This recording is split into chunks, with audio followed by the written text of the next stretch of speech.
markets. Simultaneously with strengthening its position in North Macedonia, Vitaminka has been expanding its presence on foreign markets. More than 45% of its annual production has been distributed in about 30 countries in the world. CEFTA achievements have brought a number of benefits to Vitaminka. Придобивката од CEFTA е олеснување на бизнес односите, полесно и побрзо пренесување на информации, поврзани со квалитетот, со безбедноста на производите, бидејќи секој стандард или секоја регулатива има конкретни барања, ние многу полесно како земји членки на CEFTA меѓусебна комуникација доаѓаме до тие барања и прописи, а и доколку нешто не ни е јасно, тоа што меѓусебна консултација го олеснуваме начинот на решавање на проблеми.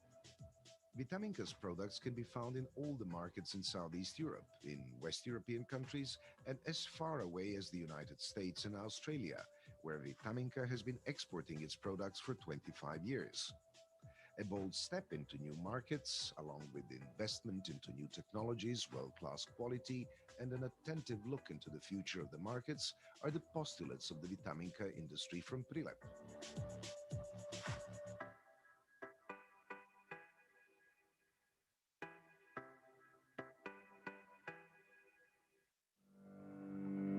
The Central European Free Trade Agreement 2006 was signed on the 19th of December that year, aiming to liberalize and further facilitate trade among the parties. CEFTA managed to expand regional trade in goods and services and foster investment by means of fair, clear, stable, and predictable rules as key preconditions for the CEFTA party's accession road towards the EU. By 2015, all trade in goods, including agricultural products, had been fully liberalized. Following the full liberalization of trade in goods, CEFTA activities focused on further facilitation of trade and thereby decreasing the costs of trade and production.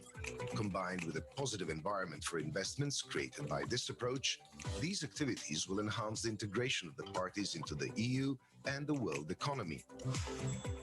The CEFTA parties have agreed on a set of activities and are formally committed to enhance and deepen cooperation in all areas related to cross-border trade, to enhance the flexibility of rules of origin, and to create a region free from non-tariff barriers. Trade in services provides industry with a key asset for growth, a market which is large enough. This is exactly why CEFTA parties decided on a formal agreement on trade in services, which guarantees that certain barriers to trade are removed forever. Further ones will be removed in the future. Within the scope of trade in services, the CEFTA agreement will also seek to facilitate electronic commerce in order to bring bigger markets close to the smallest companies. Shopping online will become easier, cheaper, and more secure. Startups and young innovative people will have the opportunity to offer their products not to one, but to 7 markets. By increasing the market size, CEFTA enables its parties to enhance the potential benefits of increasing returns to scale and economies of specialization. Moreover, by ensuring transparent rules, regulations, and trade-related information, it provides for a favorable investment climate. Full cumulation and duty drawback adopted in 2015 was implemented as of July 1st, 2019, providing fewer conditions for obtaining an origin of the product with different origin components. There has been substantial progress in introducing a risk management system in cross-border trade in goods. Full enforcement of the CEFTA provides for the small capacity economies a framework for strengthening competitiveness of products from the CEFTA region within its own market and then also to the EU one.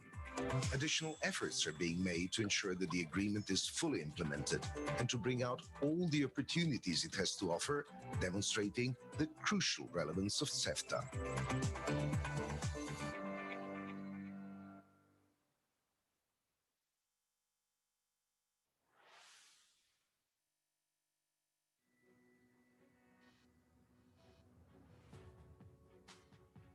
The Bimal oil factory from Brčko is the only edible oil producer in Bosnia and Herzegovina and one of the most modern oil factories in the region. 250 employees produce over 150,000 tons of finished products, of which more than 60% are exported to Western Europe and the Far East. Starting in 2002 with just 49 employees, their road to success was not an easy one. In this road, we really invested money-wise and time-wise and people-wise a lot of effort to implement 7 standards that we have now within BIMAL, as well as educate the people, develop the product, such as production of higher leg sunflower oil, higher leg rape oil, and other specialties that are, let's say, wanted in the market or in the markets where we doing our business. During the production process, the highest standards are applied in the BIMAL factory, and that is why their products have quickly become recognizable on the market. From the very first beginning, special attention is paid in BIMAL to the quality and the food safety of our products. Thereof, we decided a long time ago to implement the food safety and quality standards, and one of the most demanding standards among those is IFS standard. BIMAL has in-house laboratories, but a great deal of analysis and quality control is conducted in external accredited laboratories, not only in Bosnia and Herzegovina, but also in countries like Germany and the Netherlands. What is also very interesting maybe to mention, and also related to the quality of the products that we are producing, is the fact that we have full traceability from the field to the end product, and end product is the one that we see in the shelf, where we work with the farmers throughout the region and within BIH to ensure that we have sunflower, soya, and rapeseed within the specifications that are needed and confirmed also throughout our production to get the best possible product on the market. BIMAL Group's business includes processing, manufacturing, trading, storage, and business park services. With revenues of over 125 million euro, BIMAL has a constant tendency to grow and expand its business network in the region and beyond. CEFTA brings many benefits and makes it easier to do business outside the borders of Bosnia and Herzegovina. Unutar CEFTA, znači došlo je do unapređenja saradnje unutar regiona, imajući u vidu da BIMAL kao kompanija uvozi veće količine sirovine kada je u pitanju prerada i proizvodnja ulja iz Srbije, kao jedne od potpisnice CEFTA, znači korištenjem dijagonalne kumulacije, znači iskoristili smo priliku da to preradom sirovina koje dovozimo iz Srbije postižemo znači dovoljan stepen obrade, imamo mogućnost izvoza tih proizvoda bez carinskog izvoza, što nam dalo prednost. Druga prednost je u tome da smo kroz odbore unutar CEFTA koji su formirani došli do smanjenja, kako da kažem, carinskih opterećenja, tako i vancarinskih opterećenja. Along with the motto that there is no compromise when it comes to quality, the BIMAL Group's mission is to offer to customers, through the use of modern technology and knowledge, a wide range of top-quality sunflower, soybean, and rapeseed products. This quality has been acknowledged by numerous awards received at the international food industry fairs.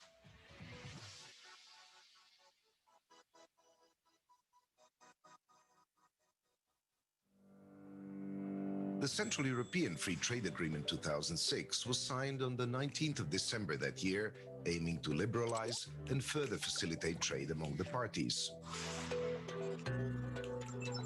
CEFTA managed to expand regional trade in goods and services and foster investment by means of fair, clear, stable, and predictable rules as key preconditions for the CEFTA party's accession road towards the EU.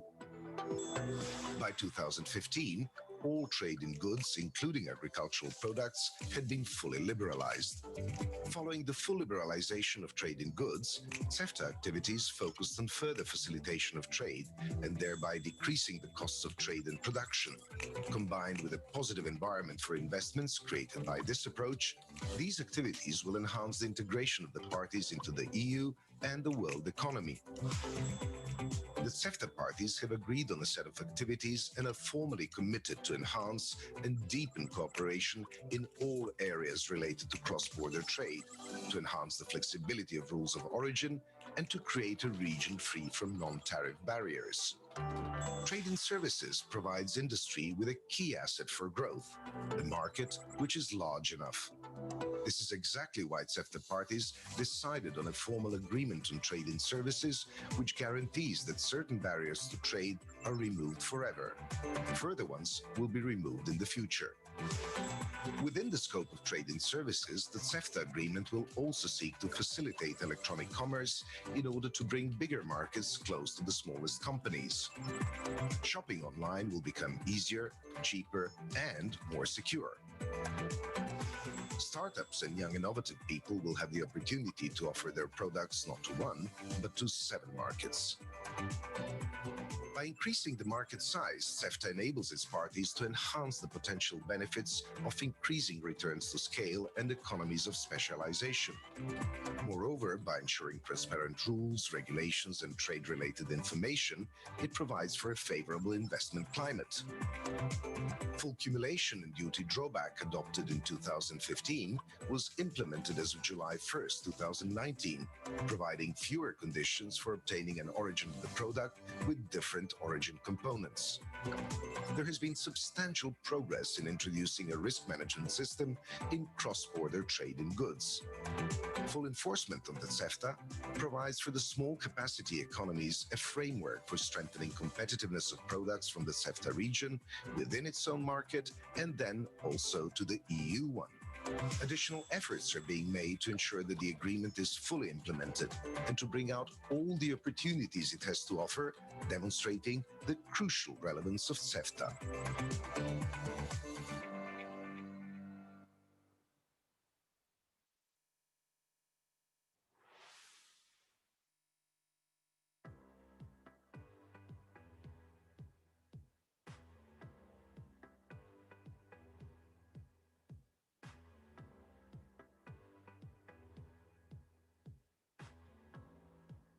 Milchpet Group is one of the most successful companies in Serbia.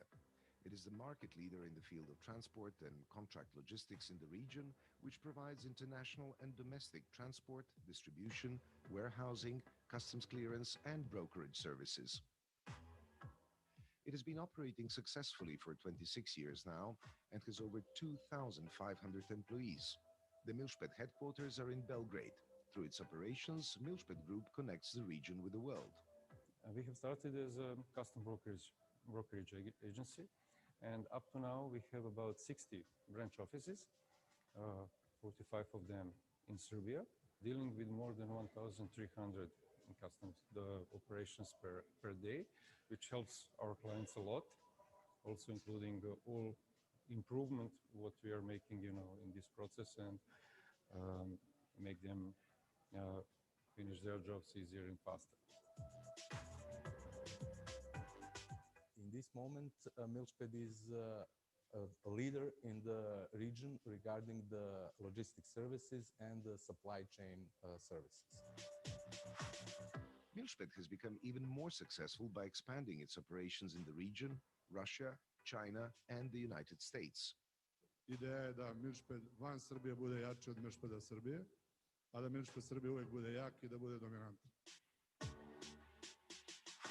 We are fully aware of necessity and that it's very important to increase the number of our operations in different countries.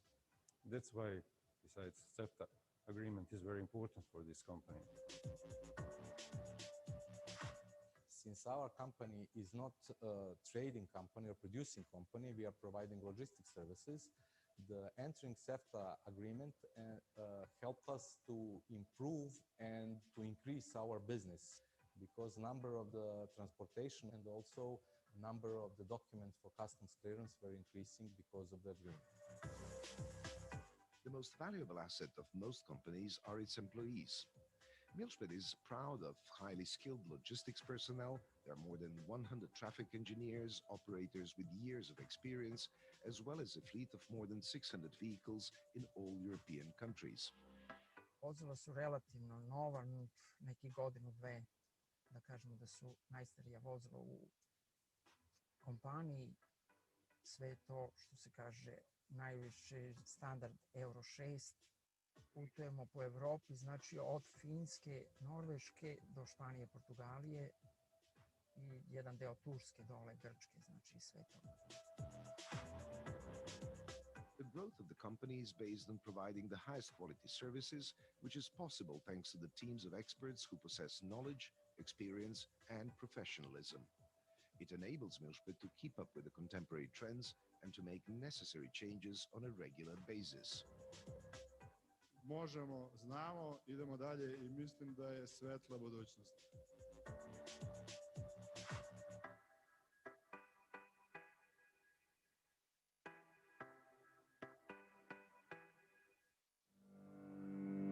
The Central European Free Trade Agreement 2006 was signed on the 19th of December that year, aiming to liberalize and further facilitate trade among the parties. CEFTA managed to expand regional trade in goods and services and foster investment by means of fair, clear, stable, and predictable rules as key preconditions for the CEFTA parties' accession road towards the EU. By 2015, all trade in goods, including agricultural products, had been fully liberalized.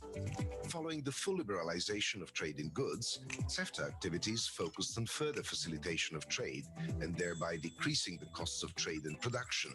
Combined with a positive environment for investments created by this approach, these activities will enhance the integration of the parties into the EU and the world economy. The CEFTA parties have agreed on a set of activities and are formally committed to enhance and deepen cooperation in all areas related to cross-border trade, to enhance the flexibility of rules of origin, and to create a region free from non-tariff barriers. Trade in services provides industry with a key asset for growth, a market which is large enough. This is exactly why CEFTA parties decided on a formal agreement on trade in services, which guarantees that certain barriers to trade are removed forever. Further ones will be removed in the future. Within the scope of trade in services, the CEFTA agreement will also seek to facilitate electronic commerce in order to bring bigger markets close to the smallest companies. Shopping online will become easier, cheaper, and more secure. Startups and young innovative people will have the opportunity to offer their products not to one, but to 7 markets.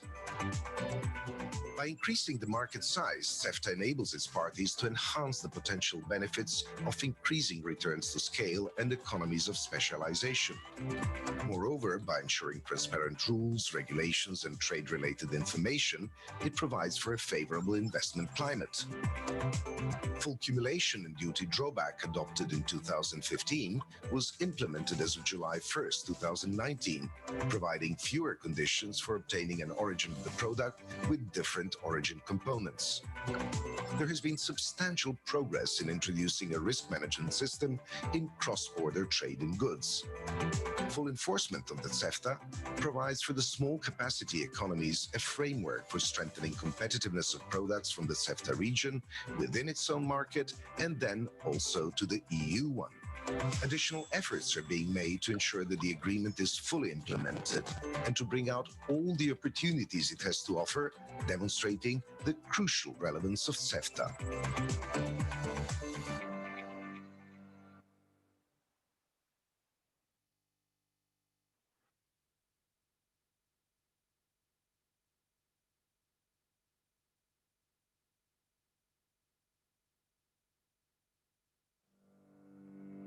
The Central European Free Trade Agreement 2006 was signed on the 19th of December that year, aiming to liberalize and further facilitate trade among the parties. CEFTA managed to expand regional trade in goods and services and foster investment by means of fair, clear, stable, and predictable rules as key preconditions for the CEFTA parties' accession road towards the EU. By 2015, all trade in goods, including agricultural products, had been fully liberalized. Following the full liberalization of trade in goods, CEFTA activities focused on further facilitation of trade and thereby decreasing the costs of trade and production. Combined with a positive environment for investments created by this approach, these activities will enhance the integration of the parties into the EU and the world economy. The The CEFTA parties have agreed on a set of activities and are formally committed to enhance and deepen cooperation in all areas related to cross-border trade, to enhance the flexibility of rules of origin, and to create a region free from non-tariff barriers. Trade in services provides industry with a key asset for growth, a market which is large enough. This is exactly why CEFTA parties decided on a formal agreement on trade in services, which guarantees that certain barriers to trade are removed forever. Further ones will be removed in the future. Within the scope of trade in services, the CEFTA agreement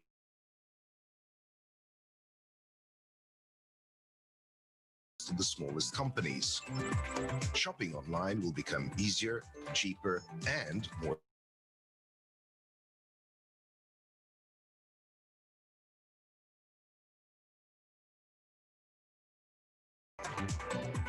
by increasing the market size. CEFTA enables its partners benefits of increasing returns to scale and economies of specialization.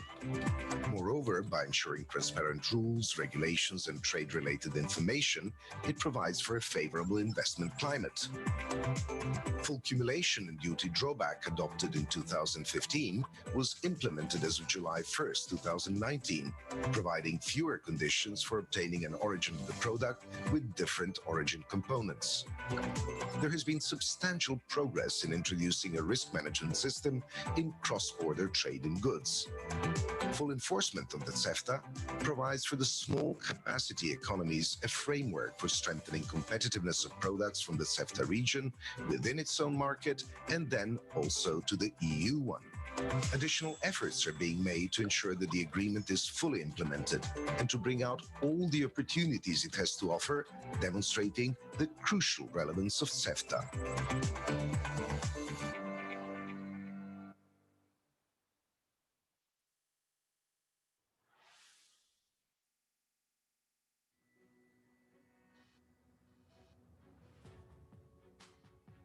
The Bimal oil factory from Brčko is the only edible oil producer in Bosnia and Herzegovina and one of the most modern oil factories in the region. 250 employees produce over 150,000 tons of finished products, of which more than 60% are exported to Western Europe and the Far East. Starting in 2002 with just 49 employees, their road to success was not an easy one. In this road, we really invested money-wise and time-wise and people-wise a lot of effort to implement 7 standards that we have now within Bimal, as well as educate the people, develop the product, such as production of higher lake sunflower oil, higher lake rape oil, and other specialities that are let's say wanted in the market of or in the markets where we doing our business. During the production process, the highest standards are applied in the Bimal factory, and that is why their products have quickly become recognizable on the market. From the very first beginning, special attention is paid in Bimal to the quality and the food safety of our products. Thereof, we decided a long time ago to implement the food safety and quality standards, and one of the most demanding standards among those is IFS standard. Bimal has in-house laboratories, but a great deal of analysis and quality control is conducted in external accredited laboratories, not only in Bosnia and Herzegovina, but also in countries like Germany and the Netherlands. What is also very interesting, maybe to mention, and also related to the quality of the products that we are producing, is the fact that we have full traceability from the field to the end product, and end product is the one that we see in the shelf, where we work with the farmers throughout the region and within BIH to ensure that we have sunflower, soya, and rapeseed within the specifications that are needed and confirmed also throughout our production to get the best possible product on the market. Bimal Group's business includes processing, manufacturing, trading, storage, and business park services. With revenues of over 125 million euro, Bimal has a constant tendency to grow and expand its business network in the region and beyond. CEFTA brings many benefits and makes it easier to do business outside the borders of Bosnia and Herzegovina. Unutar CEFTA, znači došlo je do unapređenja, znači saradnje unutar regiona, imajući u vidu da Bimal kao kompanija uvozi veće količine sirovine kada je u pitanju prerada i proizvodnja ulja iz Srbije, kao jedne od potpisnice CEFTA, znači korištenjem dijagonalne kumulacije, znači iskoristili smo priliku da to preradom sirovina koje dovozimo iz Srbije postižemo znači dovoljan stepen obrade, imamo mogućnost izvoza tih proizvoda bez carinskog izvoza, što nam dalo prednost. Druga prednost je u tome da smo kroz odbore unutar CEFTA koji su formirani došli do smanjenja, kako da kažem, carinskih opterećenja, tako i vancarinskih opterećenja. Along with the motto that there is no compromise when it comes to quality, the Bimal Group's mission is to offer to customers, through the use of modern technology and knowledge, a wide range of top-quality sunflower, soybean, and rapeseed products. This quality has been acknowledged by numerous awards received at the international food industry fairs.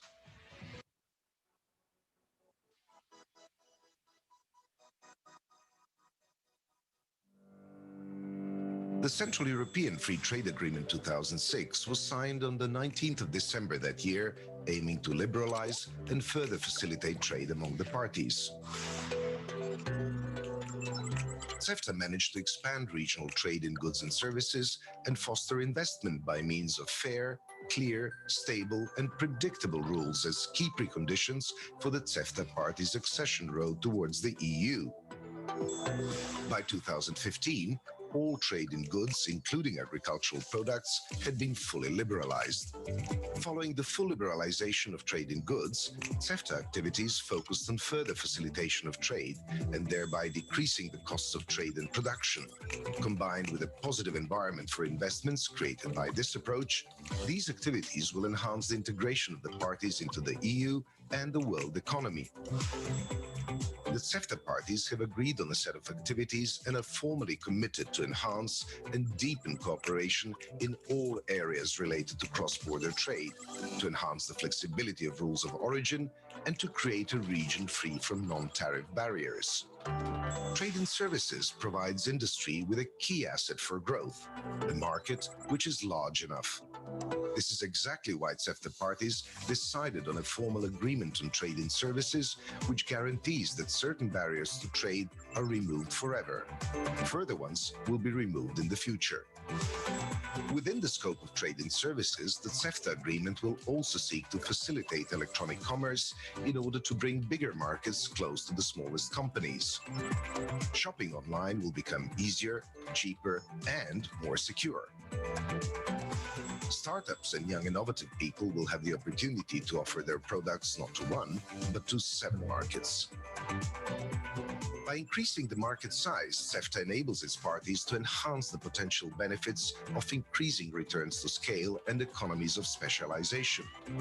Moreover, by ensuring transparent rules, regulations, and trade-related information, it provides for a favorable investment climate.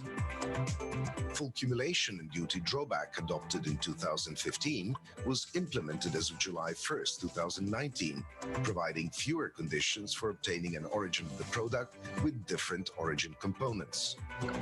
There has been substantial progress in introducing a risk management system in cross-border trade in goods. Full enforcement of the CEFTA provides for the small capacity economies a framework for strengthening competitiveness of products from the CEFTA region within its own market and then also to the EU one. Additional efforts are being made to ensure that the agreement is fully implemented and to bring out all the opportunities it has to offer, demonstrating the crucial relevance of CEFTA.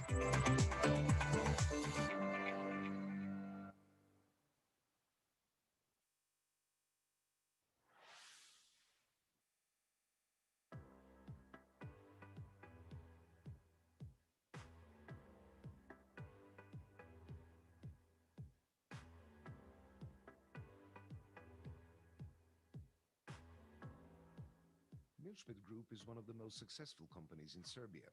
It is the market leader in the field of transport and contract logistics in the region, which provides international and domestic transport, distribution, warehousing, customs clearance, and brokerage services.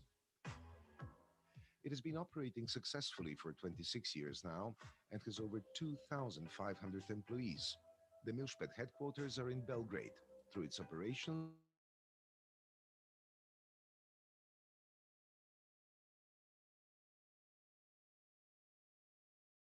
60 branch offices, 45 of them in Serbia, dealing with more than 1,300 in customs the operations per day, which helps our clients a lot, also including all improvement what we are making, in this process, and make them finish their jobs easier and faster.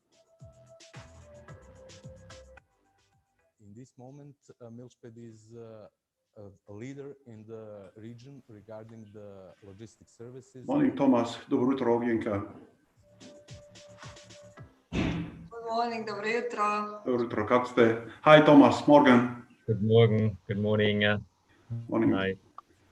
Pleasure to be together again. Dobro jutro, good morning from Podgorica. Oh. You're lucky. Hello. See, it's sunny.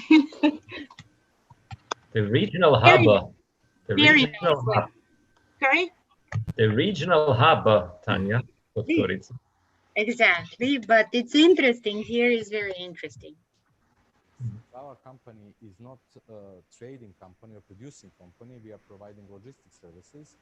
The entering CEFTA agreement helped us to improve and to increase our business, because number of the transportation and also number of the documents for customs clearance were increasing because of the agreement.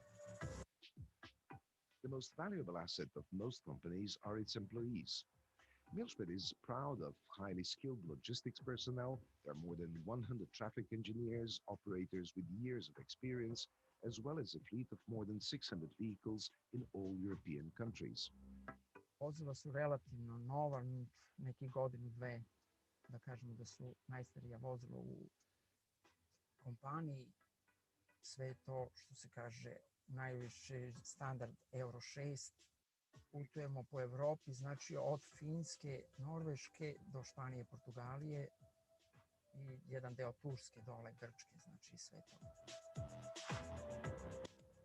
The growth of the company is based on providing the highest quality services, which is possible thanks to the teams of experts who possess knowledge, experience, and professionalism.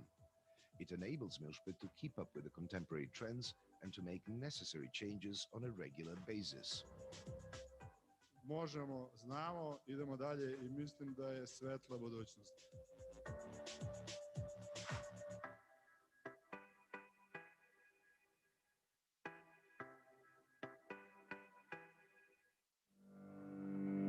The Central European Free Trade Agreement 2006 was signed on the 19th of December that year, aiming to liberalize and further facilitate trade among the parties. CEFTA managed to expand regional trade in goods and services and foster investment by means of fair, clear, stable, and predictable rules as key preconditions for the CEFTA parties' accession road towards the EU. By 2015, all trade in goods, including agricultural products, had been fully liberalized. Following the full liberalization of trade in goods, CEFTA activities focused on further facilitation of trade and thereby decreasing the costs of trade and production.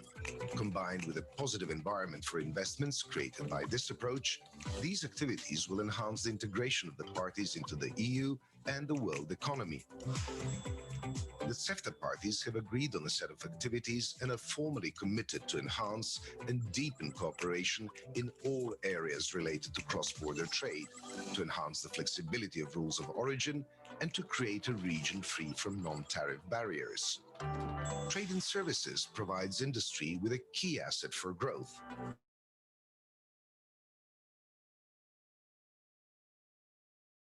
Formal agreement on trade in services, which guarantees that certain barriers to trade are removed forever. Further ones will be removed in the future.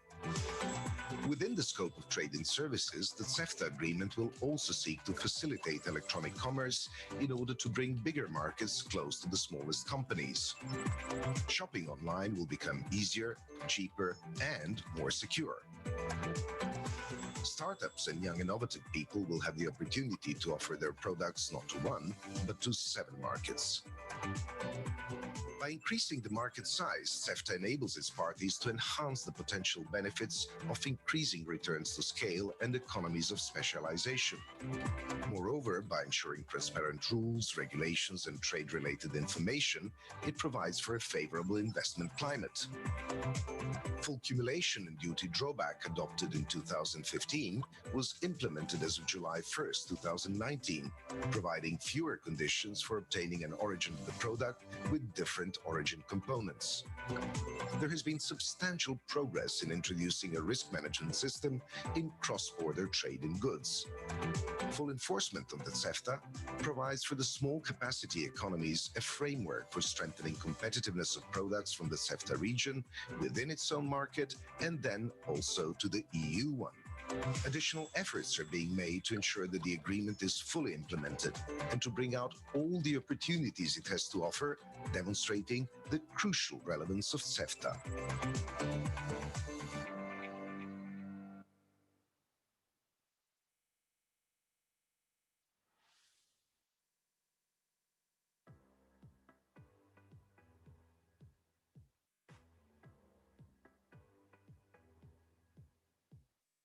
Over its 60 years, Vitaminka has become one of the most successful North Macedonian companies and a genuine synonym for quality food products.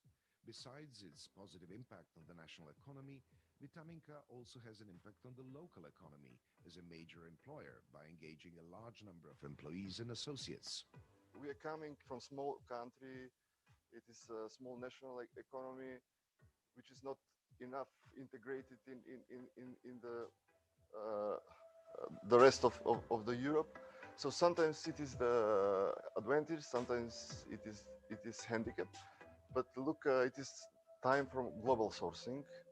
So in that kind of environment, efficiency, the only value is efficiency. It means that no matter from which corner of world coming the producer, if he has efficiency, so he can succeed everywhere. Starting with the red pepper powder factory, Vitaminka has established a successful business strategy that enabled it to grow into a leading food company on the North Macedonian market. Today, under the slogan "Flavors of the World," Vitaminka produces a wide variety totaling 350 product packages. Здравствената исправност на производите кои што го произведуваме е наша одговорност и тоа го постигнуваме со набавка на најквалитетни суровини од строго контролирани добавувачи. Исто така влезната контрола има многу важна улога во натамошниот процес на здравствено исправни и квалитетни производи. А таа контрола ја вршиме во нашите 3 лаборатории: хемиската лабораторија, микробиолошката лабораторија и лабораторијата за готови производи. Во Витаминка се имплементирани голем број стандарди поврзани со квалитетот на храната. Тука е стандардот ISO 9001 од верзија 2015 кој се однесува за квалитетна храна. Стандардот ISO 14001 за управување и унапредување на животната средина.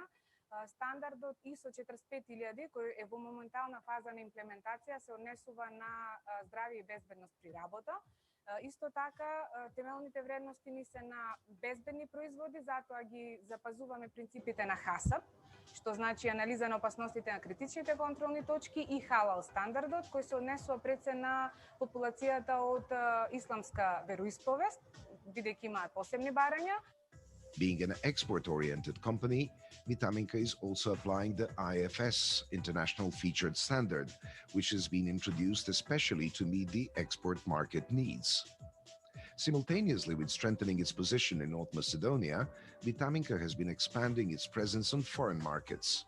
More than 45% of its annual production has been distributed in about 30 countries in the world. CEFTA achievements have brought a number of benefits to Vitaminka. Придобивката од CEFTA е олеснување на бизнис односите, полесно и побрзо пренесување на информации, поврзани со квалитетот, со безбедноста на производите, бидејќи секој стандард или секоја регулатива има конкретни барања, ние многу полесно како земји членки на CEFTA меѓусебна комуникација доаѓаме до тие барања и прописи, а и доколку нешто не ни е јасно, тоа што меѓусебна консултација го олеснуваме начинот на решавање на проблемите. Vitaminka's products can be found in all the markets in Southeast Europe, in West European countries, and as far away as the United States and Australia, where Vitaminka has been exporting its products for 25 years. A bold step into new markets, along with investment into new technologies, world-class quality, and an attentive look into the future of the markets, are the postulates of the Vitaminka industry from Prilep.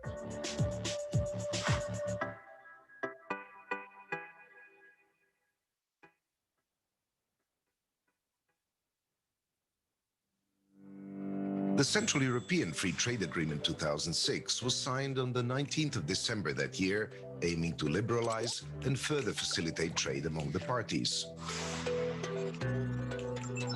CEFTA managed to expand regional trade in goods and services and foster investment by means of fair, clear, stable, and predictable rules as key preconditions for the CEFTA parties' accession road towards the EU. By 2015, all trade in goods, including agricultural products, had been fully liberalized.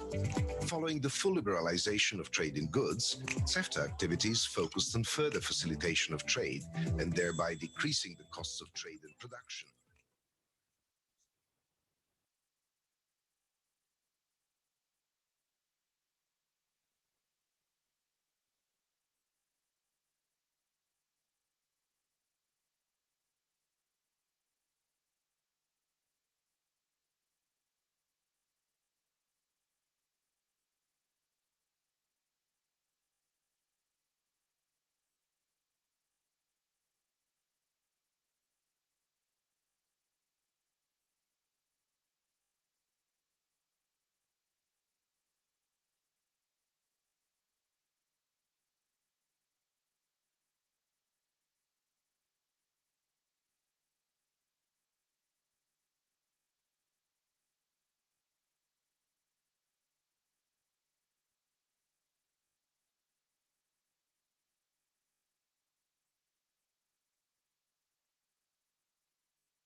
Dobro jutro svima. Uvaženi ministre Košarac, predstavnici CEFTA strana, dragi gosti, vi koji ste sa nama ovde na Jahorini danas i oni koji ste online sa nama, dobrodošli na CEFTA Week 2020 konferenciju, koja se ove godine održava u jednom hibridnom formatu u skladu sa situacijom u svijetu. Ja sam čak i ponosan što smo uspjeli da je napravimo na jedan način hibridan, jer je većina konferencija ipak bila ove godine online. Razmišljajući jutros kako da vam se obratim, u kom pravcu zapravo da vam usmjerim misli, shvatio sam da ovde se nalazimo na Jahorini, sunce sija, 9:30 ujutru i za sebe smo svi većinom imali dosta izazovnu i tešku godinu. I s jedne strane sam možda mislio i ja da krenem sa ovim teškim nekim podacima, ali svi smo manje više svjesni toga. S druge strane mi je palo na pamet, a ministar mi se neće naljutiti, da vam ispričam jedan vic koji sam juče čuo od direktora Olimpijskog centra Jahorina, a koji mislim da ima veze sa ovim o čemu ćemo danas da pričamo. A vic kaže, nedelja rano ujutro i ljetni neki dan, fino vrijeme i u Sarajevu prazne ulice i sretnu se na semaforu Golf dvojka crveni full oprema i Porsche Carrera 911 full oprema. I stanu jedan pored drugog, lagana muzika, spuste prozor i gledaju onako jedan drugog. I gledaju se i kaže ovaj prvo iz Porsche ovome, kaže, jel, kaže, Jarane, kakav ti je to auto? Kako te sluša, si zadovoljan? A kaže, prva liga, full oprema, 92. godište, duboki branici, 90 konja, kaže, prva liga. Kaže, kakav je taj tvoj? Ma kaže, druže, prva liga, 500 konja, navigacija, svi sistemi za upravljanje. Kaže, meni je super, samo, kaže, nije mi jasno, nešto ga narod ne kupuje, kaže. Tako da, mene je to podsjetilo zapravo na situaciju u kojoj se mi sada nalazimo i razlog zašto smo se ovde okupili. Zašto narod ne kupuje više Porschea? Pa, da bi se to desilo i da bi se u jednom društvu povećao nivo kapitala koji može da priušti tako nešto, potrebno je da postoji privredna aktivnost, da postoji uvećanje kapitala, da postoji dodavanje dodatne vrednosti. Kako se to u suštini dešava? Pa tako što privreda ima dovoljno prostora i pluća da diše. A kako privreda ima prostora i pluća da diše? Tako što ima nesmetanu trgovinu na koju može da se osloni. Protok trgovine, protok usluga. Roba mora da uđe u jednu zemlju da bi se obogatila i izvezla po višoj ceni, po višoj vrednosti. Tako se akumulira kapital i tako se pravi dodatna vrednost. To je po meni i cilj današnjeg skupa, cilj CEFTA, da upravo pružimo podršku privredama svih zemalja i privredama, naravno, posebno Bosne i Hercegovine, da ih podržimo u ovako teškom momentu i da omogućimo da taj protok kapitala, protok robe bude neometan i što je moguće bolji u ovako teškim uslovima. Na samom početku najavit ću govornike otvaranja i onda ću prepustiti riječ našem ministru Staši Košarcu. Pored njega obratit će vam se i gospodin Emir Đikić, direktor CEFTA sekretarijata, zatim gospodin Matej Zakonjšek, direktor transportne zajednice, gospođa Tanja Miščević, zamjenica generalnog sekretara Saveta za regionalnu saradnju, gospodin Tomas Hajlajtner, generalni direktorat za susedsku politiku i pregovore o pristupanju Evropskoj uniji i gospodin Safet Grđaliju, generalni sekretar Komorskog investicionog foruma Zapadnog Balkana. Gospodine ministre, predajem vam reč.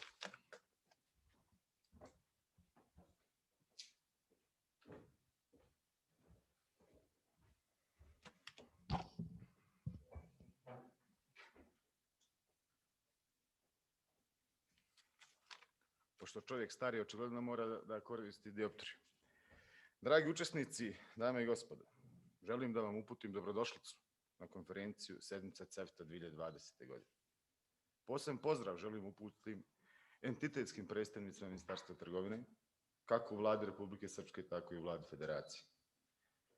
Preuzimajući mandat ministra spoljne trgovine i ekonomskih odnosa, cijeneći unutrašnje kapacitete u Bosni i Hercegovini, opredijelio sam se na potpunu koordinaciju aktivnosti sa nadležnim entitetskim tijelima, cijeneći da zajedno sa koordinisanom politikom možemo imati kredibilnije nastupe u svim međunarodnim forumima, pa evo i u samoj CEFTA. Cijeneći da zajedničkim naporima, identifikacije zajedničkih potreba, konstantnim dijalogom možemo otvoriti neka važna pitanja za privrednu zajednicu u Republici Srpskoj Federaciji Bosne i Hercegovine. Želim da i ovom prilikom afirmišem prije svega jasno definisan spoljno-politički cilj Bosne i Hercegovine, to je integracija u Evropsku uniju, i naravno želim da još jedanput iz aspekta unutrašnjih kapaciteta i metodologija definišemo ovde javno kroz strukture regionalnog karaktera da smo u Bosni i Hercegovini isključivo privrženi implementaciji ustavnih rješenja i definisanom mehanizmu koordinacije. Imao sam potrebu to da kažem na ovom forumu s obzirom na činjenicu da želimo da imamo vrlo jasnu dinamiku, želimo da sa zemljama u regionu, zemljama Zapadnog Balkana budemo u korak, jer je naša odgovornost prema privrednoj zajednici i u Republici Srpskoj Federaciji gotovo identična. Ovo je vrlo značajan trenutak za Bosnu i Hercegovinu, jer smo iz mog ugla uspješno priveli kraju predsjedavanje CEFTA-om i rekao bih u vrlo složenim uslovima. Također, značajna je prilika da se osvrnemo na predsjedavanje CEFTA-om tokom ove godine i naravno da uspostavimo put naše saradnje i dalju ekonomsku integraciju regiona Zapadnog Balkana. Danas se srećemo u svijetu neizvjesne globalne pandemije i kompleksne ekonomske situacije koja je zadesila cijeli svijet, ne birajući geografsku području niti jačinu ekonomija pogođenih zemalja. 2020. godina prerasla u globalnu noćnu moru za većinu zemalja u svijetu. Svakako, ni mi nismo izuzetak. Trgovina robom primjetno se smanjila u aprilu-maju 2020. godine, što je došlo do blokade u cijelom regionu i u Evropskoj uniji kao našim primarnim izvoznim tržištem, a zatim se polako kretala prema određenom oporavku što je kulminiralo podacima iz septembra gdje je količina izvoza 977 miliona km dosegla gotovo isti nivo u istom mjesecu 2019. godine, a u oktobru smo čak zabilježili i izvozni bolji rezultat nego lani. Uvoz je i dalje bio nešto slabiji, ali također došlo do oporavka od pada u aprilu i maju, dosegnuvši 1,4 milijarde km u septembru, odnosno 1,1 milijardu km u aprilu 2020. godine. Obim međunarodne trgovine imaju lagan pad u 2019. godini, uglavnom zbog slabijeg izvoza roba, nominalno pavši za 3,4%, dok je uvoz nominalno porastao za 1,2%. Veliki problem je taj što sektor turizma, jedan od najistaknutijih uslužnih sektora, ne doprinosi onoliko koliko je doprinosio ranije u smislu kompenzacija za hronični trgovinski deficit, s obzirom na to da je turizam teško pogođen trenutnom zdravstvenom krizom. Nažalost, posljedice COVID-19 neće skoro nestati jer je globalna pandemijska situacija dovela do velikih udara na potražnju i ponudu, uz pad proizvodnje i rast nezaposlenosti. Trajanje i težina recesije razlikovat će se od zemalja do zemalja, zavisnost od njihove ekonomske strukture i značaja globalnih lanaca snabdijevanja, turizma, te doznake ili u nekim slučajevima do izvoza roba. Međutim, danas, bez obzira na težinu, moramo ići naprijed, moramo pronaći najefikasnije alate i načine kako da vratimo naše poslovanje i izvozne aktivnosti na put privrednog oporavka i rasta. Pitanje koje postavlja današnja konferencija jeste CEFTA u pandemiji, postignuća i izazovi. Ova konferencija se održava kako bi pokazala našu sinergiju za zajednički rad na zajedničkim ciljem, ostavljajući nesuglasje i trgovinske prepreke sad za sada sa strane. Danas vas pozivam da razgovaramo o izazovima i prilikama koji su ispred nas i o tome šta je to potrebno učinimo svi zajedno kako bismo probudili našu ekonomsku integraciju. Brzom reakcijom na poremećaj trgovine početkom ove godine smo pokazali da smo sposobni da donosimo efikasne zajedničke mjere. Zapravo, u ovim vremenima rastuće ekonomske nesigurnosti i privrednog pada, mislim da je od vitalne važnosti sjetiti se fundamentalnog značaja održavanja, razvoja i poboljšanja naših trgovinskih odnosa. Moram također naglasiti i koristi trgovine za naše zemlje i naravno šire društvo. Moramo nastaviti da promovišemo prednosti zajedničkih aktivnosti u situaciji kada se svako pojačano brine isključivo za privredu svoje zemlje. Vjerujem da će ova konferencija odraziti upravo stanje svega navedenog. Trgovinske koristi su svakako od vitalnog značaja, ali one samo uključuju ekonomske učinke i to je samo dio cjelokupne slike. Trgovina nas također povezuje sa regionom i ostatkom svijeta. Osim toga, upravo zbog bliskih i stabilnih relacija koje postiče trgovina, možemo utjecati u znatno mirnim odnosima. Trgovina postiče i konkurentnost svake od kompanija koje se nalaze na tržištu i time ojačava i sliku svake od ekonomija. Naša zajednička odgovornost je da ublažimo barijeru trgovine, izbjegnemo rizike koji bi mogli prouzrokovati daljnju eskalaciju. Jasno je da ovo nije put kojim želimo ići. Moramo da održavamo otvorenost, stabilnost u našim trgovinskim odnosima. I to će ostati politika mene kao ministra i politika BiH u domenu međunarodne trgovine. Predsjedavajući TGLT je potpuno posvećen implementaciji međunarodnih ugovora koje Bosna i Hercegovina potpisane i potpuno posvećene regionalnoj saradnji. Insistira od svih ministara u savjetu ministara da budemo aktivni, da budemo transparentni kad su u pitanju regionalne integracije, naravno uvažavajući domaće kapacitete i ustavna rješenja.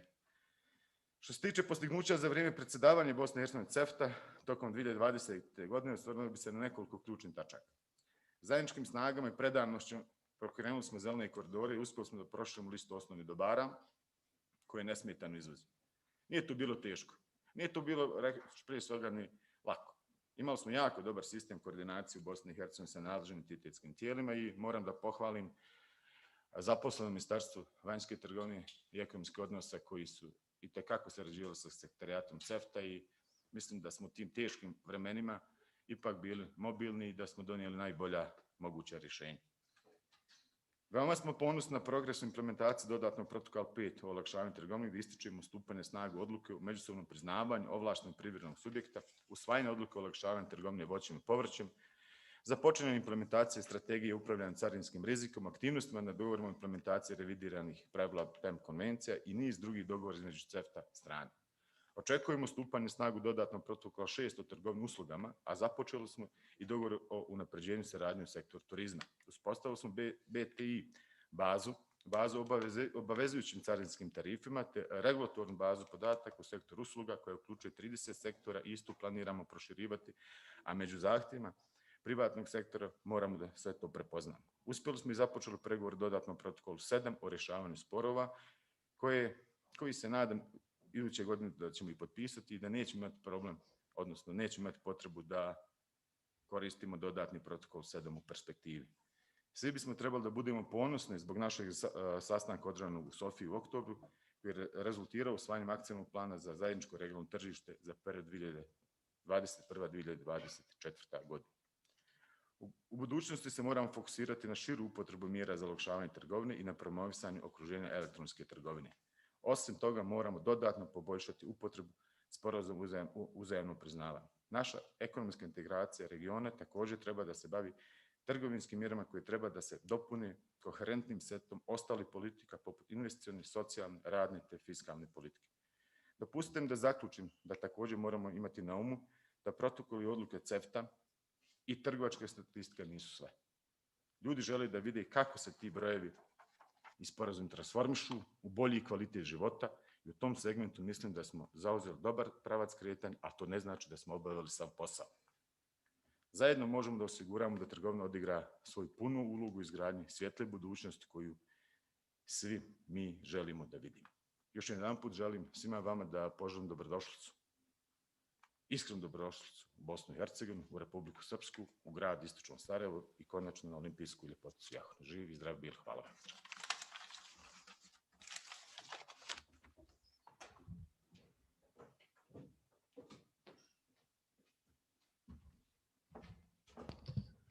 Hvala ministru Košarcu na ovako sveobuhvatnom pregledu godine koja je za nama. Gospodine Đikiću, vi ste i danas tu sa nama uživo na Jahorin i obzirom na ovo što je ministar rekao, nas bi zanimalo kako vi iz perspektive CEFTA sekretarijata vidite ovu godinu, a posebno kako vidite godinu koja je samo što nije počela u perspektivi svega ovoga o čemu je ministar govori. Izvolite.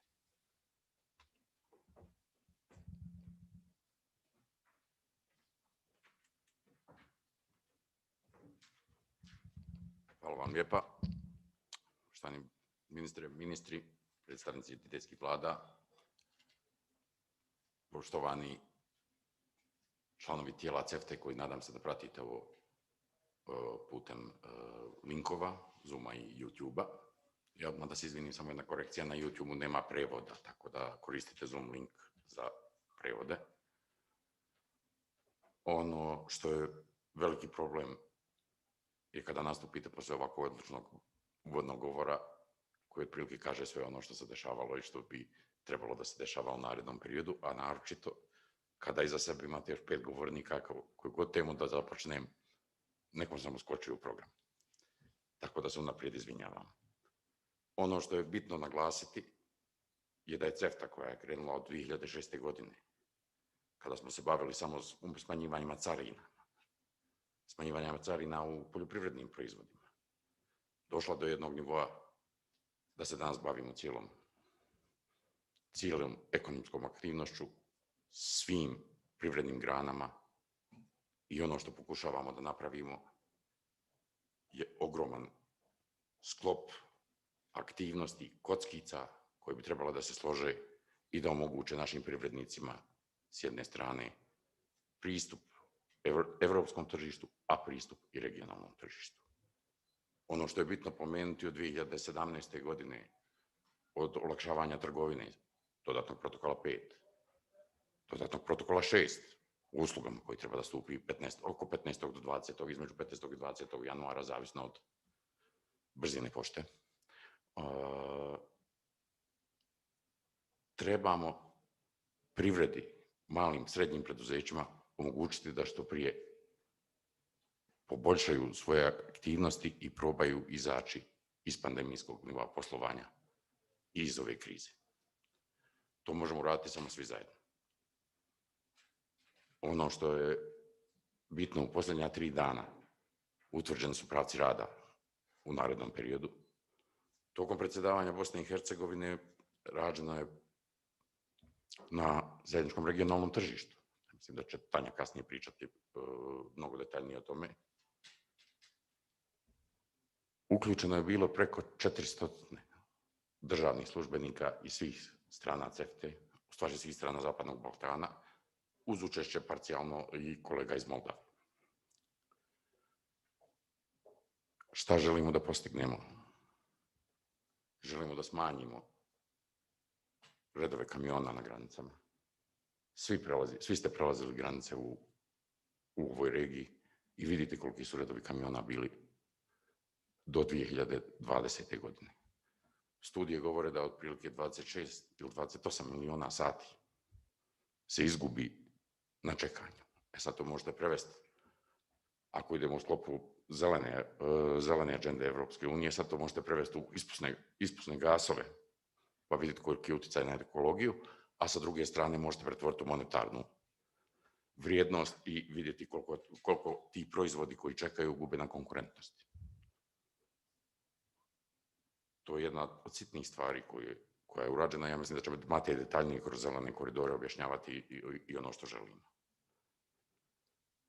Ono što je dalje bitno naglasiti su priznavanja. Priznavanja dokumenta. Proizvođač iz Evropske unije na našem tržištu s jednim sertifikatom ide u svih 7 strana CEFTA. Naš proizvođač istog ili sličnog proizvoda, da bi otišao u 7 strana CEFTA, mora da ima 7 sertifikata. A mi bi trebali da podržavamo naše. To je ono što ćemo biti prioritet također u narednoj godini, da se proširi broj sektora na kojima će biti priznavanje izvršeno. Ovo ne izlazi iz glave, ovo nam je rekao jedan od privrednika u toku konsultacija za dokument za zajedničko tržište. Kaže, gospodo, o čemu vi pričate? 7 papira mi treba da ovdje regiju pokrijem, dođe mi konkurencija sa jednim papirom iz Evropske unije. Kako da budem konkurentan? Idemo dalje. SEED. Čuli smo dosta o razmjeni certifikata, se pričalo o olakšavanju trgovine. Mi smo objavili tender za SEED prošli petak, čime je završen ogroman posao na pripremi dokumentacije, gdje sam zahvalan svim stranama i svima koji su učestvovali u izradi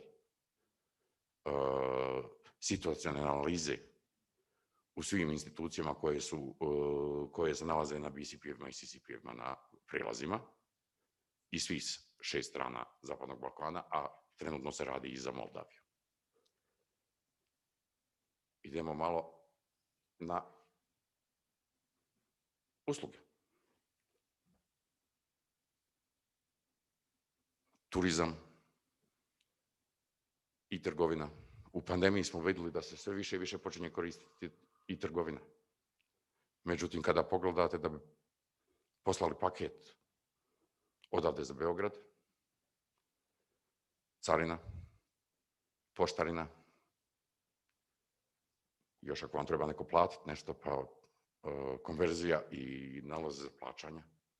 To su sve stvari koje moramo riješiti da bi naši proizvođači mogli početi prodavati proizvode i na taj način. U ovom novom svijetu u kojem živimo danas pod maskama, mogli da izađu na nova tržišta i da održe svoje biznise, a i da ih unaprijede. Također, licence. Moramo početi da zaista radimo na tome i mi to imamo u prioritetima i radit ćemo na tome do godine, da se počnu priznavati licence za određene privredne grane. Ako vam je jednu licencu izdala Bosna i Hercegovina, da je ona priznata kao tako u svih 7 strana CEFTA. I to će se odnositi i na sektor usluga, kao što se odnosi i na sektor trgovine robama. I opet malo da se vratimo u 2006. Ne znam, na početku smo imali ovaj spot ovdje koji uvodi u CEFTA-u. CEFTA je zamišljena, čak da se vratimo u 92. pa u onu višegradsku CEFTA-u originalnu, zamišljena kao prilaz Evropskoj uniji. Način da stvorite sebi konkurenciju, da se možete natjecati u regionalnom okviru, da bi što lakše podnijeli konkurenciju iz zemalja Europske unije, to jest ovih velikih i bogatih zemalja.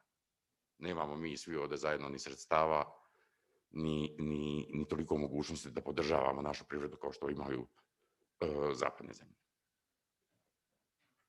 Ono što je bitno je da mi počinjemo to da radimo već sada. Znači, sve što radimo u okviru CEFTA se radi u skladu sa evropskim propisima.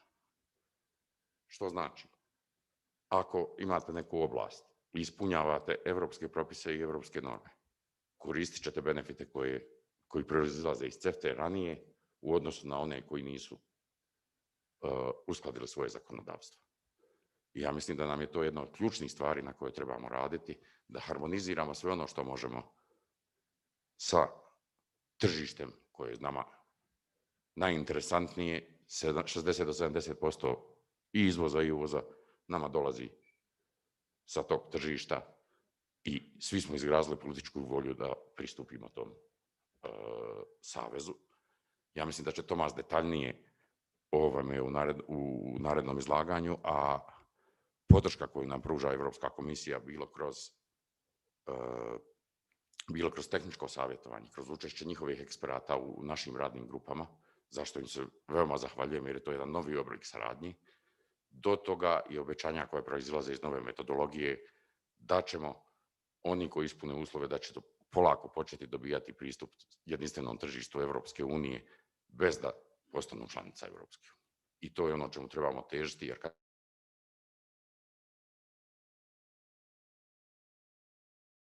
nam to krene i vanja. I Evropska unija je počela od Cassis de Dijona, znači od trgovinske barijere, pa smo danas na maltene jedinstvenoj državi u Evropi. Hvala vam lijepo. Posebno hvala EU for Teams projektu koji je pomogao održavanju konferencije, Ministarstvu vanjske trgovine i ekonomskih odnosa i na kraju da se zahvalim i svom timu koji je u zadnjih 10 dana baš radio non stop i ko pekara smo izbacivali materijale da bi jučer na zajedničkom odboru mogli usvojiti sva ona dokumenta koja su usvojena. Hvala vam lijepo još jednom i nadam se da ćemo imati uspješnu konferenciju i molim vas ako imate novih ideja, bilo šta, nemojte da bude konferencija samo panelisti pričaju i to je to. Ako imate nekih ideja šta bi se moglo još poboljšati, svaki savjet je dobrodošao. Imamo obiman i ambiciozan plan, ali dajte da ga probamo i proširiti, pa će se nekad valjda implementirati. Hvala vam lijepo.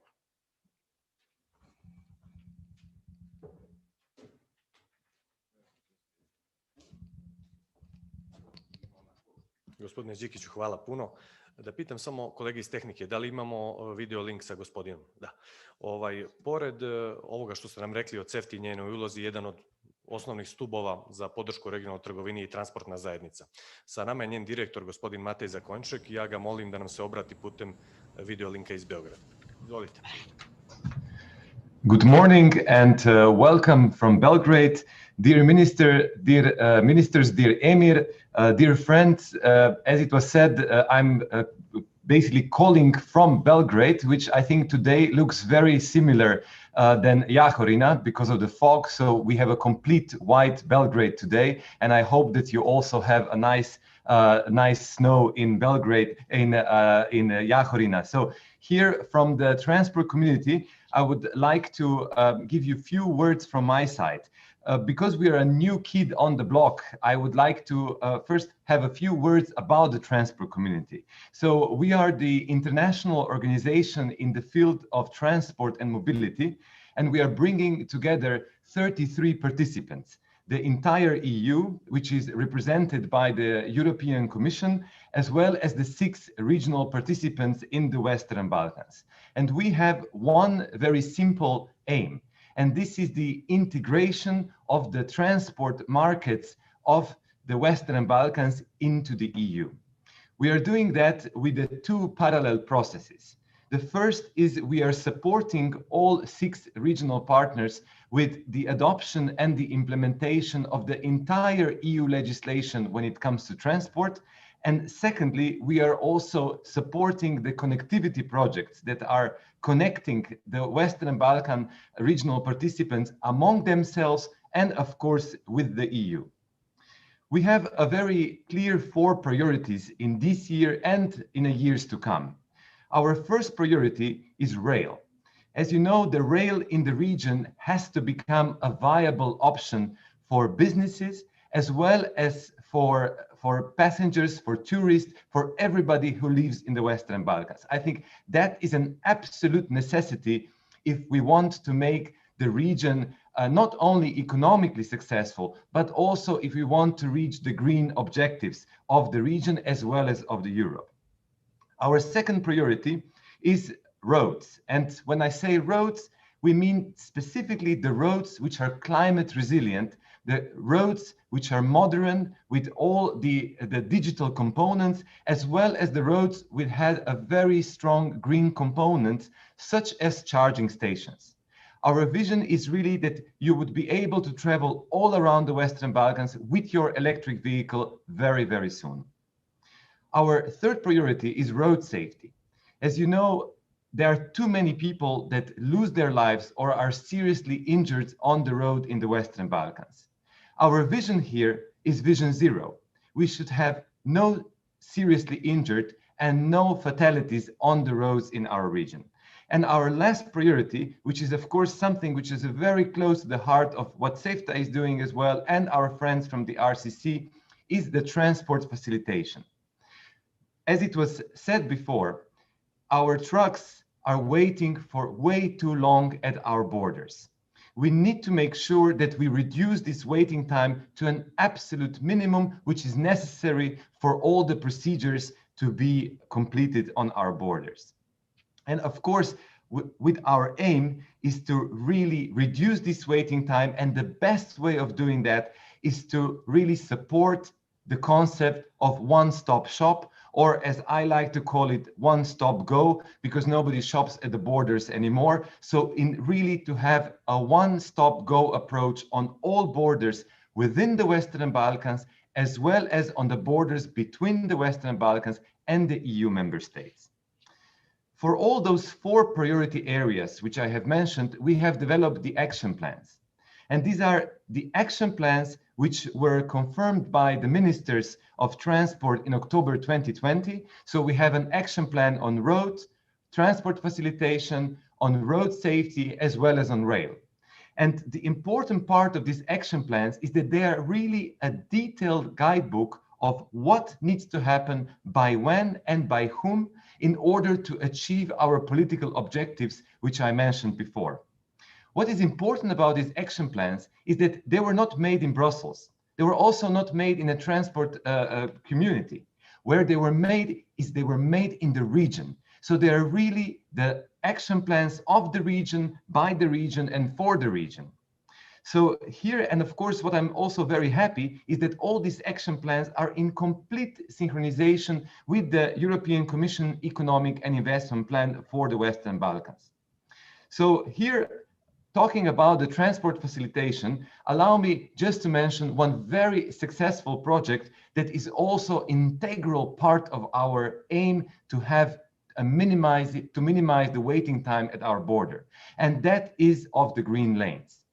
As you know, when we were hit by the crisis of the COVID, the region has really showed that when there is a political momentum where everybody has the same concept and the same priorities, the region can move with the speed of light and it can move mountains.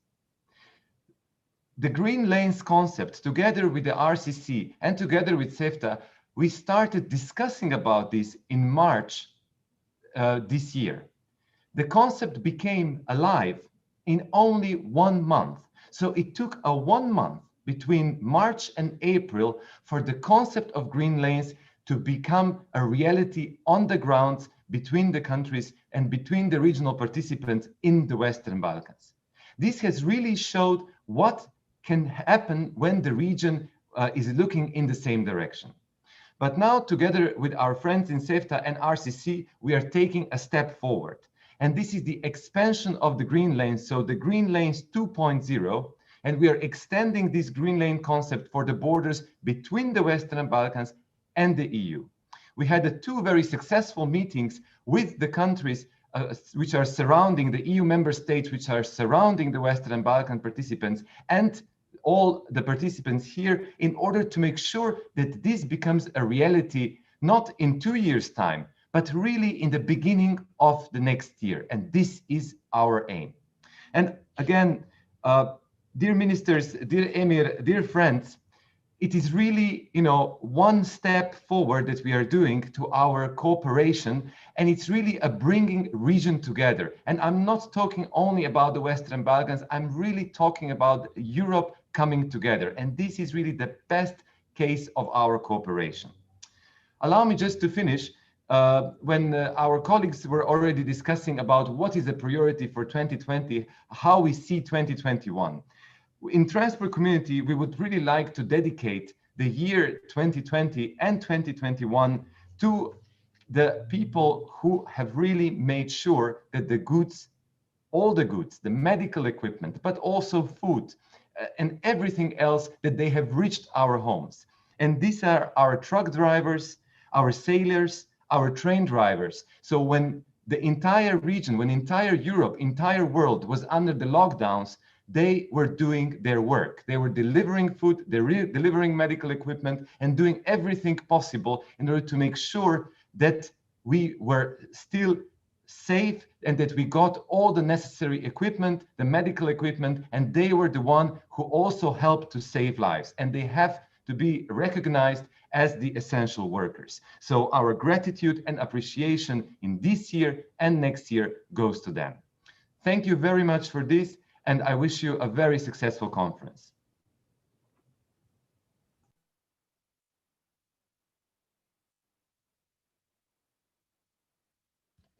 Hvala puno gospodinu Zakončeku. Mi sad iz maglovitog Beograda idemo, nadam se, u sunčaniju Podgoricu, dakle će nam se priključiti profesorka Tanja Miščević, ona je zamjenica generalnog sekretara Saveta za regionalnu saradnju. Profesorka, ministar Košarac u svom uvodnom obraćanju već dotakao zajedničkog akcionog plana za zajedničko regionalno tržište koji je nedavno usvojen u Sofiji. Ja pretpostavljam, obzirom da je RCC imao prominentnu ulogu u tom procesu, da ćete nam nešto više i o tome reći i radujemo se evo da čujemo i vaše izlaganje. Izvolite.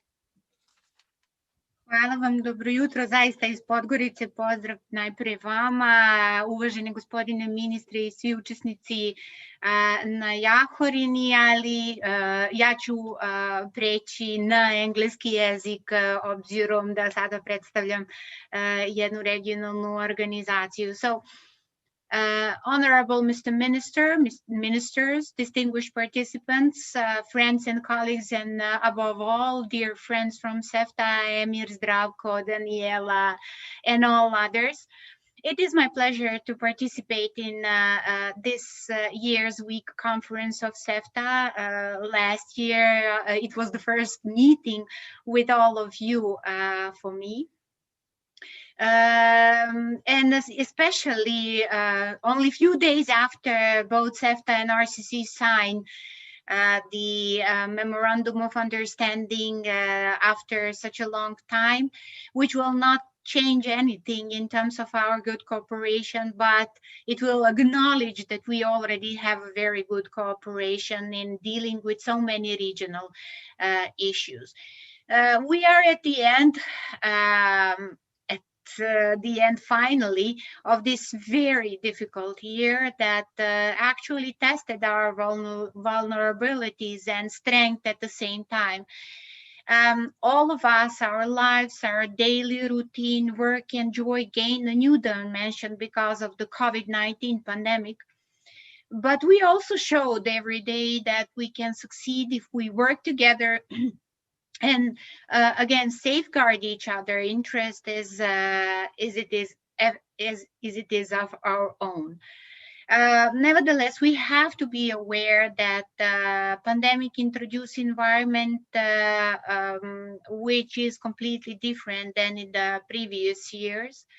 Let me remind you of the gloomy estimations that the containment measures in the Western Balkans will negatively affect our GDP growth in 2020, that the real GDP is expected to decline in Albania, Kosovo, Bosnia and Herzegovina by 5%, North Macedonia by 4%, and in Montenegro as much as 9%.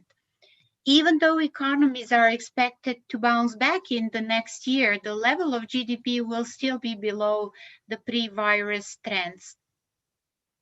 That's why it's so important to speak about togetherness of the Western Balkans in order to overcome the challenges and address the political sensitivities.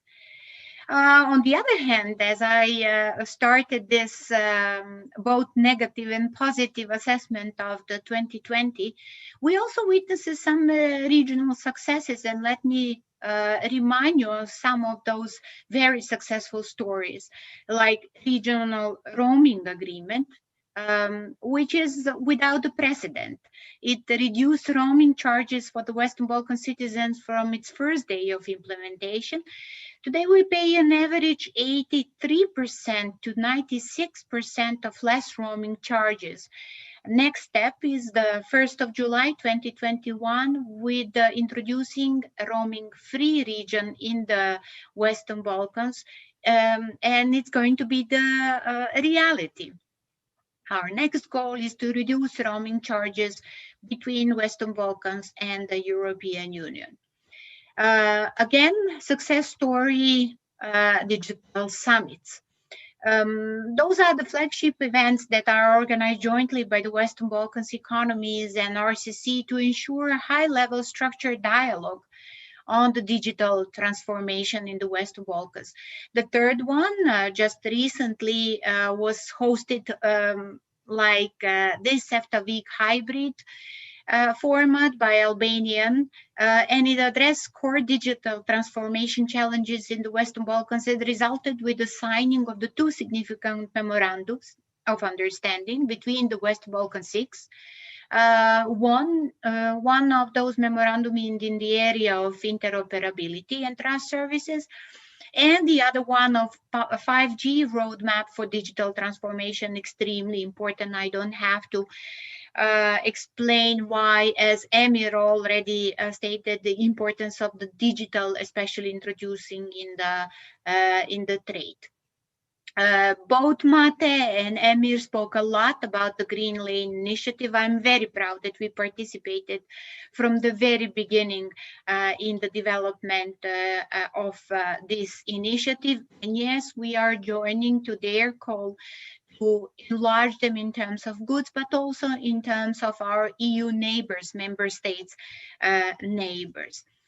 Furthering of trade integration is a reality now, with the increase in trade in goods by 25%, as we already heard, removal on unnecessary barriers and obstacles for trade, and that fight will continue.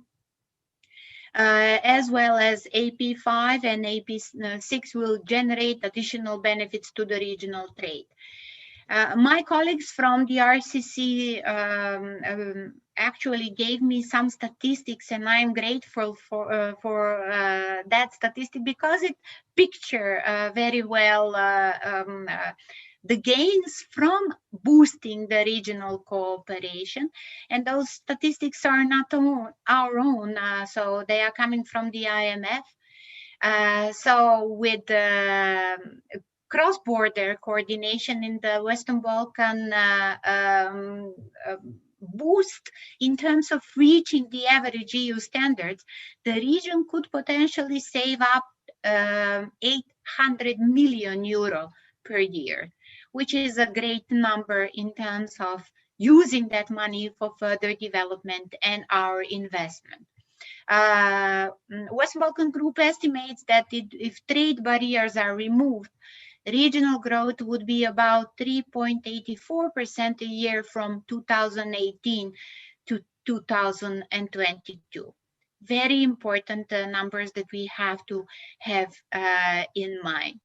Again, a successful story. FDI increased by 35% since 2016. This is a very promising start with much more work to be done to attract even more investment and place the Western Balkan region in the high of the investors' agenda. But this is not everything.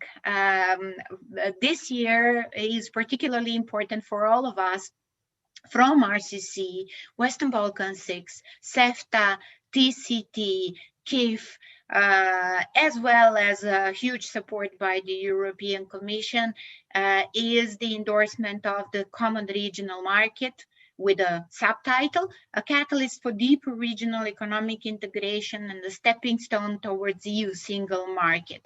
That has been adopted and endorsed actually by our leaders only a month ago. Why I put the emphasis on the subtitle of the action plan on common regional market, which is the catalyst for the deeper EU integration, because it's basically the regional ownership and political accountability towards Western Balkan citizens to work and play in our own ground, which is the Western Balkans, but not neglect and certainly boost each and every of the Western Balkan 6 European integration potentials and paths. This document has been reconfirmed in Sofia through the political declaration on common regional market, with the idea to deepen regional integration and increase convergence with the EU single market. And very few words, I'm sure that you are aware of the very document. So it's based on EU rules and standards, following something which is well known as the rules and the freedoms of the EU market. So the 4 freedoms: goods, services, capital, people, and strengthened or enlarged with the developments and integration and creating the integration in the area of digital investment, industrial, and innovation. Our own regional market aims, among other things, to generate greater opportunity for businesses. As we heard, this is extremely important to integrate into the European value chains and strengthen their competitiveness in the European and global marketplace. It's also something that could bring a huge benefits to the Western Balkan citizens, which are going to get greater choices and lower prices when choosing and consuming goods and services, and will be able to travel and work throughout the region without the difficulties, as this is a very important element of the mobility element within the common regional market.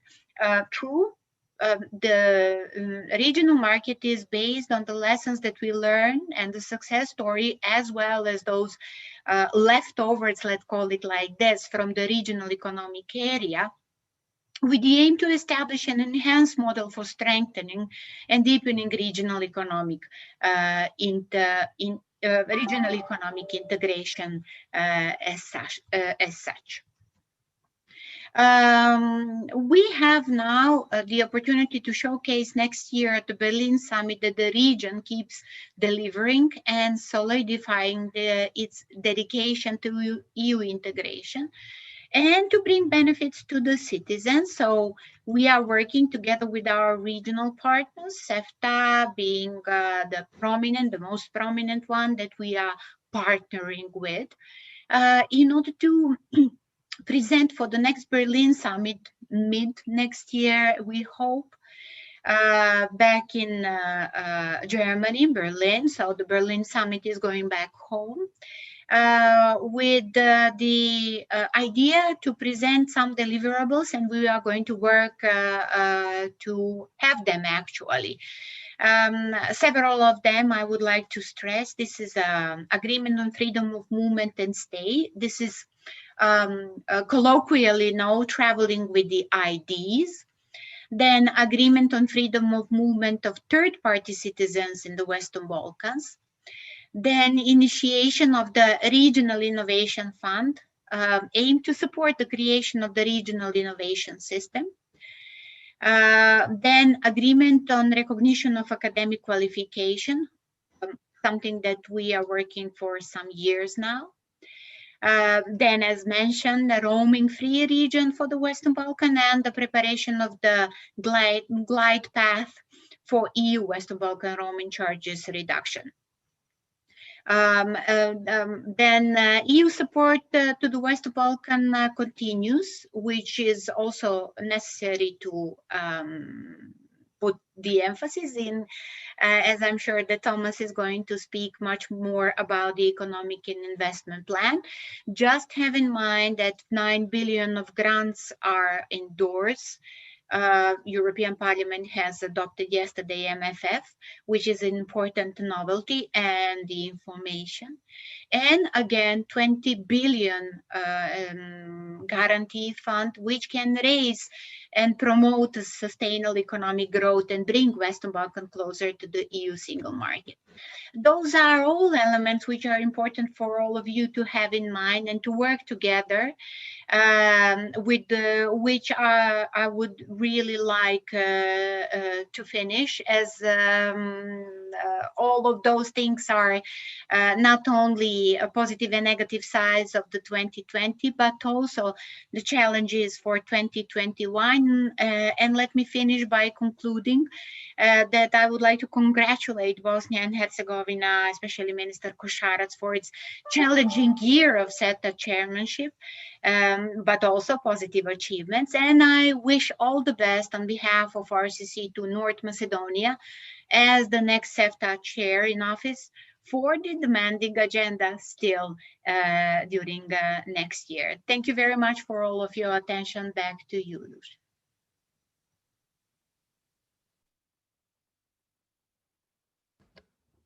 Hvala gospođi Miščević što je podijelila sa nama pozicije RCC-a i neka njena razmišljanja. Na krilima tih razmišljanja bih pozvao našeg sljedećeg govornika, gospodina Tomasa Hajleitnera iz Europske komisije, tačnije Generalnog direktorata za susjedsku politiku i pregovore o proširenju EU, da nam se također obrati iz Brisela. Izvolite. The floor is yours.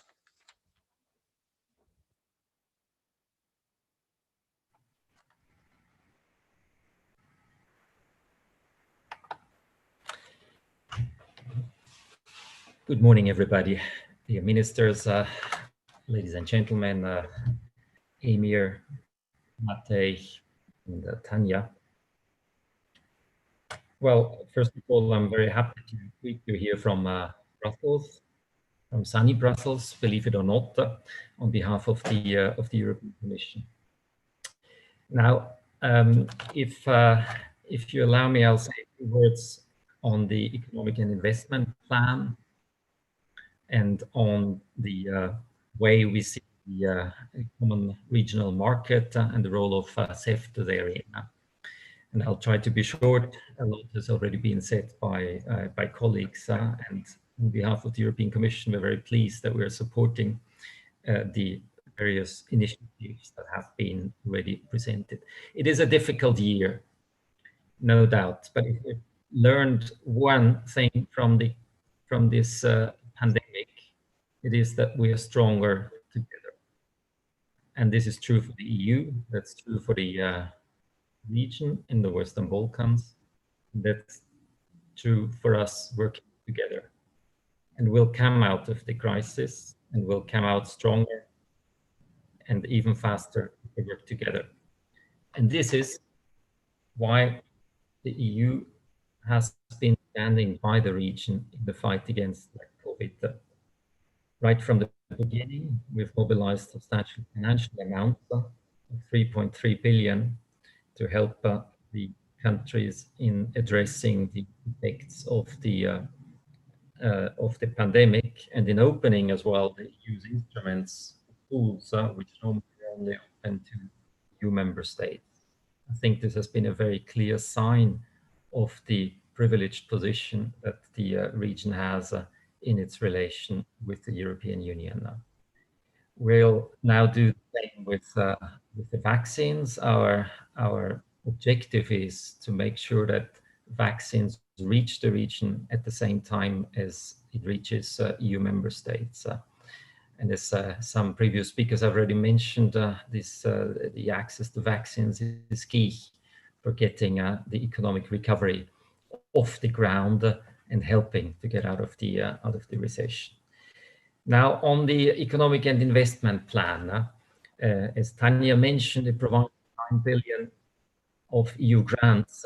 In addition, it also provides guarantees, which should leverage up to 20 billion in the region. These are substantial amounts. These are amounts that will help the region to get faster out of the recession, and which should help to link up the region. You've seen the flagship project that put in here. Mate has rightly mentioned the need to better connect the region.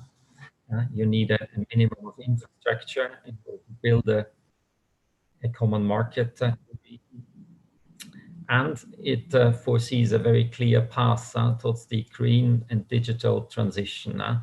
As you know, the green agenda is the EU's growth strategy. We're trying to mirror very much what's happening in the EU as part of the recovery strategy. Now, that brings me to the common regional market, which was also mentioned in the economic investment plan as a key element. It's a key element because it provides an opportunity for a region of 18 million people to become more attractive for investors, to benefit from the opportunities as well that this crisis presents in terms of nearshoring for investors. And a fact that this action plan has been endorsed at the Common Regional Market at the Sofia Summit, together with the Green Agenda Action Plan, is a very encouraging sign in a difficult year of strength of regional integration. Now, let me just say a few words as well on CEFTA, and the CEFTA is working to improve the trading and business environment. I will continue to support you in every possible way, politically, technically, and financially. Let me also say in this context a word on Moldova, and that it is not a CEFTA. It is a CEFTA party, but not in the Western Balkans. But the agreement on the common regional market and the role that CEFTA will play for its implementation will benefit Moldova as well. And the ambitious action plan is based on EU rules and standards, as it was mentioned, and therefore fully compatible with the deep and comprehensive free trade agreement that the EU has with Moldova. Let me say a final word on the private sector. I mean,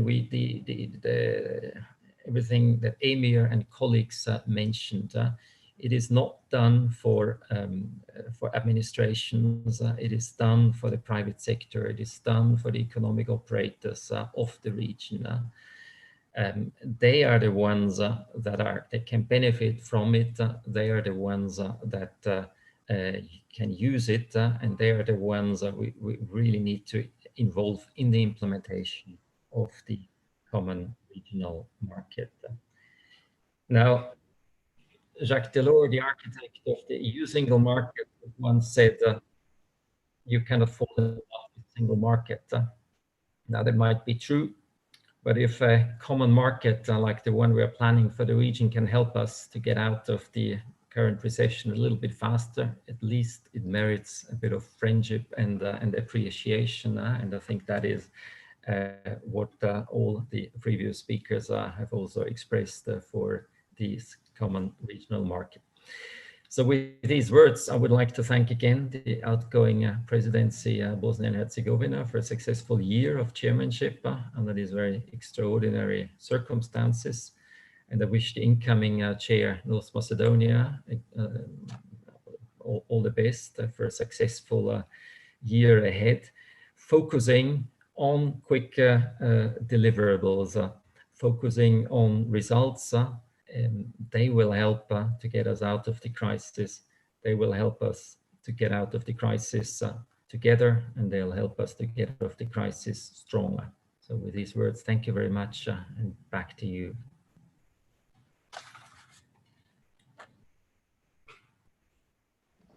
Thank you very much. Sa nama je također danas i gospodin Safet Grđaliju, generalni sekretar Komorskog investicionog foruma Zapadnog Balkana. Gospodine Grđaliju, ja sam više puta slušao vaše izlaganje i znam da ste vi čovjek iz prakse, da kažem, i privrede i da jako možete dobro da opipate puls privrede. A s druge strane znam i da smo malo već probijamo program i da idemo online, pa je bitno da nekako i taj dio ispoštujemo, tako da bih vas zamolio da ukoliko možete malo da nam kažete kako se zaista privreda snalazi u ovoj situaciji, da napravite nekoliko zaključaka i da probamo panel polako da privedemo kraju. Hvala vam, izvolite.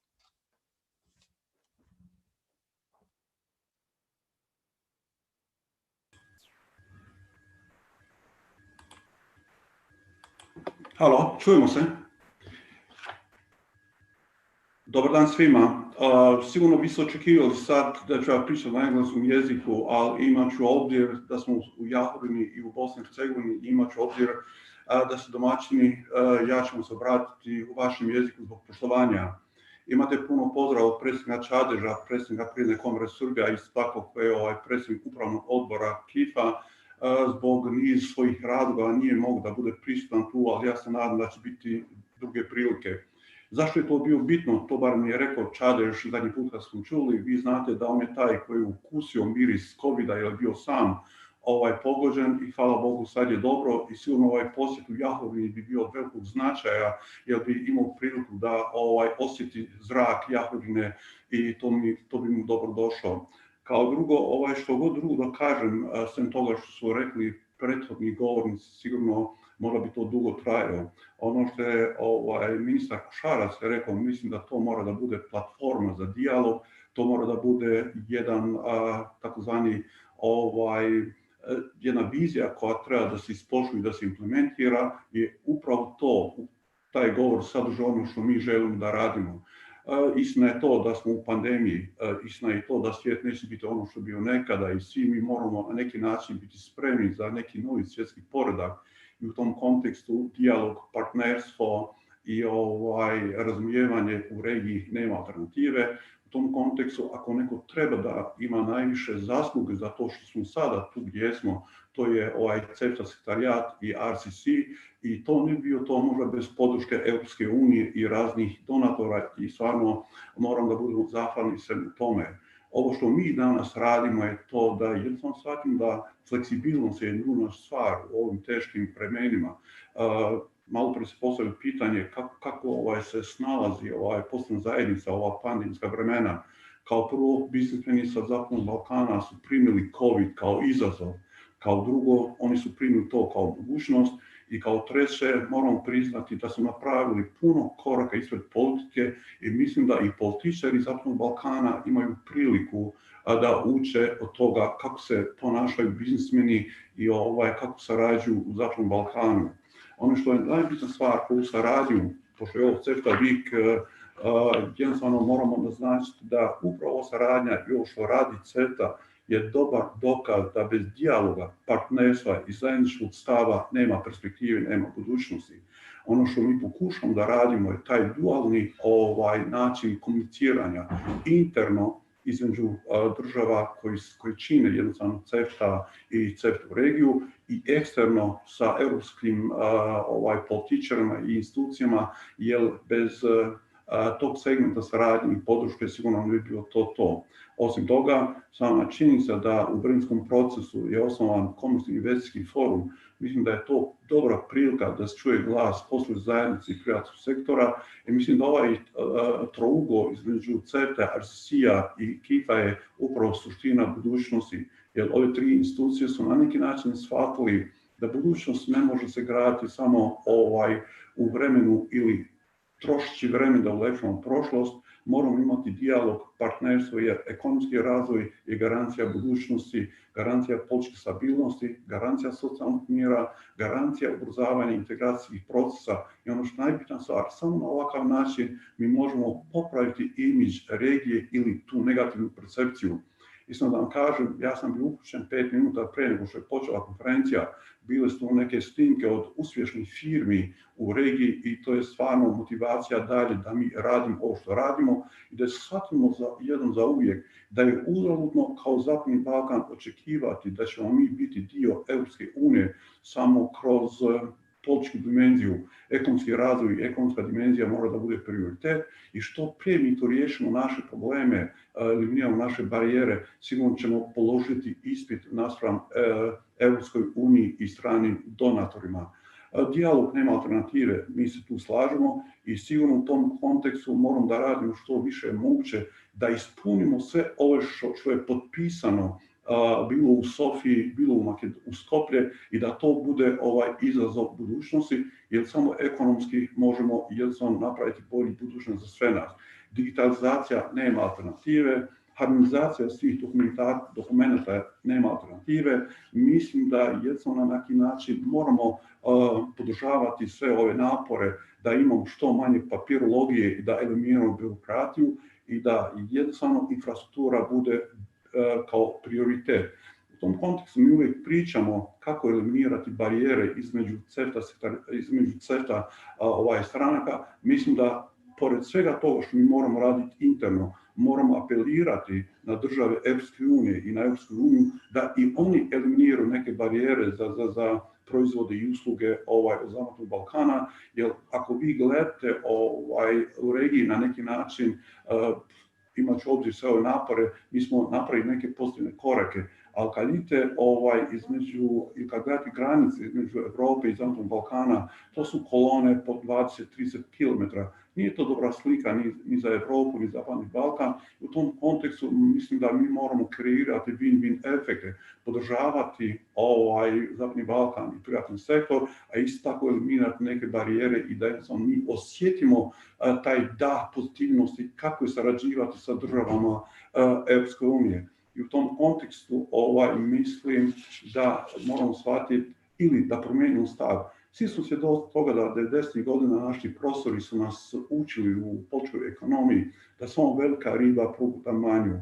Mislim da mi moramo to promijeniti, jer fleksibilna riba, kreativna, inovativna, ona koja ima motivaciju, brže pliva i brže stiže do cilja. U tom kontekstu mislim da mi moramo u tom kontekstu biti aktivni i da ekonomija znanja u budućnosti bude najjače oružje Zapadnog Balkana.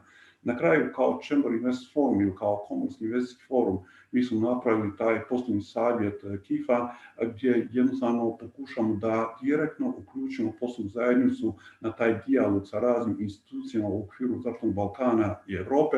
U tom kontekstu bilo bi mi zahvalno od mene da ne iskoristim priliku da se zahvalim CEFTA-i, da poželim sve najbolje i da nastavimo na ovakav način.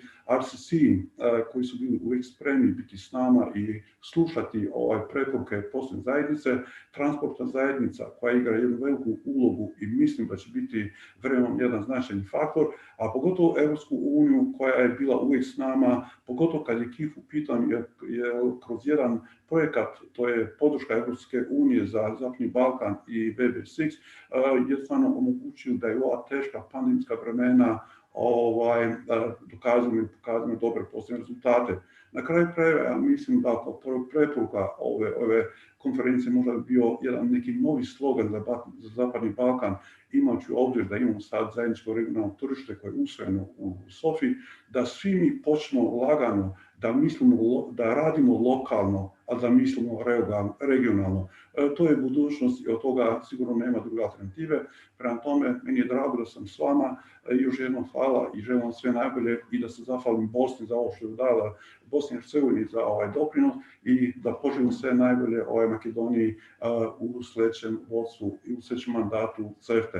Još jednom dobar dan, želim vam sve najbolje, čujem se i za bilo šta ste na raspolaganju ako ima neko pitanje. Hvala i gospodinu Safetu Grđeliju.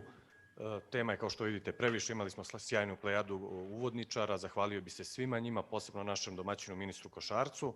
Također, želim da vas obavestim da sljedeći panel kreće odmah posle ovog panela. On je posvećen uticaju COVID-a i molio bih tehničare i kolege da preuzmu vođenje konferencije. Hvala vam puno.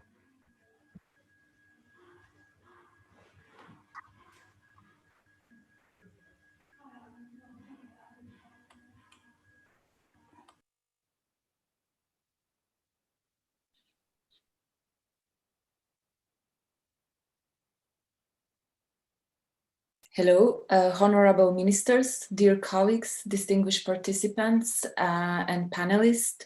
Good morning and warm greetings from Brussels from CEFTA Secretariat. My name is Edna Karaja and I'm project manager of Seed Plus project, and I'm pleased to be moderator of today's session on regional economic cooperation, focusing on the region's response to COVID-19 and path for a lasting economic recovery. Allow me to introduce our distinguished speakers. Mr. Joko Tanasovsky, Director General of Customs Administration of North Macedonia, Ms. Ognjenka Lalovic from Foreign Trade Chamber of Commerce, Bosnia and Herzegovina, Mr. Vincent Aubin from Director General for Health and Food Safety from European Commission, Mr. Branko Todorovic from Milspet Group, member of the Western Balkans 6th Chamber Investment Forum Business Council, and Mr. Mate Georgievsky from Transport Community Permanent Secretariat. Before we start, I would like to give you a few logistical remarks. There will be 2 rounds of questions, approximately 20 to 25 minutes each, and questions will also be taken from the audience at the end of each round. Please post your questions through the chat or to question and answer addressing all panelists, but you can specify in the chat or question a speaker to whom you would like to address your question. Also, to make the session more interactive, there will be a few queries for the audience. I invite you all to participate. It says just a few clicks and it's anonymous. I hope we can now start with the round 1. I was warned from the that we should be short because the first session took a bit longer.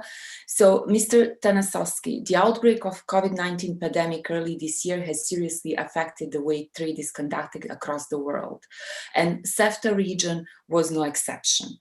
The main achievement, and we heard from previously in this respect, has been the establishment of the green corridors and the green lanes, based on the joint proposal from the Transport Community Treaty Secretariat and the CEFTA Secretariat. Could you please tell us in more detail how this initiative started and how was implemented? Thank you for the floor. Dear Minister Kosharac, dear respected directors of the international organization, representatives of the European Commission, dear colleagues and friends. First, it is my great pleasure to address you virtually from Skopje as the chair of the Subcommittee on Customs and Rules of Origin. I'm sorry that I cannot be at beautiful Jahorina and in Sarajevo, but let me express my sincere gratitude to Minister Kosharac for his excellent work, to the Bosnian presidency and to the CEFTA Secretariat for successful implementation on the CEFTA priorities. This year was very challenging for the global economy and for protection of the citizens and their health. Due to the world pandemic, many countries introduced very strict measures such as closing the borders or transport restrictions. However, despite the need to introduce strict measures, the flow of the essential goods, food, medicines, medical equipment should not be the subject to the restriction or any kind of stops. Green corridors was the first joint action of the custom in CEFTA region to facilitate cross-border transport of food and medical equipment and materials. The initiative was supported by the transport community, RCC, DigiTaxud, and other institutions involved in the international trade. And with the huge effort of all involved, the green lines were established. As a first step, the CEFTA parties, based on the recommendation of the Macedonian presidency with the Subcommittee on Customs and Rules of Origin of Goods, established the CEFTA coordination body in order to exchange the information between all CEFTA parties in real time. The coordination body consists of the representatives from the ministries responsible for the trade, CEFTA contact points, and representatives from the custom administration. The CEFTA coordination body was assisted by the normal CEFTA secretariat, and it was coordinated with the transport community. The border crossing points were mutually agreed and the custom administration committed their efforts to maintain open borders 24/7, despite the lockdown and prohibition to travel.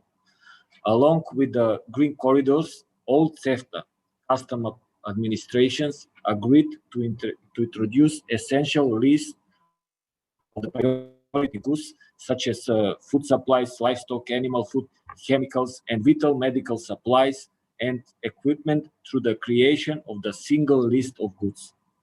The identification of the goods is according to the tariff codes filled in the export or transit declaration, noted that the priority lines for essential goods are possible only if the tariff code 6-digit in transit or 10-digit in export is filled in the customs declaration, because it is the only way to identify the priority list of goods.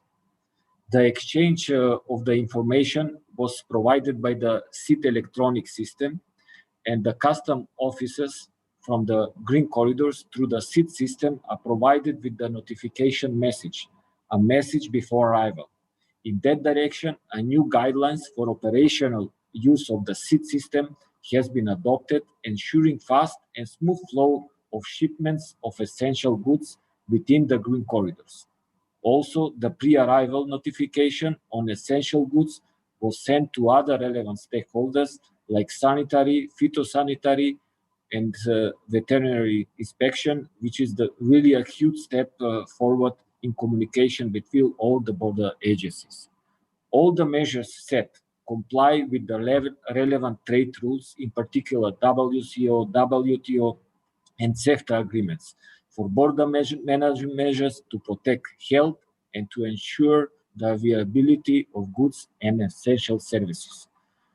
Following a swift reaction and coordination, this has within a very short time ensured that the transport workers, in particular lorry drivers, could operate in safe condition, as well as all staff at the borders can also operate safely. Under the established conditions, the continuity of the supply chain has been maintained and uninterrupted, contributing to mitigate the effect of the pandemic over the economy and the society.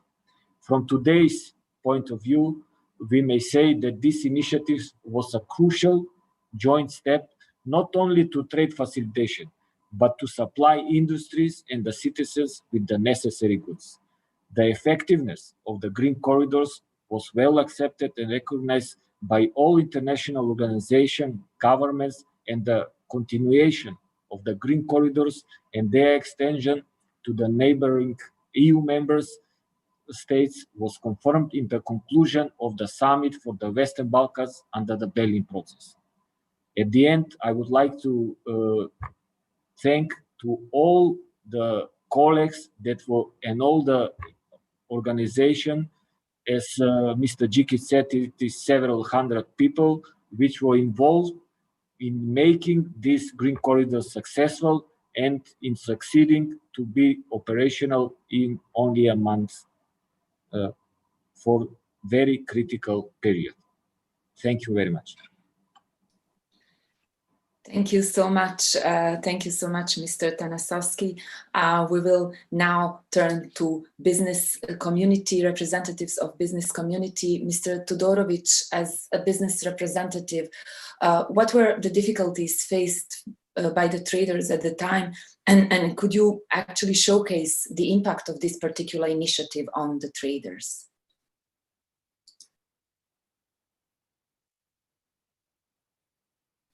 I think you are muted. Is it better now? Yes, perfect. First of all, good morning from not too foggy Belgrade. Now it is a little bit clearer than it was previously.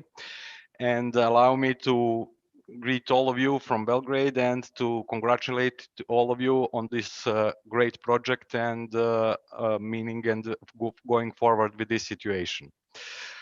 If we are talking about the impact regarding the pandemics, at the beginning, we can split it in, let's say, two peaks. First from March to June or so, and then the other from August or September up to now. The departure of the goods itself took some longer time to depart, because at the beginning, when it all started, I must say we were not prepared as we should be, because we didn't know what to expect.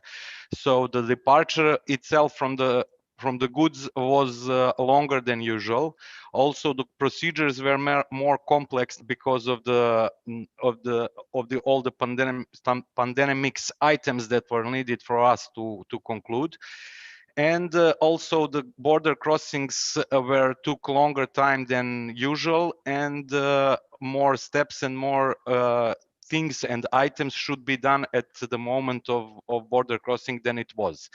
That was the biggest issue that we faced in the beginning, but how time was passing and how we were facing the situations for a longer time, we achieved to reorganize ourselves to find the solutions, and now we are even it is a more harder situation and more patients in the hospitals, but we are better right now and we improved the process itself. So those are the biggest objectives that we made and that we were facing as a problem for the process itself.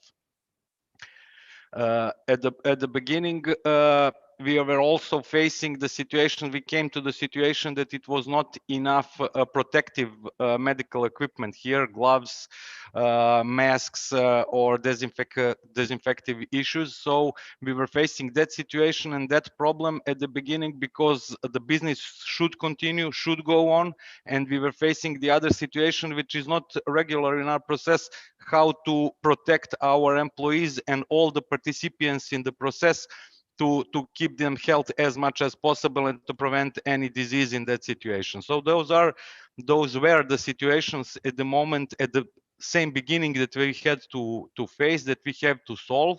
But as the time was passing, we were getting better and better, and now we are in the, let's say, we made a good process and good fast forward in the situation that we need. Thank you, Mr. Todorovic. I would now call to Mr. Georgievsky to tell us. Actually, Mr. Tanasovsky already mentioned that the coordination was huge. That we had representatives of more than 100 representatives involved in coordination of these activities. So, Mr. Georgievsky, could you tell us what was like coordinating the regional activity with so many representatives with so many different institutions? Thank you. Thank you, Edna. Hello to everyone. Greetings to the panelists and to the audience over there in Jahorina. I really hope that we'll have other opportunities in better time to really meet in personal. Because we are, let's say, lagging with the time. So just to go directly to your question, Edna, on the coordination. Indeed, it was not easy, I must say. That's for sure. But we really did it with enthusiasm, and we recognize such enthusiasm across all regional parties in the Western Balkans. Because we knew from the beginning that we are aiming at something really, really important, something that is of urgent need to preserve a sort of normal economic activity in quite abnormal times, I would say. Because back then, as it was mentioned, the economy seemed to have stopped for a moment. The traffic flows were being interrupted occasionally.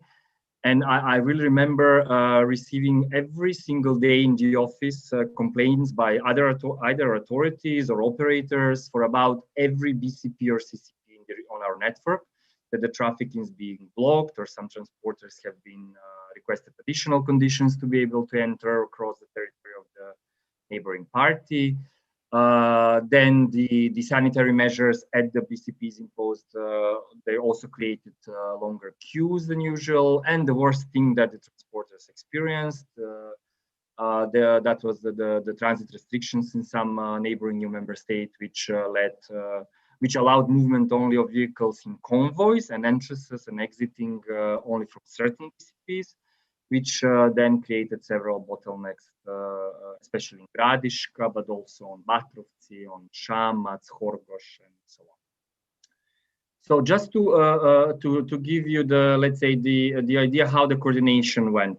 So first it started by the Regional Cooperation Council inviting all main stakeholders at the same table to an initial meeting to give a light of this idea for establishing the green corridors and lanes.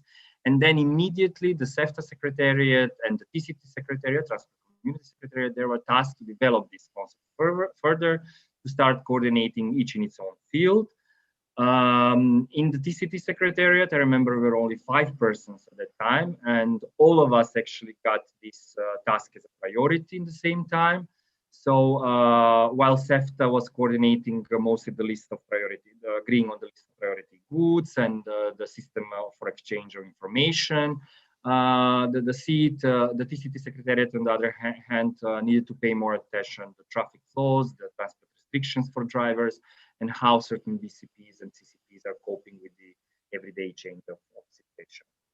So I would stress 3 important things for the coordination. One is to ensure that the decisions taken by the central administrations are not unilateral decisions that have distortive effect of the transport and trade flows.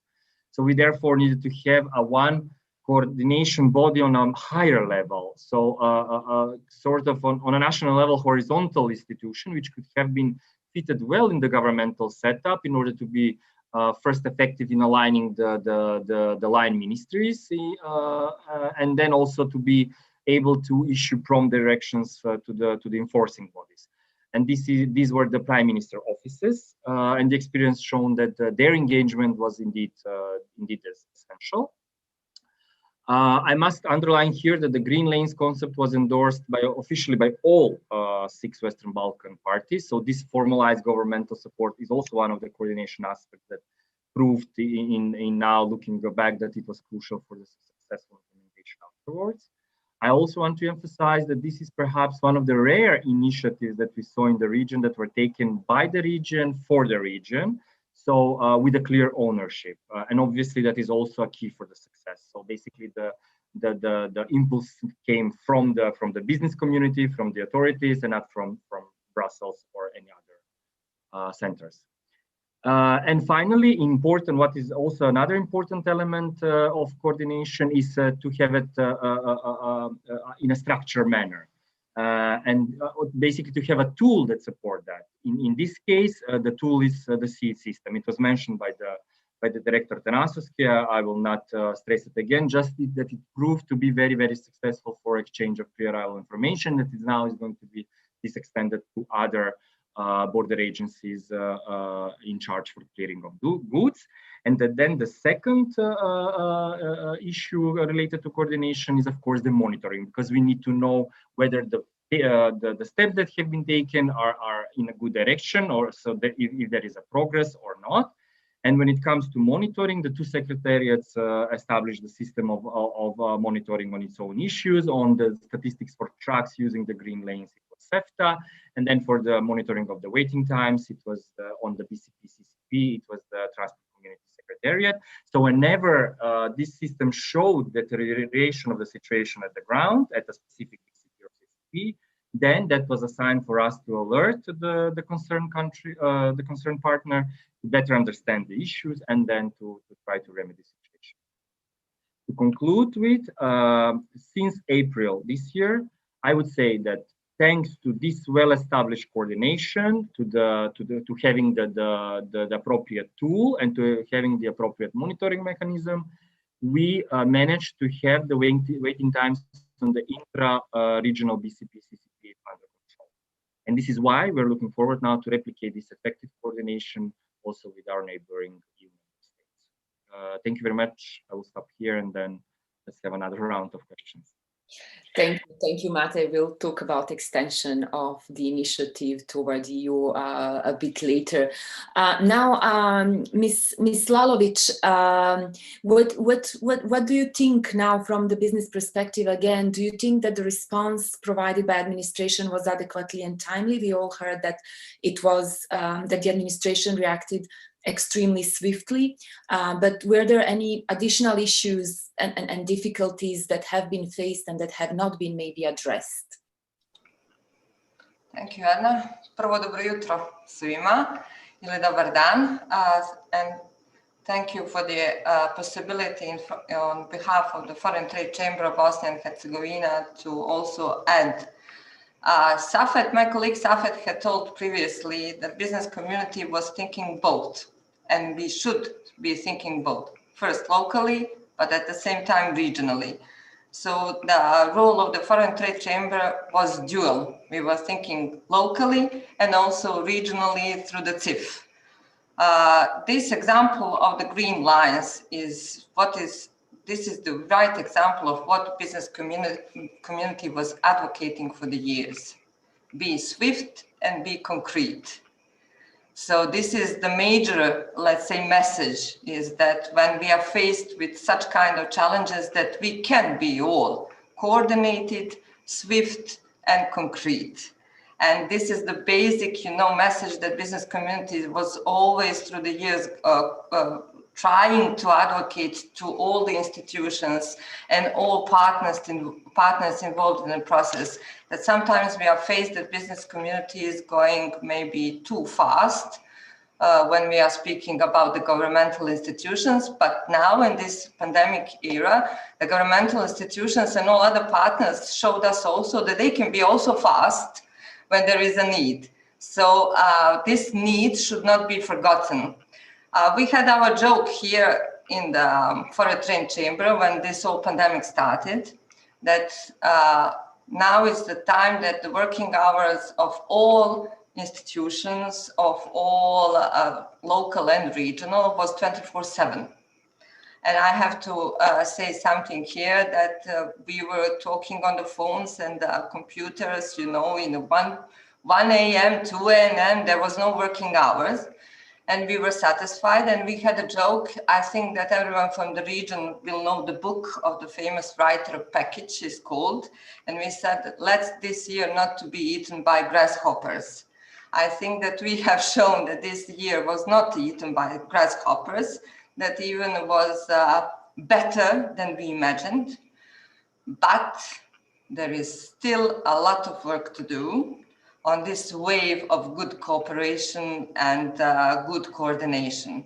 I have to say that from the very beginning of the pandemic, as I said, to think locally and regionally, Foreign Trade Chamber, together with the entity Chambers of Commerce of Bosnia and Herzegovina, was summoned up by our MOFTA, relevant ministry, to have 24/7 cooperation regarding the mitigation of the negative impacts on the economy of Bosnia and Herzegovina. But at the same time, we were involved through the CIF, presenting all the initiatives regarding the region.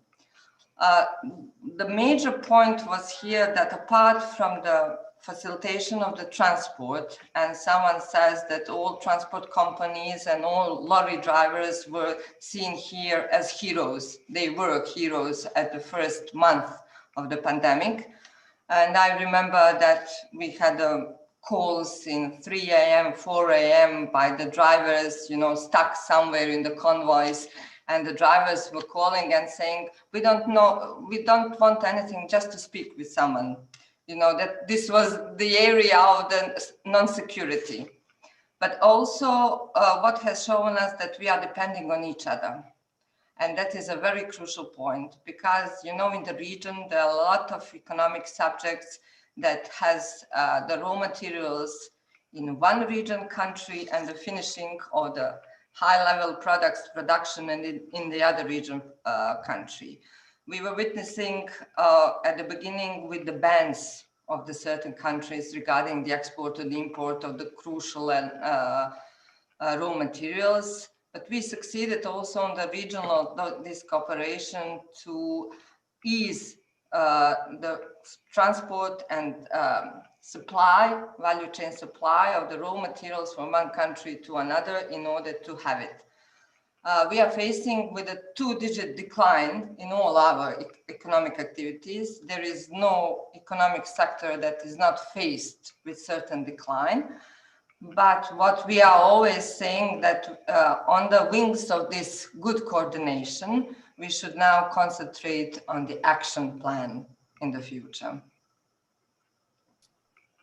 Thank you so much. We will talk a bit later on the action plan.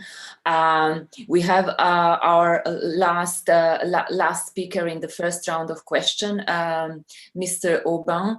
The EU, as the rest of the world, was also hit by the pandemic. And could you tell us what were the major issues in the EU at the time, and how did your DG responded to it? Good afternoon, because we are already afternoon.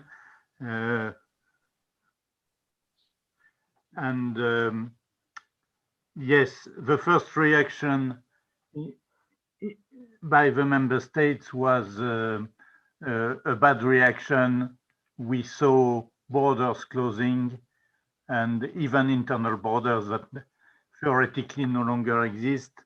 And bit by bit, this was changed because, as the previous speaker was saying, we are all dependent. We export and we import. And in the sector covered by my general directorate, it was very obvious. We have medicinal products and food. And this closure of the border was not possible. So things reopened. Of course, there were many questions to be raised because there was initially a fear that food could transmit the virus, that animals could transmit the virus. So there was no question of lowering food safety controls. Fortunately, now we have a bit more evidence that food does not transmit the virus. For animals, we know that certain animals can be infected and can transmit the virus. It was obvious that minks can be affected. So there were some outbreaks and fear that the virus was mutating in these animals. So some measures have been taken for that. To come back on the questions of borders, we adopted some measures to try to facilitate trade, relaxing certain measures. Of course, as I said, not the food safety level required in the EU, but we accepted, for example, that certain documents that normally should arrive with the consignments could be sent by email or fax, while the lorry could already be on their way. So that was a way to relax the measures.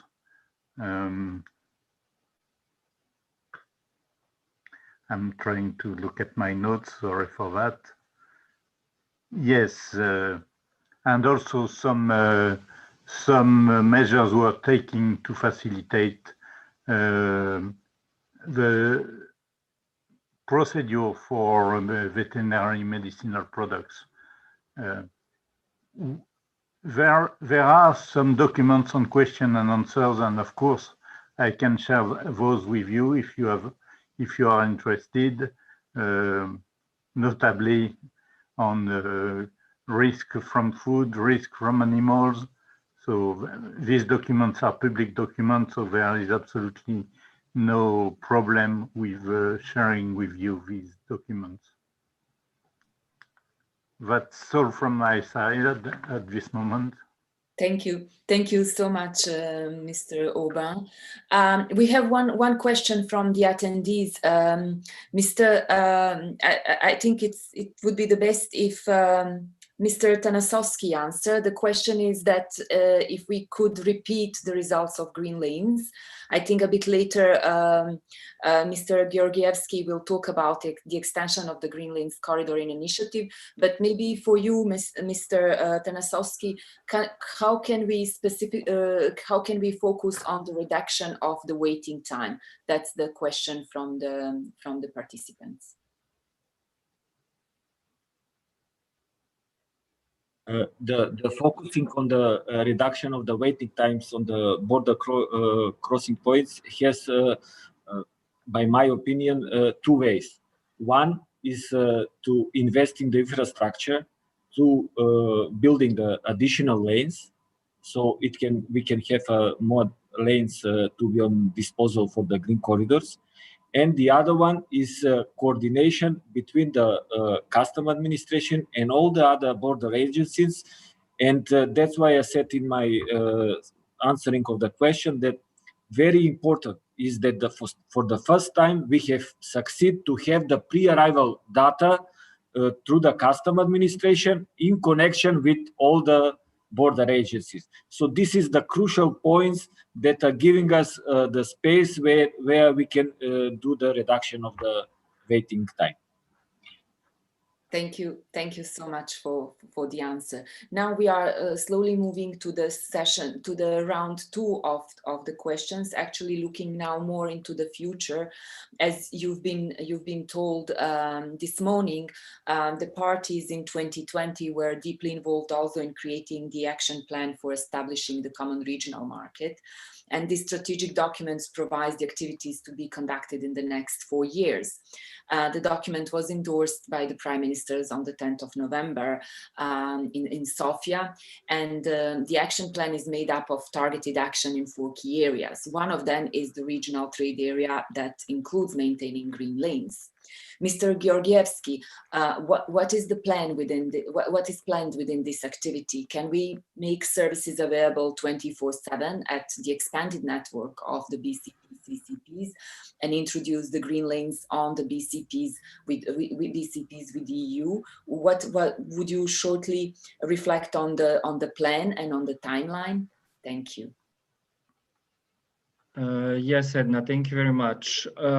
You're absolutely right. The green lanes must be maintained. And I think all the political signals and all the latest communications and the efforts that are made by the 2 secretariats, but also by the national institutions, so by the Western Balkan parties, and now the EC and the EU member states are in that direction.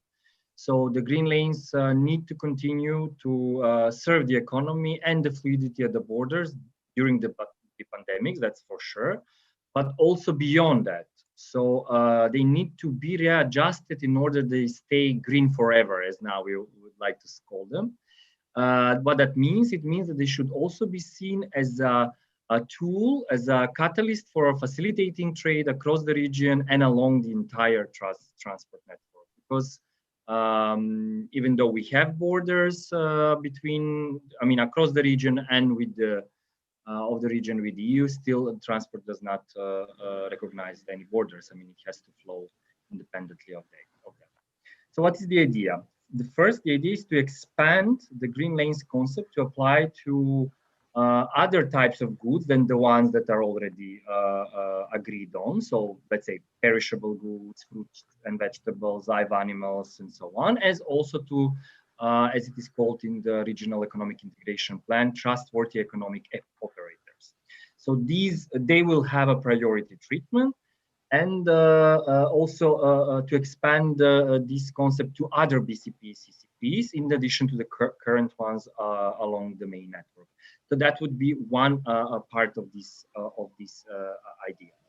Secondly, the other, let's say, component of this is, so first is the expansion. The second is to extend the green lanes concept to the neighboring EU member states, so that in the reality, the 2 concepts coexisting, the one in intra-EU and the one intra-WB6, they meet at the shared BCPs, so that in practices, certain goods are also prioritized on these BCPs. This first will have to be only for medical supplies, and then hopefully and gradually other commonly agreed goods.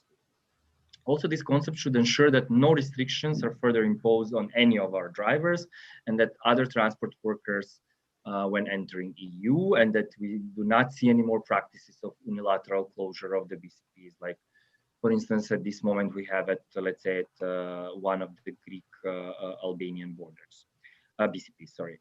So yes, about the timeline, there is a timeline, but in order to make this to happen, we have already started the prep work.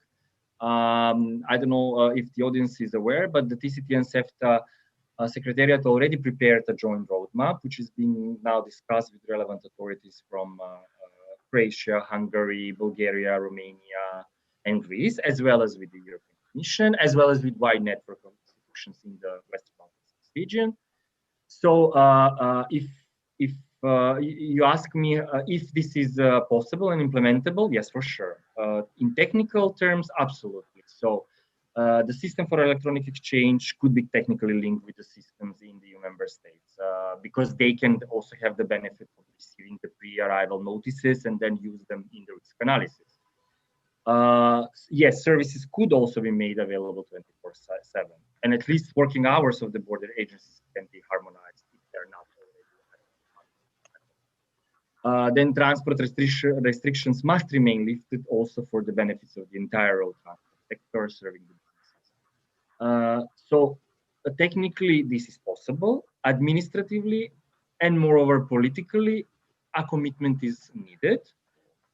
But I believe that by endorsing the Sofia declaration that was mentioned today, by endorsing the regional economic integration plan or the common market as now is called, I think also that this commitment is secured. We have also established the coordination body consisted of the Western Balkan 6 EU member states and the European Commission, which held 2 meetings in short time. So I also believe that by this we have ensured administrative participation and started operationalizing the concept that I just elaborated. So just to conclude, we have the common market plan, which puts stronger elements to the green lanes. And very, very important, it introduces the concept of joint border controls among the Western Balkan economies, something that my director already mentioned in his introductory speech, because this is already a model of cooperation that we promote and advocate for through our transport facilitation action plan, through which we are also promoting, and we will definitely looking at the infrastructure capacity improvements and modernization for which Director Tanasovsky mentioned.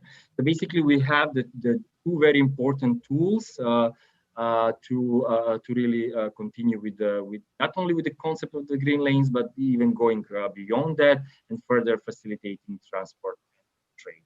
What was not mentioned, I would just also like to with that is the use, so the improvement of the technology at the BCPs and use of digital solutions. So also digitalization is one of the solutions that we are looking at, and all this in order to create reliable and attractive logistic chains and a more competitive. Thank you very much, and sorry if I was. Thank you. Thank you. I think it's very important that the activities continues on such a successful initiative, and this also shows that all participants here, 90% of them actually agrees that the initiative should be extended to the borders with the EU, while absolutely no one disagrees with it. So somehow this also proves that we are on the right track. Now further to the action plan and the regional trade area of the action plan, that also includes the risk management. Mr. Tanasovsky, what benefits will traders have from the implementation of the regional customs risk management strategy? So we can have benefits for the traders. We must do the very further facilitate the trade, and this facilitation of trade is very good in the political language, and they're using very often. So I hope and I know that in the future, through the risk management strategy and the vision that is representing, we will succeed to perform all the tasks that are in front of us, and in a manner of collection of the revenue, protection of the society, all according to the best practices.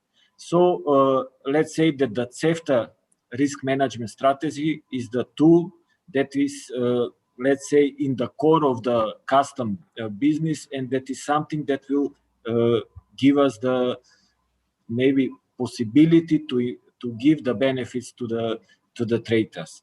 This risk management strategy, just to mention that it was adopted in the December, and this implementation of the CEFTA risk strategy it will be really demanding, and it is. So the CEFTA parties will need the assistance in adequate funding for its implementation.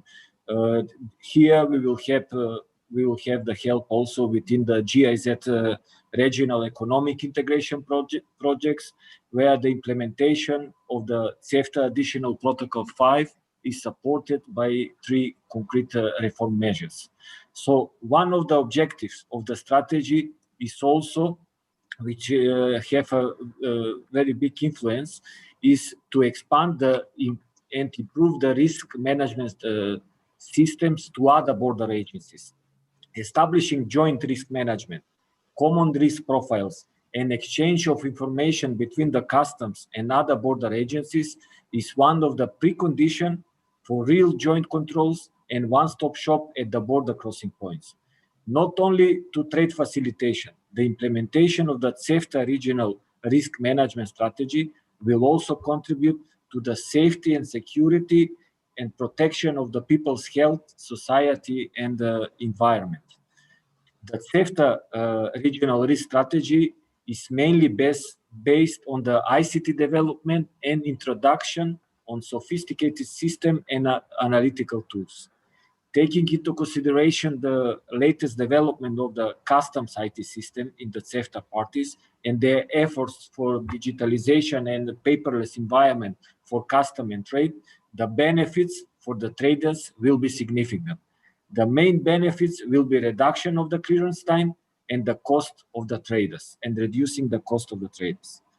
The clearance time will be reduced by implementation of the new advanced system, new techniques, and analytical tools.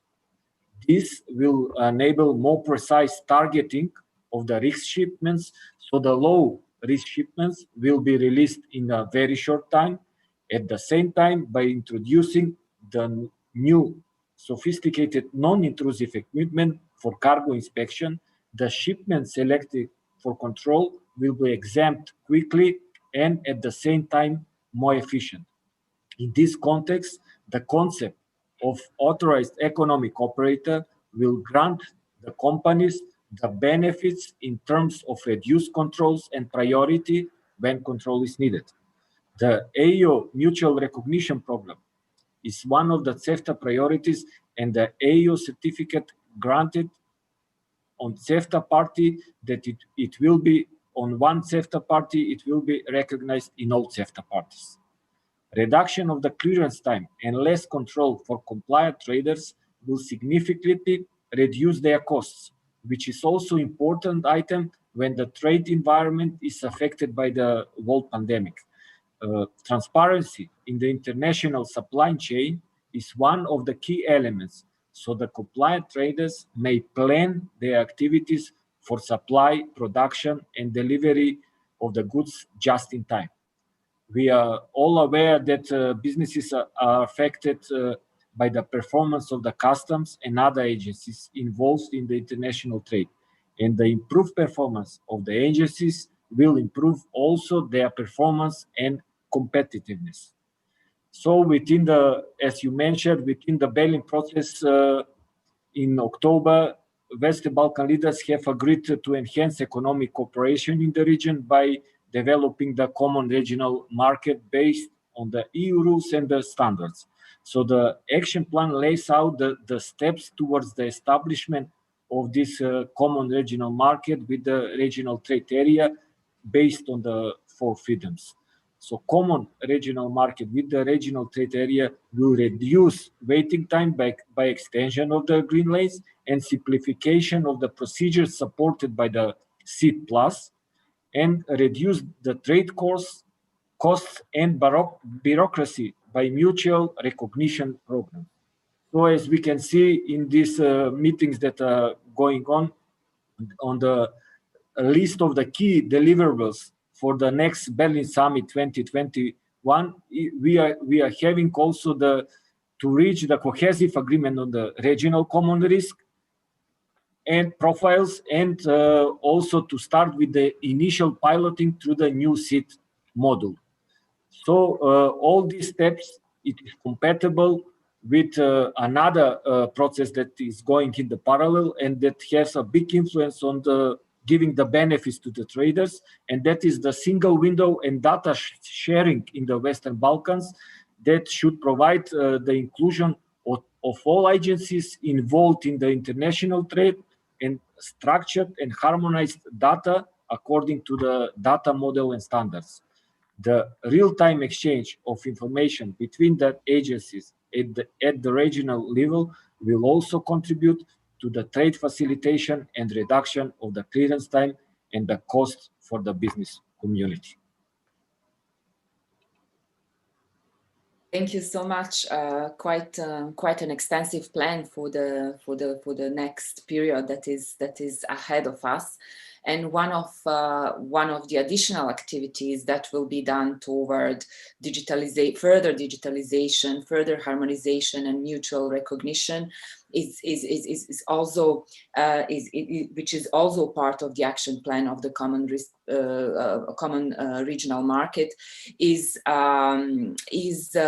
actually building on the EU Traces NT. DG Sante has kindly provided to CEFTA their Traces NT software that is going to be customized for the CEFTA in the scope of Seed Plus project. And based on your EU experience, Mr. Aubin, what do you think what benefits will this bring to the region? Thank you. I think I've not seen any country regretting to have adopted traces. That will be my first comment. For the operators, it has a big advantage from the very beginning. When you enter in the system the data for the certificate, the system will not accept your certificate until everything is completed. So you will not have the frustration to arrive at the border and to be told that one document is missing. It has also big advantages for the administration at the border because it helps them to better plan the activities and thus reducing the waiting time at the border. Also, one of the main element for the administration is that when you receive the data for the certificate electronically, they transfer that in the EU to the common entry document by simply pressing a button. All the information is transferred from the initial certificate to the common entry document. So that saves a lot of time.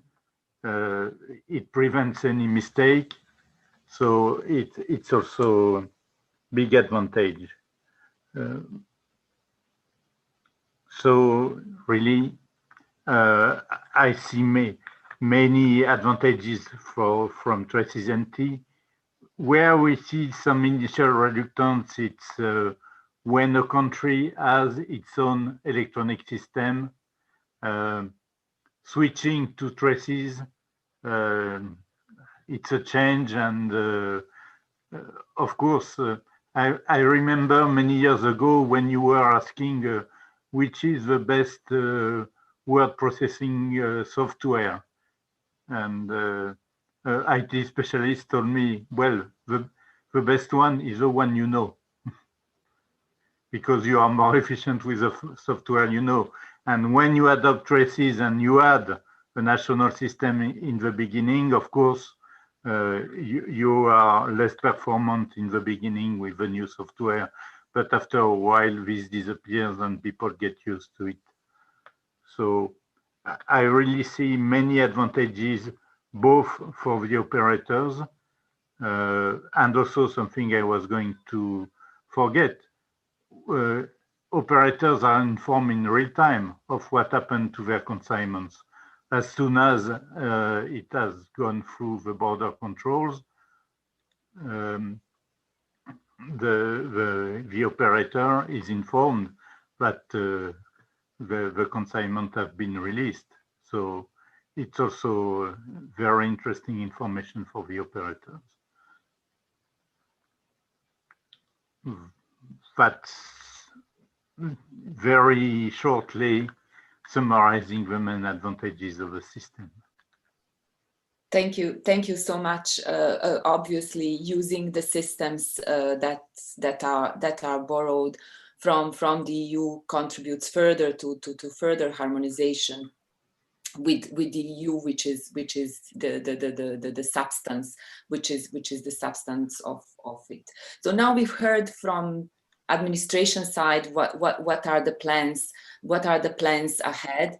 It would be interesting to see the reflection now from the business representatives of the business community.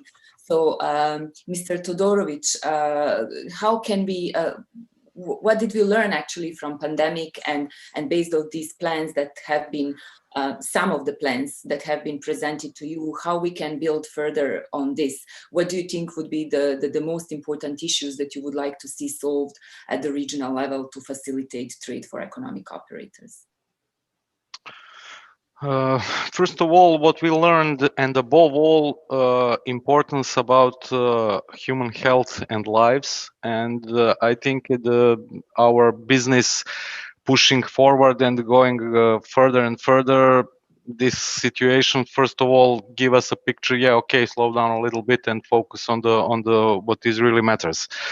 Also, we saw and we learned in whole this pandemic situation, how can we reorganize ourselves, how can we improve, and how can we can be better and faster, that we didn't have a clue that we can do something until this pandemic occurred. So a lot of the companies in private sector change their, let's say, line of business, change their business organization or company organization completely, issued by the pandemics, but completely changed, and we saw some bigger possibilities, and we made some reorganization that we can achieve better results and do much more business with the same number of the employees, or little increasing the employees.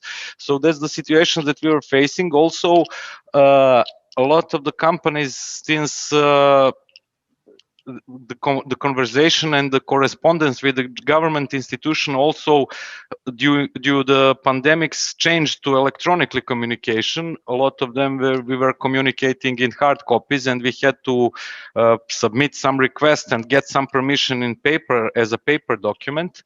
Now, since the pandemic occurred, we started electronic communication, and it showed us that it is much faster and much simpler and better for the business and for all together. Also, as the colleagues mentioned earlier, electronic data exchange and single window project, which is occurred in this moment in Serbia, could hugely help.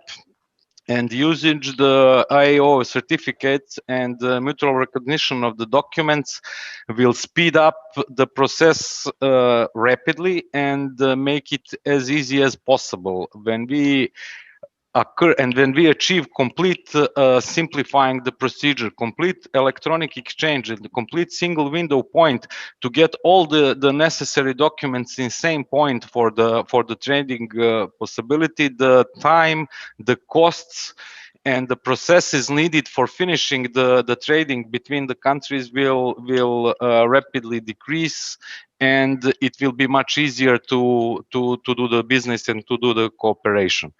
Those are the, let's say, biggest issues in this situation. Also, it would be electronic communication between institutions and between private sector and the business occur and the institutions. If we switch it completely electronically and completely create completely paperless environment, then with all the benefits that we are occurring in this situation, with what we are facing in this situation will increase the benefits and will decrease time and costs for the process itself. Let's say the last point, which also can be pointed, is infrastructure situations. And the border, I'm not talking about the main border crossings, I'm talking about smaller border crossings. Then the infrastructure can be improved, and I believe with that infrastructure improving, that with the benefits mentioned earlier, we will face the huge increasing of the business and trading possibilities. Thank you so much. Thank you so much. Now we've seen the results of the small queries that we had here, and obviously more than 50% have selected that digitalization and paperless trade is something that will mostly contribute the most to the speedy region's economic recovery. In the light of this, Ms. Lalovic, would you reflect a bit how can regional economic cooperation be then strengthened to facilitate recovery?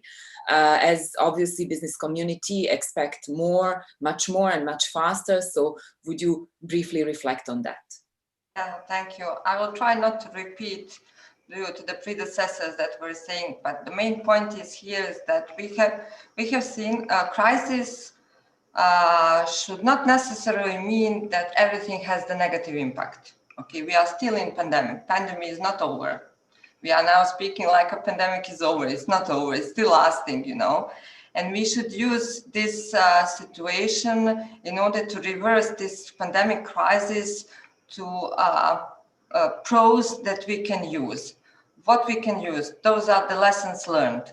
Lessons learned from this period in this year is that we need recognized and harmonized documents, that we need trade and service facilitation, that we need transport facilitation, including everything else, and that we need to cut down the time spending and the costs of the business community. If everything what I have numbered now is put in the action plan. So if we are going to conduct action plan, someone told us previously that maybe there are some ideas, you know, that in action plan something should more be included. Please don't. Let's concentrate on what is put now, because we from the business community, we fear, you know, if we put much to do, that then much will not be done. Let's concentrate on 3-4 points that are also here emphasized during the panel discussions, and let's put our all strengths in order to implement it. You know, the crucial stage is implementation stage. We need extension and expansion of the BCPs. We need paperless trade documentation. If we succeed only in those two factors, we will have a huge strength to the business community, because what we are facing, again, I'm trying to repeat on, let's think locally now as a region, that the region is locally. If we succeed in this facilitation of all aspects, then the region will be more attractive for the nearshoring effect to the European Union. Everyone is talking about nearshoring effect to the region. If we do not succeed until 2024, you know, to succeed in those measures that we have put to do it, the nearshoring effect will not be used. And this is the point that we should do. If we should go to the cohesion of the region, because with this cohesion of the region, we can then speak about more value-added products here that are needed. Thank you so much. We do not have questions from the public, so I would like to take this opportunity to thank all panelists and to all attendees that have actively contributed in this discussion, and would just like to conclude that obviously the past period showed that the region is able to swiftly and collaboratively respond to the obstacles encountered, and that building on the fact that this pandemic somehow facilitated digitalization, we truly hope then that the region will continue to collaborate in this spirit, as obviously only the shared commitment from the government, from the industry and all other relevant stakeholders can contribute to a renewed partnership and will allow the region to make the most of the common market. With this, I would conclude this panel and would like to call my colleague Daniela Gacevic to open the second panel. Daniela, over to you. Thank you once again.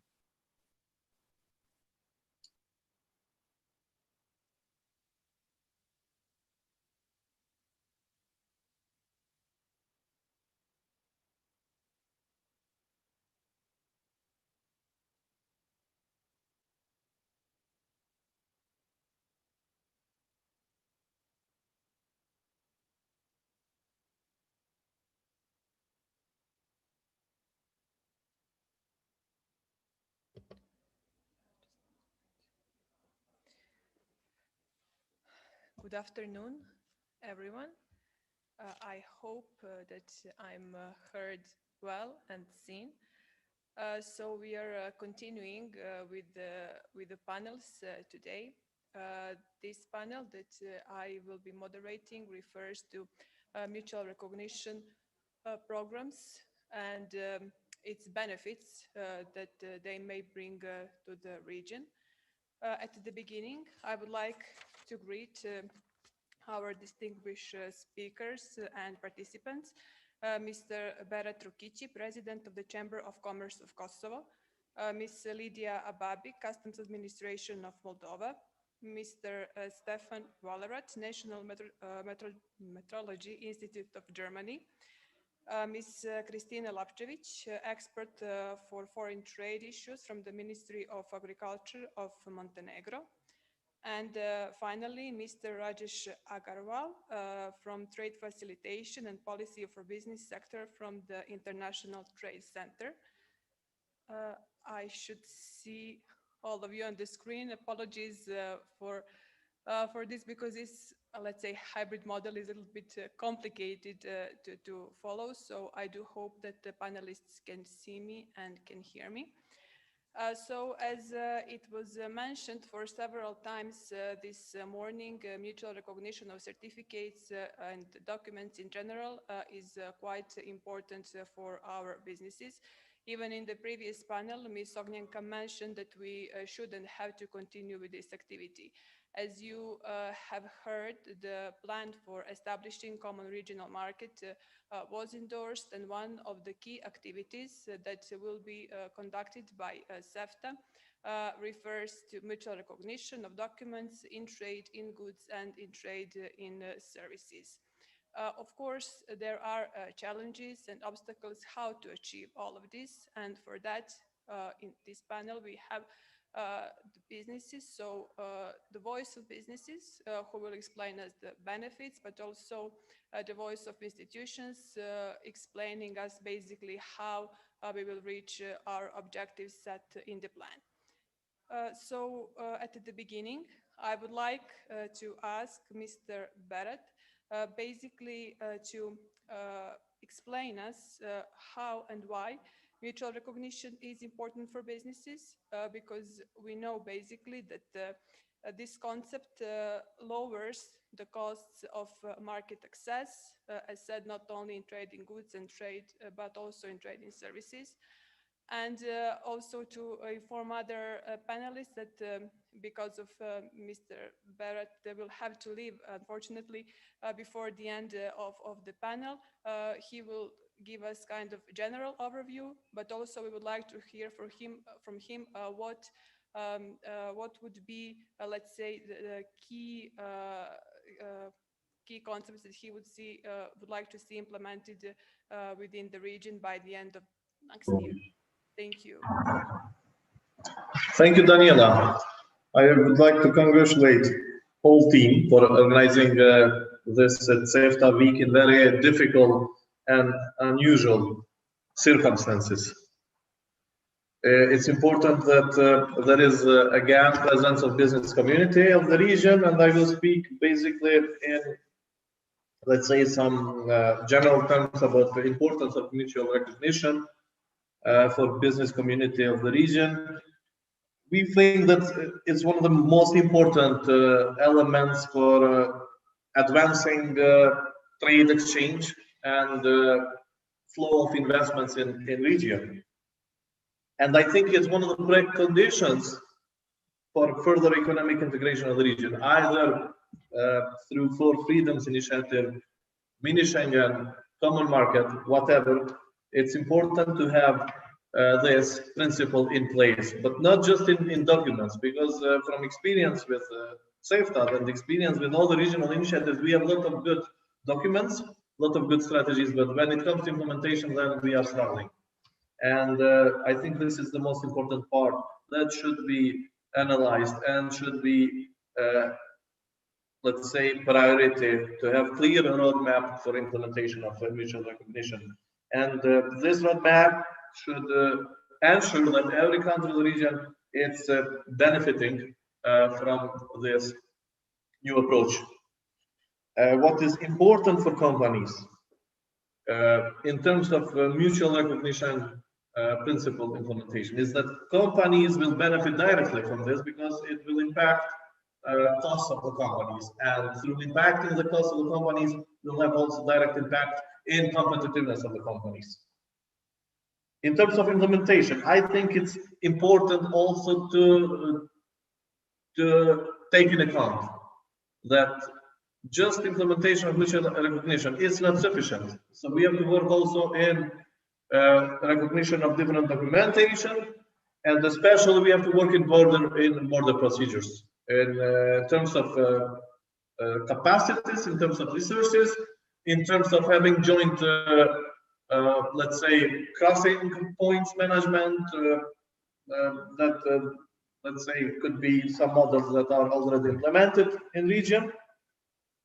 And of course, what is quite important for us is to have permanent voice of the businesses in road mapping, implementing activities between countries, especially through creating permanent bodies, kind of business consulting or industry advisory boards that will help us. In terms of sectors, because I think second question that was raised to me was related with sectors, I would focus in health sector, food industry, and in part of metal processing industry. So this would be something that I would recommend as sectors. Thank you, Mr. Rukici. I hope that we have with us colleague Lydia Ababi from the Customs Administration of Moldova. Is Lydia with us? Lydia, customs clearance, among others, refers to preparation and submission of documents basically required for import and export in order to facilitate the trade in goods. And usually when we speak about documents, we always have in mind some procedures. What are the instruments that are in place that we can use in order to simplify these procedures? Thank you very much, Daniela. Distinguished audience, dear colleagues, greetings from Chisinau, Moldova. It's a great pleasure for me to participate at this important event. Regarding this topic, I would like to say the trade facilitation play a key role, and the primary goal of trade facilitation instruments is to help make trade across border faster, cheaper, and more predictable. One of these instruments is authorized economic operator. The AO concept introduced by WCO in safe standards is based on customs to business partnership. The main principle of this program is that traders who voluntarily meet the criteria laid down in the legislation, such as compliance according to the customs and taxation rules, proven of financial solvency, appropriate record keeping, practical standards of competence, and of course security and safety measures, and work in close cooperation with customs authorities to ensure the common objective of supply chain, are entitled to enjoy some benefits. I would like to underline the big advantages, the benefits of AO program, such as lower rate of physical inspections of imported exporter of goods. Of course, preferential treatment by customs if the goods are selected for controls. Another benefit is to choose the place, a specific place to perform the customs controls. And another benefit is easier admission to customs simplification, such as simplified declaration, which can be used by AO holders. And if an AO holder requests a particular simplification, the customs authorities shall not re-examine those conditions which have already been examined when granting the AO status. Another benefit is prior notification. This benefit will optimize, of course, transport and the logistic more sufficiently, and will minimize the logistic delays. Those all mentioned benefits will, of course, simplify the procedure for traders by reducing time and cost for customs procedure, and will improve the security of supply chain.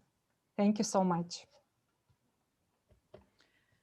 Thank you, Lydia, for your explanation. Now over to Mr. Stefan Wallerat from Germany. So, Stefan, when mentioning facilitating of trade in industrial products, we have to have in mind different TBT requirements, which sometimes may create non-tariff barriers. Can you explain us what are the concepts that are used by the EU in order to overcome these obstacles? Thank you very much, Daniela. I hope you can all hear me, and good morning to everybody. Good morning to the panel. Good morning to everybody from Braunschweig, Germany. It's my great pleasure and honor to be for the first time within the CEFTA week. So very great to be here, and congratulations really for the great organization under those difficult circumstances. Really, really impressive. Yes, let me introduce a little bit the concept used in the EU for mutual recognition of industrial goods in order to improve the internal market for goods and strengthen the conditions for placing a wide range of products in the market. The EU has adopted in 2008 a new concept, the new legislative framework. It is a package of measures that aims to improve market surveillance on one side and also to boost the quality of conformity assessment needed to confirm the compliance of the products. It also clarifies the use of the CE marking and additionally creates a toolbox of measures for the use of product legislation. So what does this new legislative framework provide in detail for?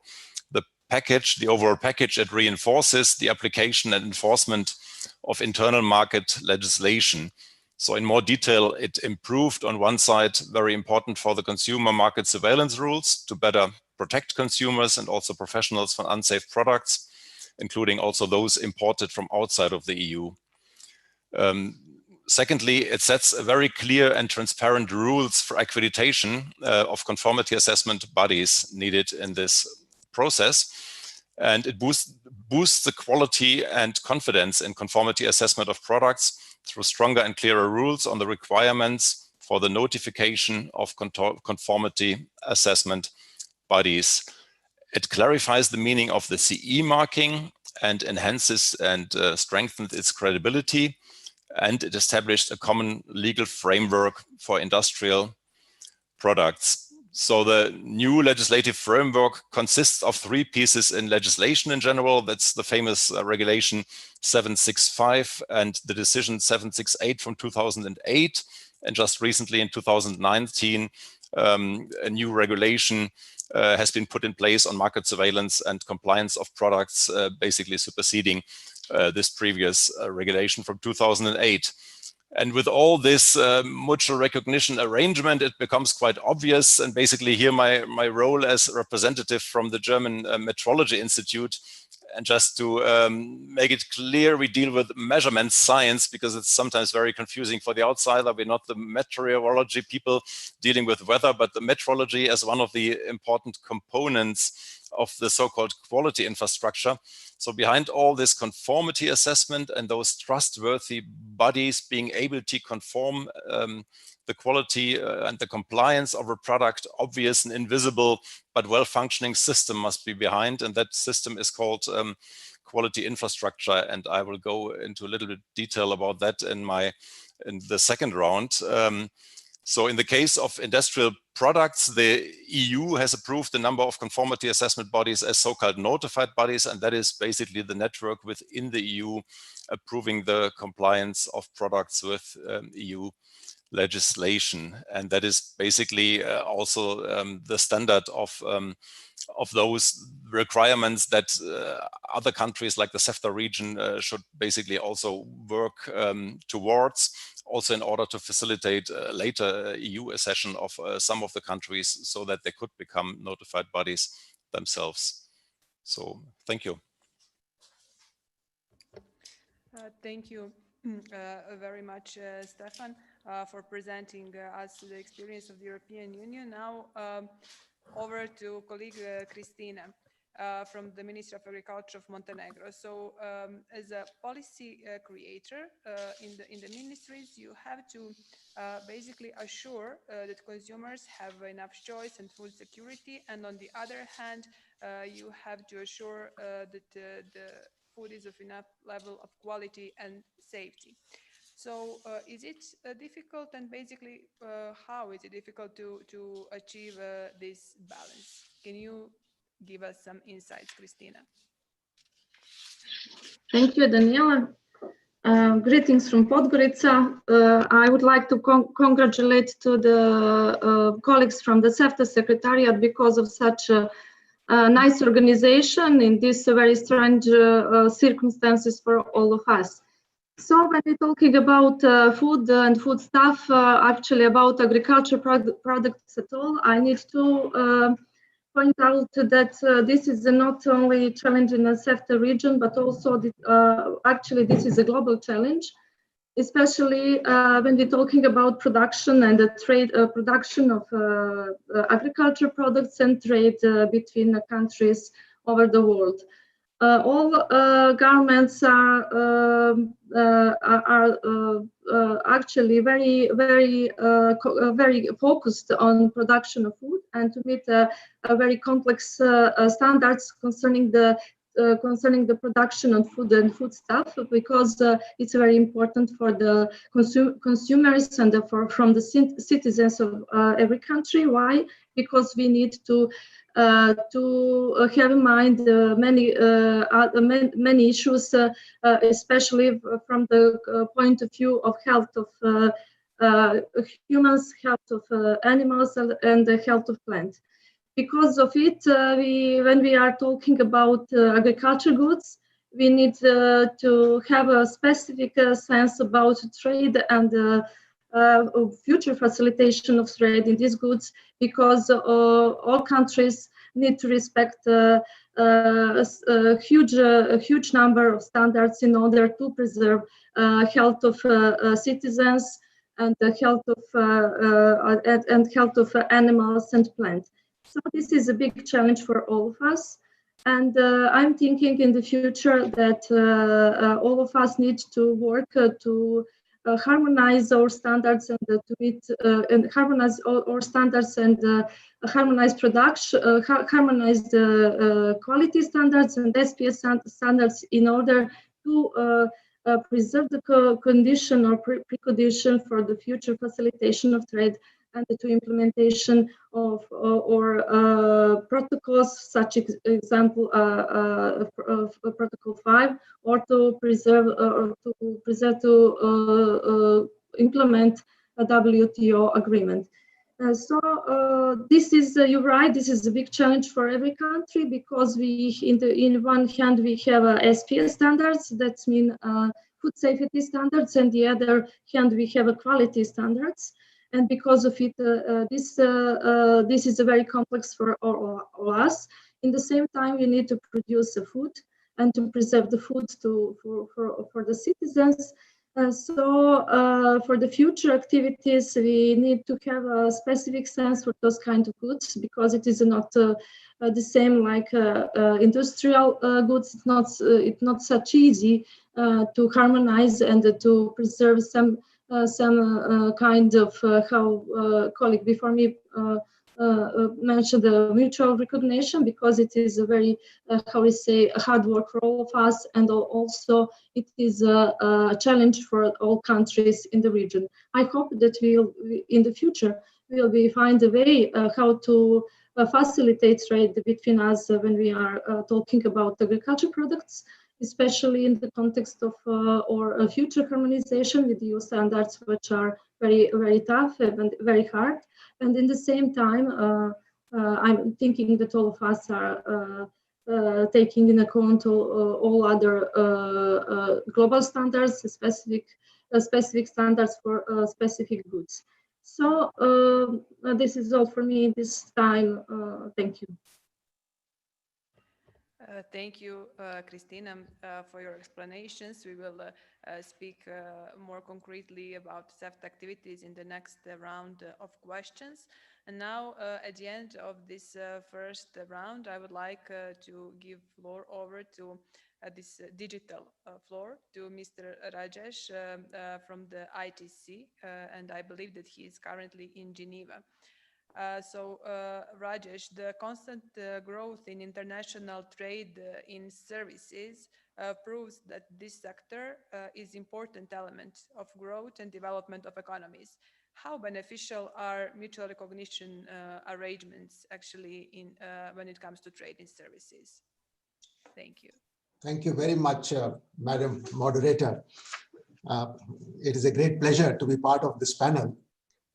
In answering your question, let me try to clarify one conceptual issue right in the beginning.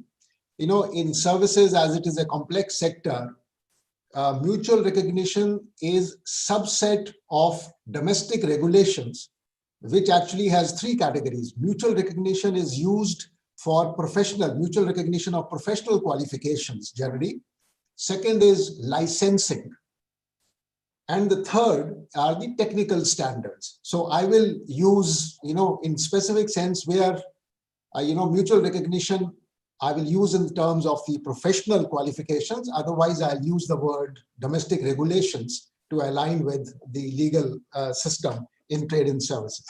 Now, we are all aware that international agreements which cover trade and services, they actually make commitments in two areas: market access, national treatment.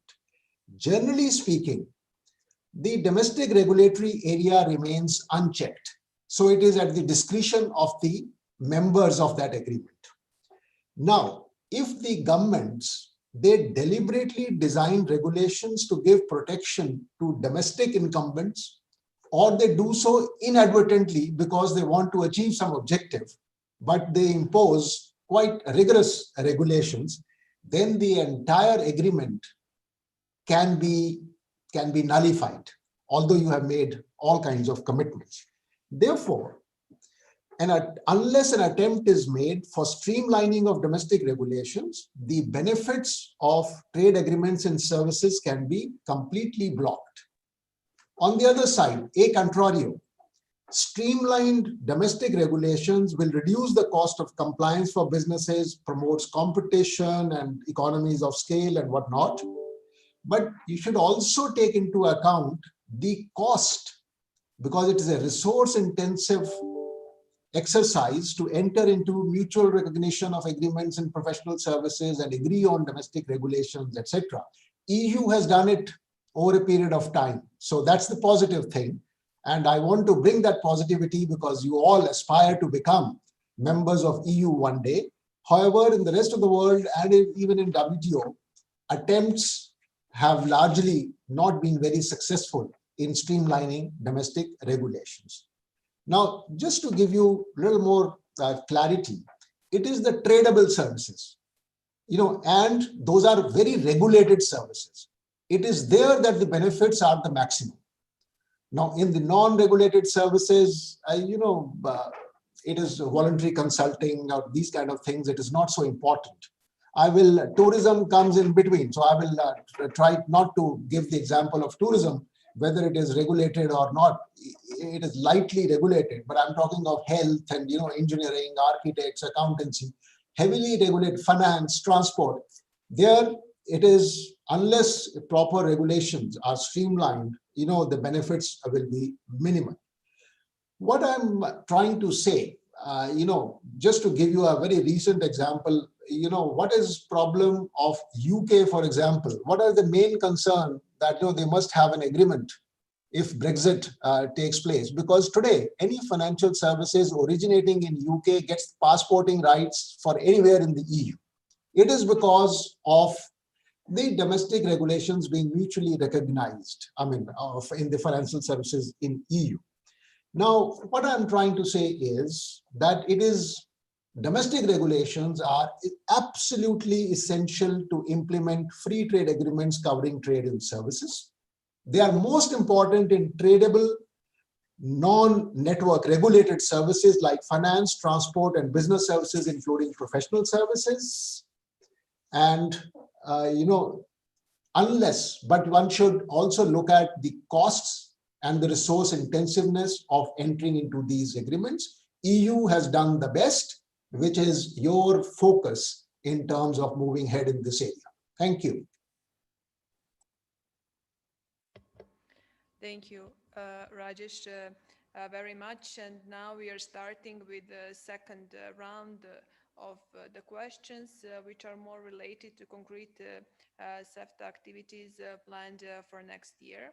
And unfortunately, as I said at the beginning, Mr. Rakici had to leave because of other commitments that he had. And of course, we thank him for finding time to join us even for the first round. Now, I will again turn to Ms. Lydia Babi. Lydia, who is deeply involved in the CEFTA activities as regards the mutual recognition of authorized economic operators. Lydia, as you know, implementation of this decision is one of the key priorities for next year. It is even more important to you since Moldova applied for its program to be recognized within CEFTA together with North Macedonia and Serbia. So basically, how do you see your operators will benefit from implementation of this decision, and basically how it influenced the businesses in Moldova? Thank you. Thanks a lot, Daniela. Regarding this topic, I would like to mention that Moldovan Customs has implemented a set of reforms based on the assumed commitment in the context of implementation of EU-Moldova Association Agreement and AP5 provision. One of these reforms was the implementation of the concept of authorized economic operator in Moldova. This program in Moldova is fully operational since 2014, and it's open to all supply chain actors, including importer, exporter, customs broker, carriers, etc. Since 2014, the number of AO holders in Moldova is increasing, and today we have 115 authorized economic operator holders enjoying the benefits provided by this program. The most of them are AO for customs simplification because they are enjoying a lot of customs simplification, such as local clearance procedure, and The benefit of this is by cutting costs, of course, reducing time and number of documents that they need to present for customs clearance and to avoid, of course, the bureaucratic burden. Of course, I would like to highlight about the importance of mutual recognition. As you mentioned, according to the CEFTA decision, Moldova Customs submitted the application to start the validation procedure of AO program in order to multiply the benefits for AO holders. The AO mutual recognition is one of priority for Moldovan customs, and we also involved with European Union to start a joint action plan in order to have the mutual recognition between European Union and Moldova of AO programs.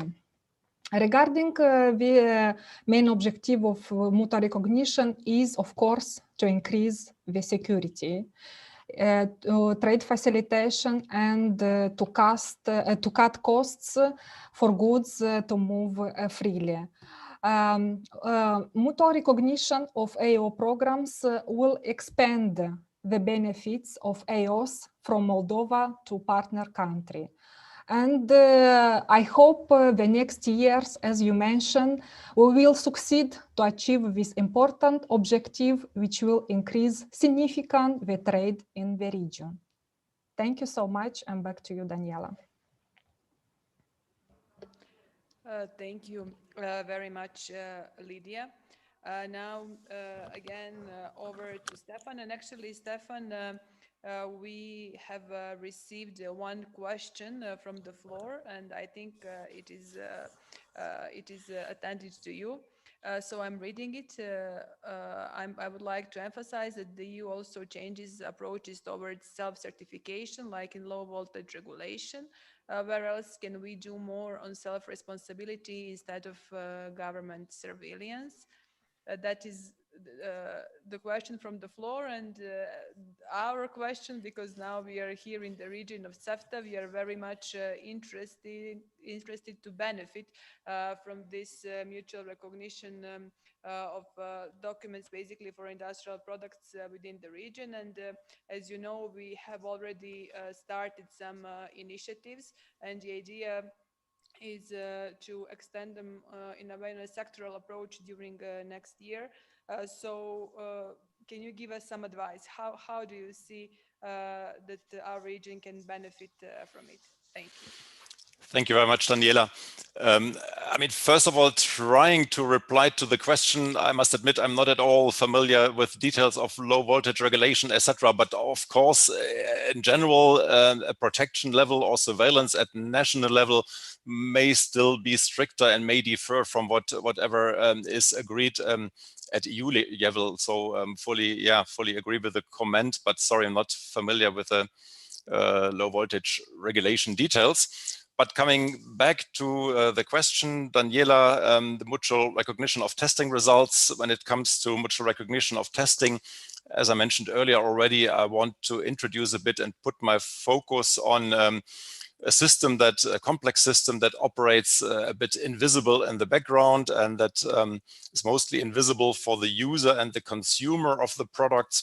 We call it quality infrastructure, and it consists of a network of interlinked disciplines and components that make up this overall system, and one cannot really exist without the others.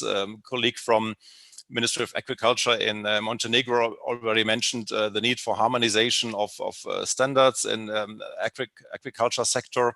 So standardization is one core component. The next one is metrology, measurement of science of measurements provided by metrology institutes and calibration laboratories. And then, of course, conformity assessment comes in, consisting of testing, certification and inspection.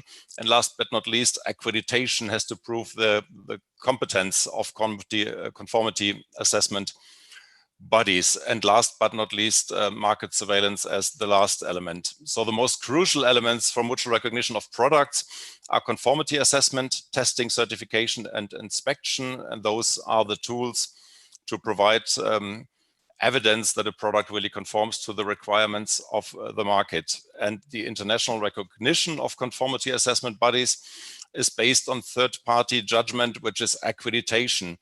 And accreditation is the external confirmation of competence. So all those services provided by either accreditation bodies or conformity assessment bodies, testing labs, can only be mutually accepted if evidence is provided that they operate according to the same requirements, and therefore a long history of mutual recognition mechanisms has been established at global, continental, and sometimes even at regional or sub-regional level. And usually it consists of a system of peer evaluating each other. And it provides this, it checks the competence by peer review mechanisms. So this system is established, me coming from National Metrology Institute, for the field of metrology, so that measurement capabilities are evaluated by the regional metrology organizations, which is Euromet in the case of Europe, and finally published in an international database. For conformity assessment bodies, testing labs, for example, have to be accredited by internationally recognized accreditation bodies, and they themselves get regularly peer reviewed within the European accreditation network. So I believe the potential in the CEFTA region for facilitating trade lies in the quite well advancement of the quality infrastructure institutions, namely the NMIs, calibration laboratories, accreditation bodies, and last but not least, testing labs, conformity assessment bodies. So as an example, in 5 out of 7 CEFTA countries, the accreditation bodies, they have signed mutual recognition arrangements with European accreditation for the scope of testing laboratories. I'm not sure exactly of the number, many of them also for certification and inspection scope. However, with all this mutual recognition or recognition in general, the devil is in detail. So accreditation is not granted on a general basis, but has to be well defined for a certain range and scope, and only applies to those specific definitions, but not generally for all kinds of activities. So in conclusion, I think it will be the role to identify, use, and strengthen those conformity assessment bodies in the region that are there and ready, and provide the competent basis for respective customer needs in mutual recognition arrangements between test results of CEFTA countries. Thank you very much, and back to Daniela. Thank you, Stefan. Now, again, speaking about agricultural products, we know that the decision on facilitating trade on fruit and vegetables was adopted this year in February by the Special Joint Committee, and of course it is of utmost importance to fully implement it so that producers and exporters can start feeling like real benefits from adoption of this decision. To that end, I would like to turn over now again to Christina for 2 reasons. First of all, because she's like, let's say, government official, so will be in charge for implementing the provisions of this decision. But secondly, Montenegro is this year chairing this subcommittee on agriculture, so let's say double responsibility on you, if I may say.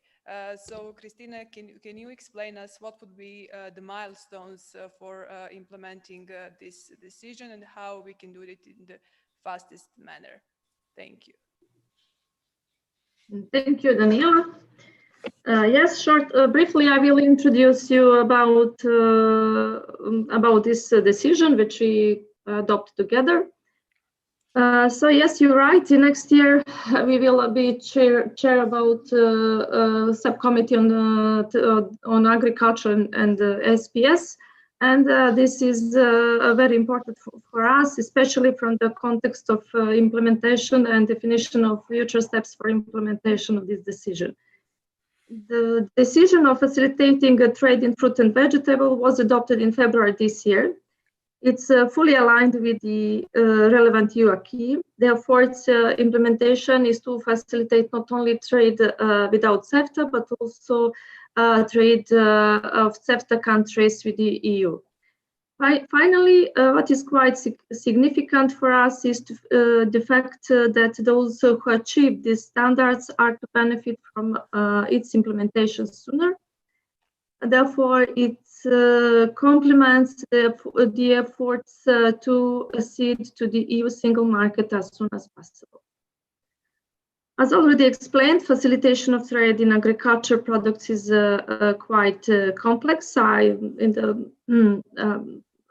Before I explain why, and there are many aspects that need to be taken into account.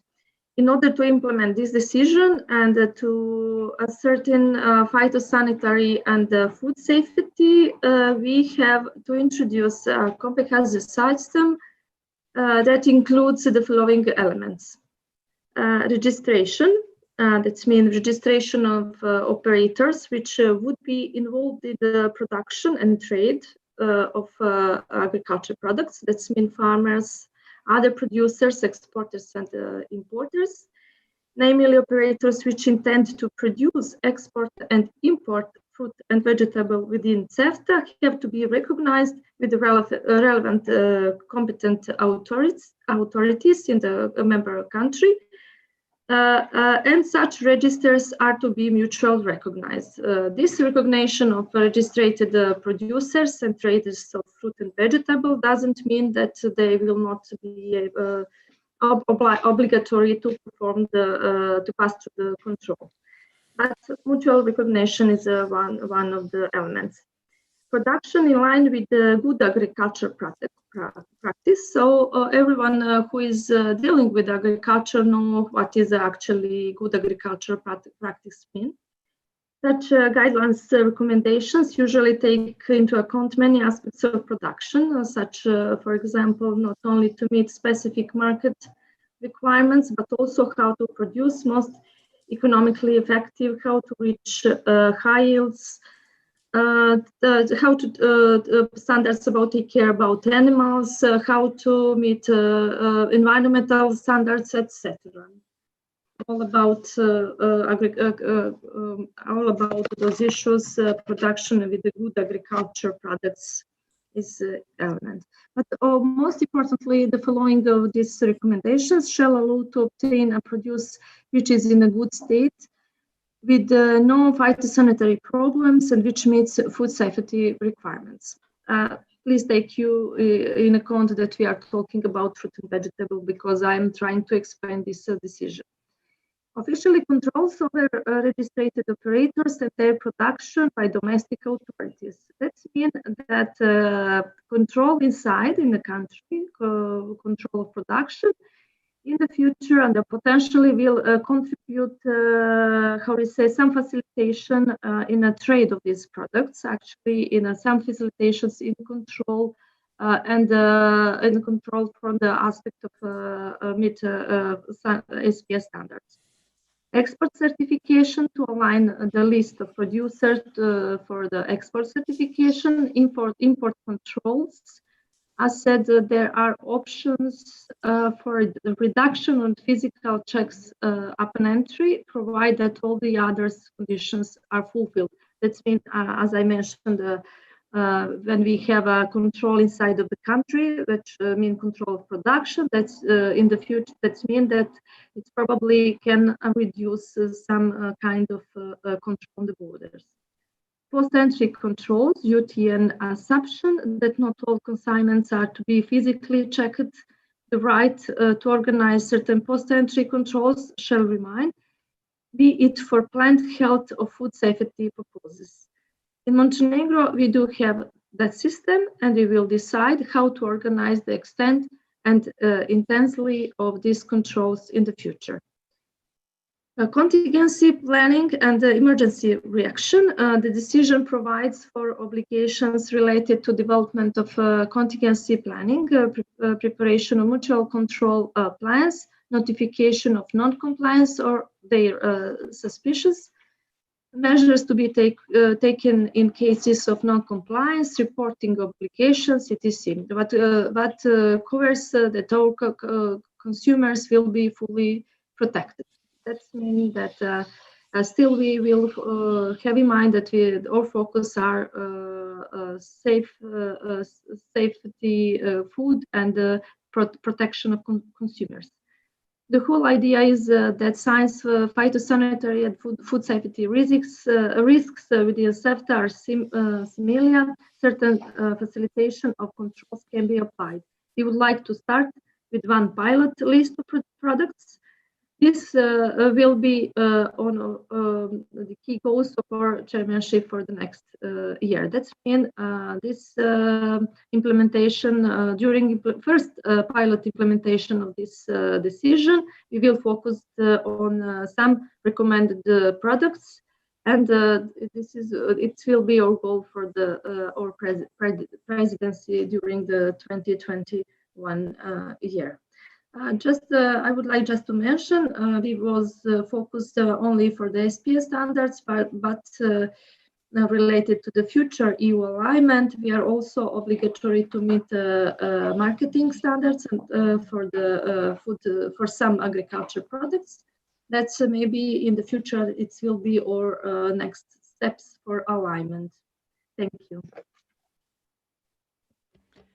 Thank you, Christina, for your explanation. Yes, indeed, we understood that there are several, I would say, complex steps, but as you said, the idea here is to align the legislation as much as possible with the EU acquis and to benefit from it at regional level, but not only within CEFTA, but also in trade with the EU. So indeed, the implementation of the decision will be really beneficial for our businesses and operators. Now again, we are turning to the area of trade in services, and Rajesh, since also you're supporting our CEFTA activities, we would like you basically to present us and to give us insights about mutual recognition of licenses in tourism, as these discussions will be also in the focus of CEFTA in the course of next year. So what are the benefits of this action, and what does it mean, its implementation and adoption in practical terms? Thank you. Thank you, Daniela. In tourism sector, I think what we are talking about is streamlining procedures for reform of the licensing system, essentially, to give effect to whatever has been decided by CEFTA parties in the CEFTA agreement. Now, tourism sector is comprehensively, you have to look at it, and it comprises tourist guides, tour operating companies, hotels, restaurants, etc. So you'll have to consider the licensing system for all of them, separately at the time of assessing, and then see what is workable and what is not workable. Now, there can be various options. I'll give you those options, and all these options will lead to varying degrees of benefits for the business in terms of ease of doing business. However, which option will work can only be determined through a wide stakeholder consultations, first at a national level and then regionally, because if you want to come up with a regional strategy in this area. Now, these options could be, first is the most liberal, the passporting rights. If one CEFTA party gives license to one, whether it's a tour operating company or a restaurant or whatever, if that license can be a passport to start similar business in all CEFTA parties, like the UK financial services getting the passport rights for financial services all over Europe. That is one option. The second is you only simplify the procedures for issue of licenses if the home country or the home party or the home jurisdiction has already given license for that particular activity. You have the option of building some additional features into it, or you could restrict some of these activities into it. That's the second option, I would say, which can be considered. Then the third is that, you could try to simplify procedures. You could be absolutely transparent in what needs to be done. You can digitize the procedures so that, everything can be done electronically. You can even look at automatic licensing or silence is consent. If within 1 month you don't get an answer, you assume that, you have got the license.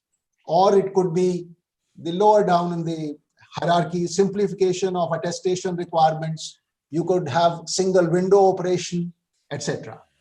Now, another point, which is to my mind is quite important, I would like to make. While, considering all these options, what are you trying to achieve? You are basically trying to achieve that the reputation risk due to fly-by-night operators doesn't exist. Because if a company in, say, country or a party A is operating in party B and it's a fly-by-night operation, then it is the party B which will suffer more, because that was the tourist destination. So the customers will recognize that company and kind of put it in the name of B. Second, the lack of cultural sensitivity of tourist guides, etc. You may not recognize what River Danube actually signifies. So those are the kind of things. Why not consider, since the government regulation as it is, in highly regulated sectors like finance or transport is not there in this sector, there's an option of considering even the industry level agreement. It could be a regional association, umbrella association, or it could be the regional associations of hotel or restaurants or tour operators, etc., which can also be an option which is worth considering if we want to look at tourism sector, mutual recognition of licensing or streamlining procedures for licensing. In either situation, either you leave it to the private sector and only be a facilitator, but if as CEFTA Secretariat, as a regional body, you want to do it, then you have to do it through extensive stakeholder consultations, beginning at the national level and then coming to the regional level. Thank you. Thank you, Rajesh, very much. Obviously, a lot of work in front of us in next year, and we are actually looking forward to it, because these activities really are expected to help our region to recovery from the crisis caused by this exceptional situation with the virus, but also in general, we have different studies showing how trade is beneficial to economic growth and development. With this, we approach to the end of this panel. Once again, I would like to thank to all the panelists, to all the participants, to audience here in the room, but also to all of you who are watching this online, and stay tuned because our next panel is starting after a short lunch break at 2:15. And my colleague from the CEFTA Secretariat, Zdravko Ilic, will continue, as I said, after the break with his panel. Thank you all very much.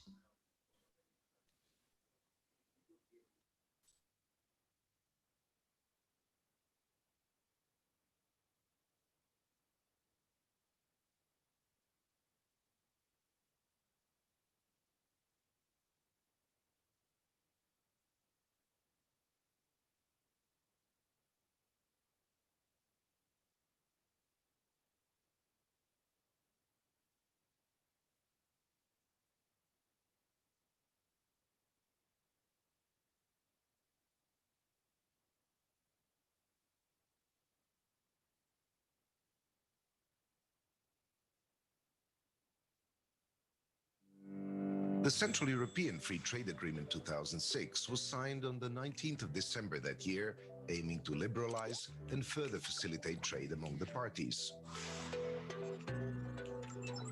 CEFTA managed to expand regional trade in goods and services and foster investment by means of fair, clear, stable, and predictable rules as key preconditions for the CEFTA party's accession road towards the EU. By 2015, all trade in goods, including agricultural products, had been fully liberalized. Following the full liberalization of trade in goods, CEFTA activities focused on further facilitation of trade and thereby decreasing the costs of trade and production. Combined with a positive environment for investments created by this approach, these activities will enhance the integration of the parties into the EU and the world economy.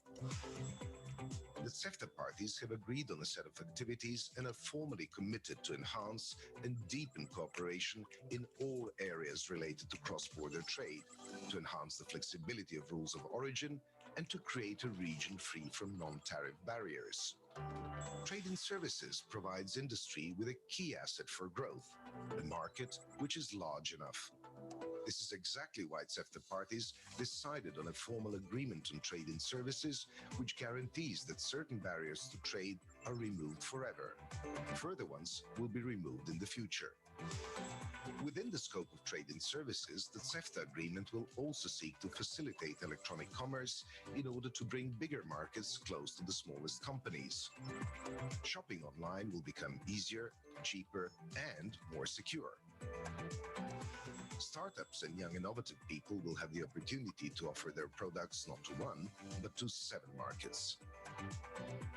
By increasing the market size, CEFTA enables its parties to enhance the potential benefits of increasing returns to scale and economies of specialization. Moreover, by ensuring transparent rules, regulations, and trade-related information, it provides for a favorable investment climate. Full cumulation and duty drawback adopted in 2015 was implemented as of July 1st, 2019, providing fewer conditions for obtaining an origin of the product with different origin components. There has been substantial progress in introducing a risk management system in cross-border trade in goods.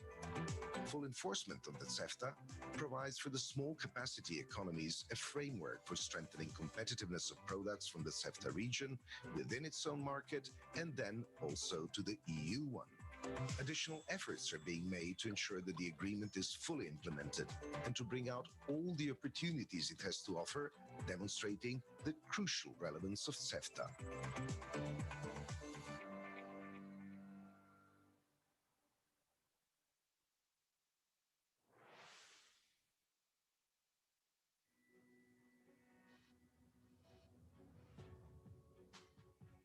The Bimal oil factory from Brčko is the only edible oil producer in Bosnia and Herzegovina and one of the most modern oil factories in the region. 250 employees produce over 150,000 tons of finished products, of which more than 60% are exported to Western Europe and the Far East. Starting in 2002 with just 49 employees, their road to success was not an easy one. In this road, we really invested money-wise and time-wise and people-wise a lot of effort to implement 7 standards that we have now within Bimal, as well as educate the people, develop the product, such as production of higher leg sunflower oil, higher leg grape oil, and other specialties that are let's say wanted in the market of or in the markets where we doing our business. During the production process, the highest standards are applied in the Bimal factory, and that is why their products have quickly become recognizable on the market. From the very first beginning, special attention is paid in Bimal to the quality and the food safety of our products. Thereof, we decided a long time ago to implement the food safety and quality standards, and one of the most demanding standards among those is IFS standards. Bimal has in-house laboratories, but a great deal of analysis and quality control is conducted in external accredited laboratories, not only in Bosnia and Herzegovina, but also in countries like Germany and the Netherlands. What is also very interesting maybe to mention, and also related to the quality of the products that we are producing, is the fact that we have full traceability from the field to the end product, and end product is the one that we see in the shelf. where we work with the farmers throughout the region and within BIH to ensure that we have sunflower, soya, and rapeseed within the specifications that are needed and confirmed also throughout our production to get the best possible product on the market. Bimel Group's business includes processing, manufacturing, trading, storage, and business park services. With revenues of over 125 million euro, Bimel has a constant tendency to grow and expand its business network in the region and beyond. CEFTA brings many benefits and makes it easier to do business outside the borders of Bosnia and Herzegovina. Unutar CEFTA, znači došlo je do unapređenja saradnje unutar regiona, imajući u vidu da Bimal kao kompanija uvozi veće količine sirovine kada je u pitanju prerada i proizvodnja ulja iz Srbije, kao jedne od potpisnice CEFTA, znači korištenjem dijagonalne kumulacije, znači iskoristili smo priliku da to preradom sirovina koje dovozimo iz Srbije postižemo znači dovoljan stepen obrade, imamo mogućnost izvoza tih proizvoda bez carinskog izvoza, što nam dalo prednost. Druga prednost je u tome da smo kroz odbore unutar CEFTA koji su formirani došli do smanjenja, kako da kažem, carinskih opterećenja, tako i vancarinskih opterećenja. Along with the motto that there is no compromise when it comes to quality, the Bimel Group's mission is to offer to customers, through the use of modern technology and knowledge, a wide range of top-quality sunflower, soybean, and rapeseed products. This quality has been acknowledged by numerous awards received at the international food industry fairs.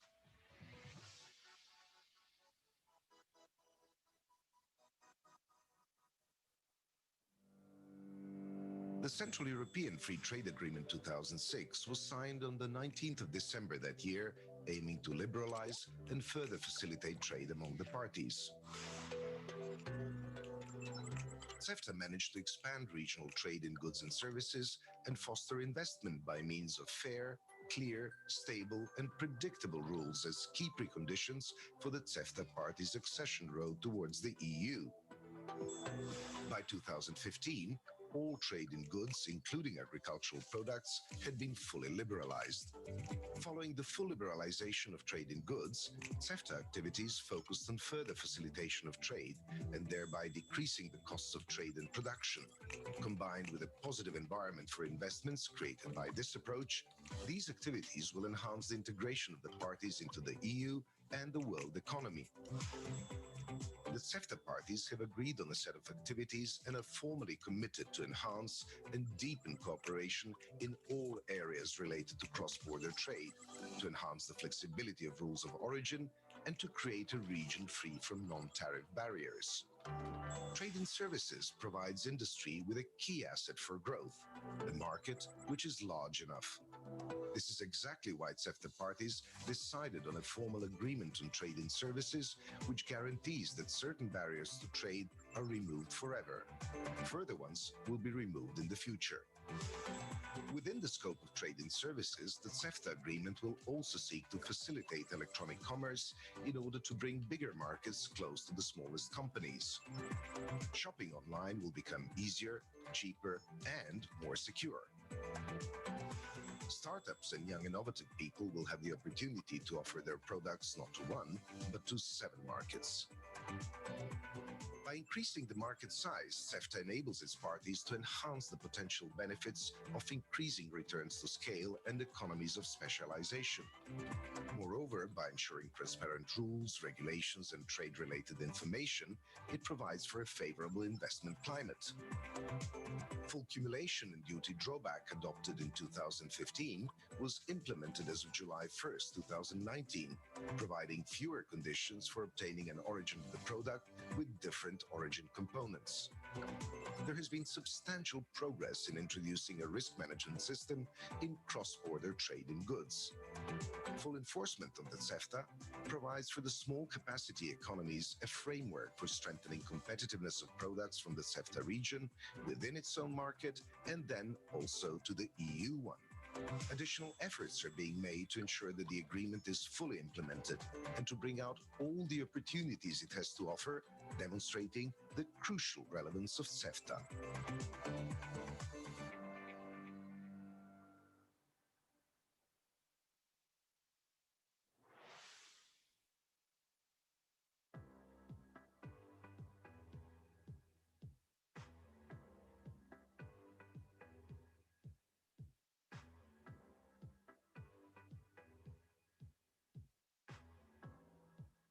Milchpet Group is one of the most successful companies in Serbia. It is the market leader in the field of transport and contract logistics in the region, which provides international and domestic transport, distribution, warehousing, customs clearance, and brokerage services. It has been operating successfully for 26 years now and has over 2,500 employees. The Milchpet headquarters are in Belgrade. Through its operations, Milchpet Group connects the region with the world. We have started as a custom brokerage agency, and up to now we have about 60 branch offices, 45 of them in Serbia, dealing with more than 1,300 customs operations per day, which helps our clients a lot, also including all improvement what we are making, in this process, and make them finish their jobs easier and faster.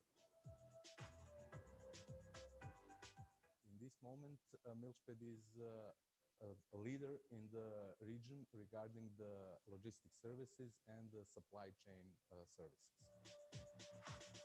Milchpet has become even more successful by expanding its operations in the region, Russia, China, and the United States.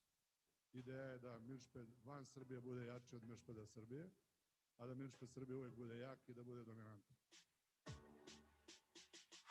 We are fully aware of necessity and that it's very important to increase the number of our operations in different countries. That's why, besides CEFTA agreement is very important for this company.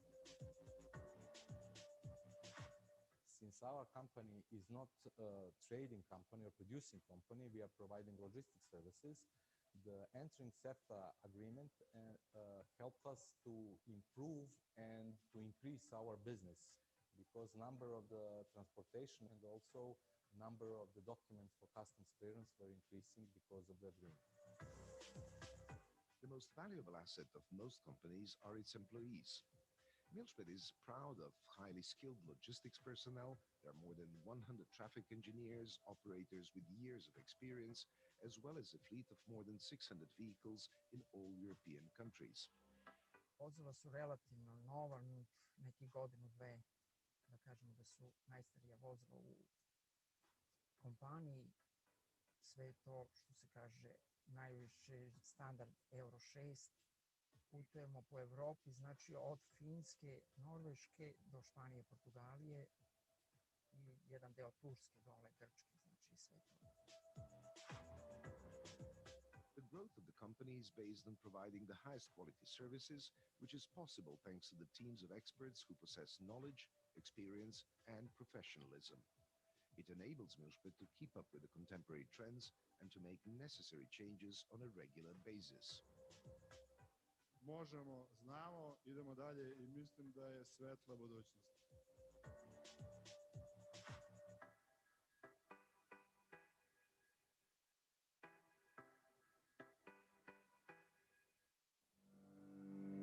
The Central European Free Trade Agreement 2006 was signed on the 19th of December that year, aiming to liberalize and further facilitate trade among the parties. CEFTA managed to expand regional trade in goods and services and foster investment by means of fair, clear, stable, and predictable rules as key preconditions for the CEFTA parties' accession road towards the EU. By 2015, all trade in goods, including agricultural products, had been fully liberalized. Following the full liberalization of trade in goods, CEFTA activities focused on further facilitation of trade and thereby decreasing the costs of trade and production. Combined with a positive environment for investments created by this approach, these activities will enhance the integration of the parties into the EU and the world economy. The CEFTA parties have agreed on a set of activities and are formally committed to enhance and deepen cooperation in all areas related to cross-border trade, to enhance the flexibility of rules of origin, and to create a region free from non-tariff barriers. Trade in services provides industry with a key asset for growth, the market, which is large enough. This is exactly why CEFTA parties decided on a formal agreement on trade in services, which guarantees that certain barriers to trade are removed forever. Further ones will be removed in the future. Within the scope of trade in services, the CEFTA agreement will also seek to facilitate electronic commerce in order to bring bigger markets close to the smallest companies. Shopping online will become easier, cheaper, and more secure. Startups and young innovative people will have the opportunity to offer their products not to one, but to 7 markets. By increasing the market size, CEFTA enables its parties to enhance the potential benefits of increasing returns to scale and economies of specialization. Moreover, by ensuring transparent rules, regulations, and trade-related information, it provides for a favorable investment climate. Full cumulation and duty drawback adopted in 2015 was implemented as of July 1st, 2019, providing fewer conditions for obtaining an origin of the product with different origin components. There has been substantial progress in introducing a risk management system in cross-border trade in goods. Full enforcement of the CEFTA provides for the small capacity economies a framework for strengthening competitiveness of products from the CEFTA region within its own market and then also to the EU one. Additional efforts are being made to ensure that the agreement is fully implemented and to bring out all the opportunities it has to offer, demonstrating the crucial relevance of CEFTA.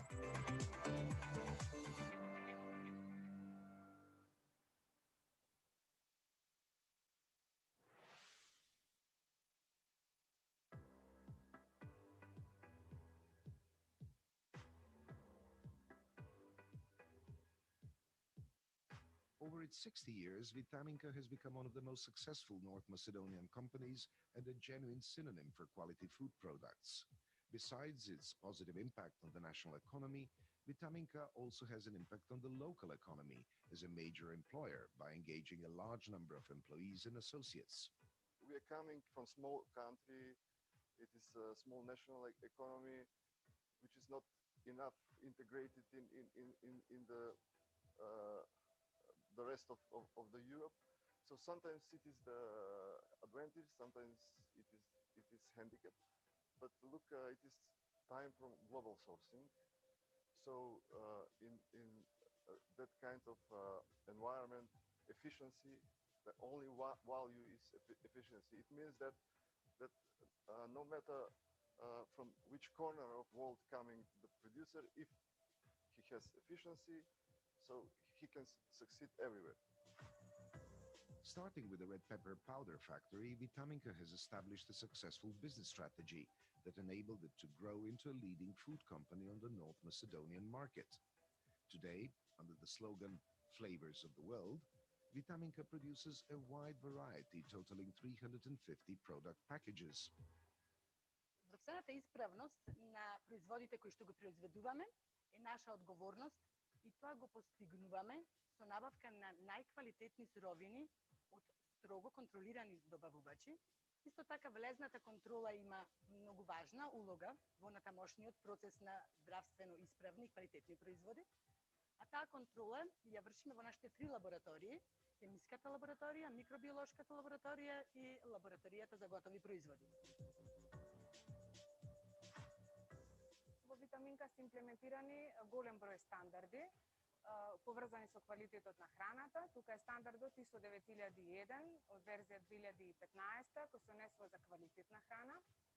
Стандардот ISO 14001 за управување и унапредување на животната средина. Стандардот ISO 45000 кој е во моментална фаза на имплементација се однесува на здравје и безбедност при работа.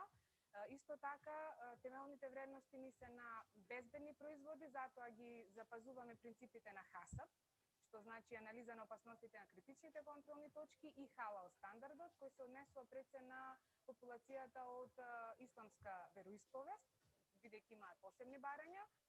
Being an export-oriented company, Vitaminka is also applying the IFS, International Featured Standard, which has been introduced especially to meet the export market needs. Simultaneously with strengthening its position in North Macedonia, Vitaminka has been expanding its presence on foreign markets. More than 45% of its annual production has been distributed in about 30 countries in the world. CEFTA achievements have brought a number of benefits to Vitaminka. Придобивката од CEFTA е олеснување на бизнес односите, полесно и побрзо пренесување на информации, поврзани со квалитетот, со безбедноста на производите, бидејќи секој стандард или секоја регулатива има конкретни барања, ние многу полесно како земји членки на CEFTA меѓусебна комуникација доаѓаме до тие барања и прописи, а и доколку нешто не ни е јасно, тоа што меѓусебна консултација го олеснуваме начинот на решавање на проблеми. Vitaminka's products can be found in all the markets in Southeast Europe, in West European countries, and as far away as the United States and Australia, where Vitaminka has been exporting its products for 25 years. A bold step into new markets, along with investment into new technologies, world-class quality, and an attentive look into the future of the markets, are the postulates of the Vitaminka industry from Prilep.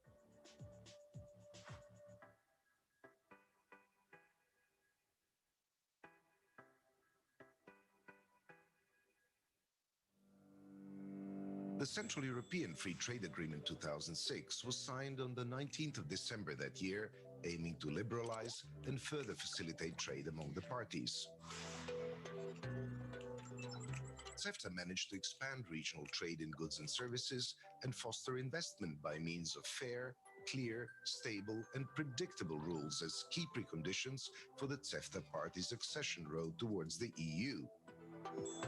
By 2015, all trade in goods, including agricultural products, had been fully liberalized. Following the full liberalization of trade in goods, CEFTA activities focused on further facilitation of trade and thereby decreasing the costs of trade and production.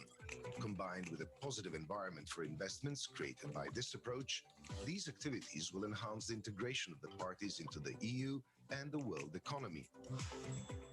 The CEFTA parties have agreed on a set of activities and are formally committed to enhance and deepen cooperation in all areas related to cross-border trade, to enhance the flexibility of rules of origin, and to create a region free from non-tariff barriers. Trade in services provides industry with a key asset for growth, a market which is large enough. This is exactly why CEFTA parties decided on a formal agreement on trade in services, which guarantees that certain barriers to trade are removed forever. Further ones will be removed in the future. Within the scope of trade in services, the CEFTA agreement will also seek to facilitate electronic commerce in order to bring bigger markets close to the smallest companies. Shopping online will become easier, cheaper, and more secure. Startups and young innovative people will have the opportunity to offer their products not to one, but to 7 markets. By increasing the market size, CEFTA enables its parties to enhance the potential benefits of increasing returns to scale and economies of specialization. Moreover, by ensuring transparent rules, regulations, and trade-related information, it provides for a favorable investment climate. Full cumulation and duty drawback adopted in 2015 was implemented as of July 1st, 2019, providing fewer conditions for obtaining an origin of the product with different origin components. There has been substantial progress in introducing a risk management system in cross-border trade in goods.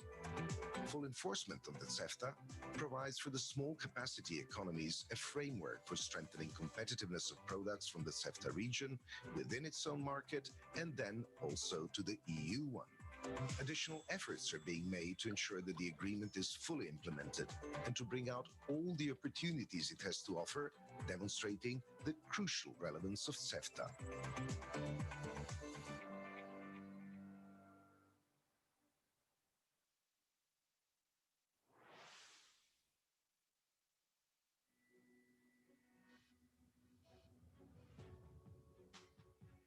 The Bimal oil factory from Brčko is the only edible oil producer in Bosnia and Herzegovina and one of the most modern oil factories in the region. 250 employees produce over 150,000 tons of finished products, of which more than 60% are exported to Western Europe and the Far East. Starting in 2002 with just 49 employees, their road to success was not an easy one. In this road, we really invested money-wise and time-wise and people-wise a lot of effort to implement 7 standards that we have now within BIMAL, as well as educate the people, develop the product, such as production of higher leg sunflower oil, higher leg grape oil, and other specialities that are, let's say, wanted in the market or in the markets where we doing our business. During the production process, the highest standards are applied in the BIMAL factory, and that is why their products have quickly become recognizable on the market. From the very first beginning, special attention is paid in BIMAL to the quality and the food safety of our products. Thereof, we decided a long time ago to implement the food safety and quality standards, and one of the most demanding standards among those is IFS standard. BIMAL has in-house laboratories, but a great deal of analysis and quality control is conducted in external accredited laboratories, not only in Bosnia and Herzegovina, but also in countries like Germany and the Netherlands. What is also very interesting, maybe to mention, and also related to the quality of the products that we are producing, is the fact that we have full traceability from the field to the end product, and end product is the one that we see in the shelf, where we work with the farmers throughout the region and within BIH to ensure that we have sunflower, soya, and rapeseed within the specifications that are needed and confirmed also throughout our production to get the best possible product on the market. BIMAL Group's business includes processing, manufacturing, trading, storage, and business park services. With revenues of over 125 million euro, BIMAL has a constant tendency to grow and expand its business network in the region and beyond. CEFTA brings many benefits and makes it easier to do business outside the borders of Bosnia and Herzegovina.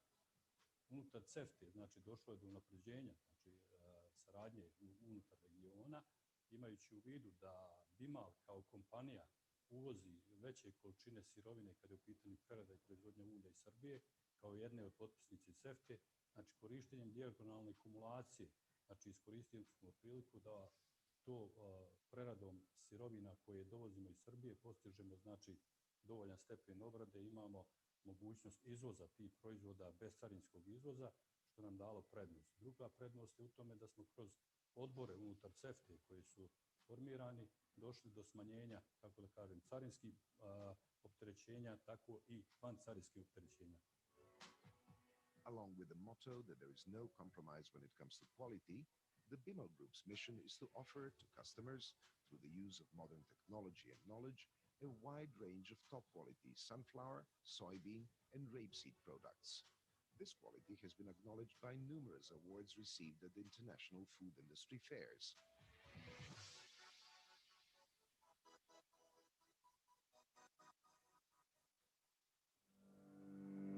The Central European Free Trade Agreement 2006 was signed on the 19th of December that year, aiming to liberalize and further facilitate trade among the parties.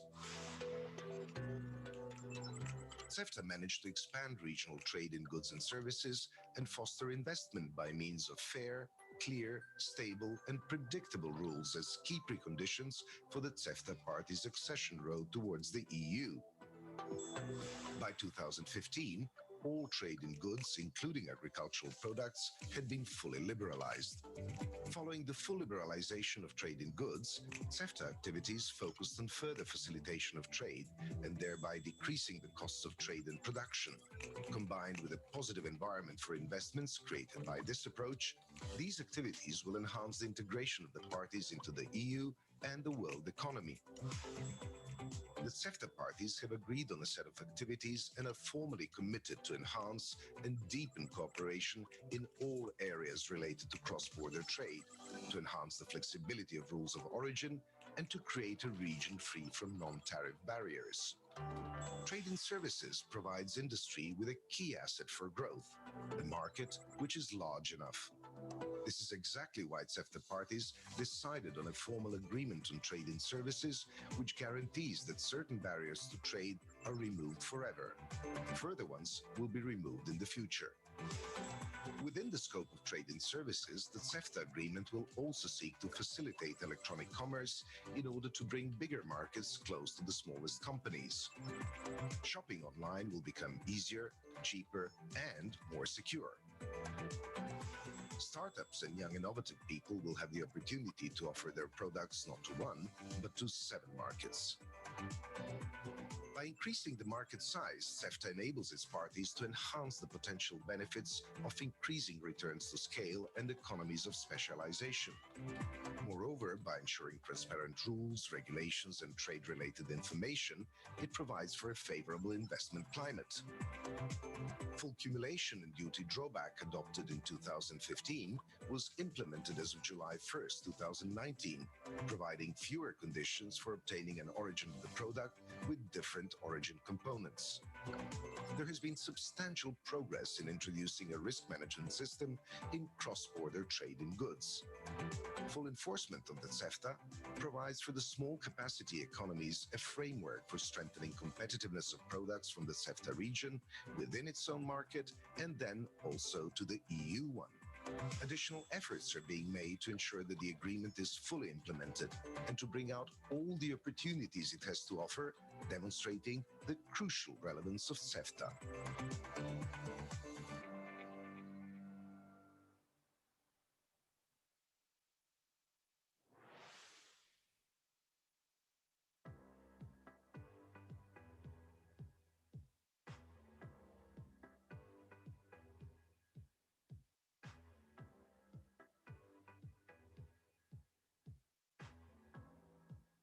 Milchpet Group is one of the most successful companies in Serbia. It is the market leader in the field of transport and contract logistics in the region, which provides international and domestic transport, distribution, warehousing, customs clearance, and brokerage services. It has been operating successfully for 26 years now and has over 2,500 employees. The Milchpet headquarters are in Belgrade. Through its operations, Milchpet Group connects the region with the world. We have started as a custom brokerage agency, and up to now we have about 60 branch offices, 45 of them in Serbia, dealing with more than 1,300 customs operations per day, which helps our clients a lot, also including all improvement what we are making, in this process, and make them finish their jobs easier and faster. In this moment, Milchpet is a leader in the region regarding the logistic services and the supply chain services. Milchpet has become even more successful by expanding its operations in the region, Russia, China, and the United States. Ideja je da Milchpet van Srbije bude jači od Milchpeta Srbije, a da Milchpet Srbije uvek bude jak i da bude dominantan.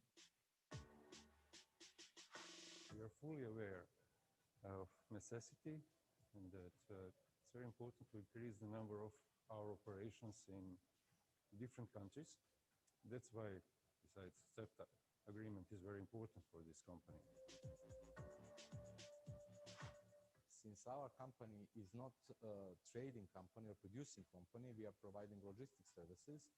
The entering CEFTA agreement helped us to improve and to increase our business, because number of the transportation and also number of the documents for customs clearance were increasing because of the agreement. The most valuable asset of most companies are its employees. Milchpet is proud of highly skilled logistics personnel. There are more than 100 traffic engineers, operators with years of experience, as well as a fleet of more than 600 vehicles in all European countries. Vozila su relativno nova, neki godinu, dve, da kažemo da su najstarija vozila u kompaniji. Sve to, što se kaže, najviši standard Euro 6. Putujemo po Evropi, znači od Finske, Norveške do Španije, Portugalije i jedan deo Turske dole, Grčke, znači sve to. The growth of the company is based on providing the highest quality services, which is possible thanks to the teams of experts who possess knowledge, experience, and professionalism. It enables Milchbit to keep up with the contemporary trends and to make necessary changes on a regular basis. Možemo, znamo, idemo dalje i mislim da je svetla budućnost.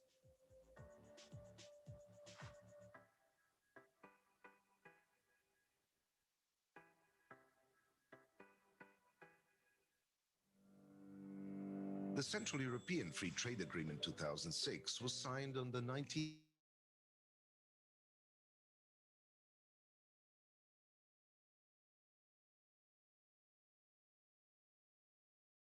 regional trade in goods and services and foster investment by means of fair, clear, stable, and predictable rules as key preconditions for the CEFTA party's accession road towards the EU. By 2015, all trade in goods, including agricultural products, had been fully liberalized. Following the full liberalization of trade in goods, CEFTA activities focused on further facilitation of trade and thereby decreasing the costs of trade and production. Combined with a positive environment for investments created by this approach, these activities will enhance the integration of the parties into the EU and the world economy.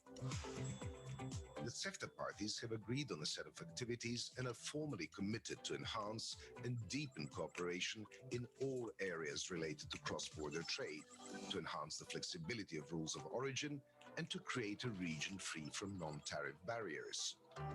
Trade in services provides industry with a key asset for growth, the market, which is large enough. This is exactly why CEFTA parties decided on a formal agreement on trade in services, which guarantees that certain barriers to trade are removed forever. Further ones will be removed in the future. Within the scope of trade in services, the CEFTA agreement will also seek to facilitate electronic commerce in order to bring bigger markets close to the smallest companies. Shopping online will become easier, cheaper, and more secure. Startups and young innovative people will have the opportunity to offer their products not to one, but to 7 markets. By increasing the market size, CEFTA enables its parties to enhance the potential benefits of increasing returns to scale and economies of specialization. Moreover, by ensuring transparent rules, regulations, and trade-related information, it provides for a favorable investment climate. Full cumulation and duty drawback adopted in 2015 was implemented as of July 1st, 2019, providing fewer conditions for obtaining an origin of the product with different origin components. There has been substantial progress in introducing a risk management system in cross-border trade in goods. Full enforcement of the CEFTA provides for the small capacity economies a framework for strengthening competitiveness of products from the CEFTA region within its own market and then also to the EU one. Additional efforts are being made to ensure that the agreement is fully implemented and to bring out all the opportunities it has to offer, demonstrating the crucial relevance of CEFTA.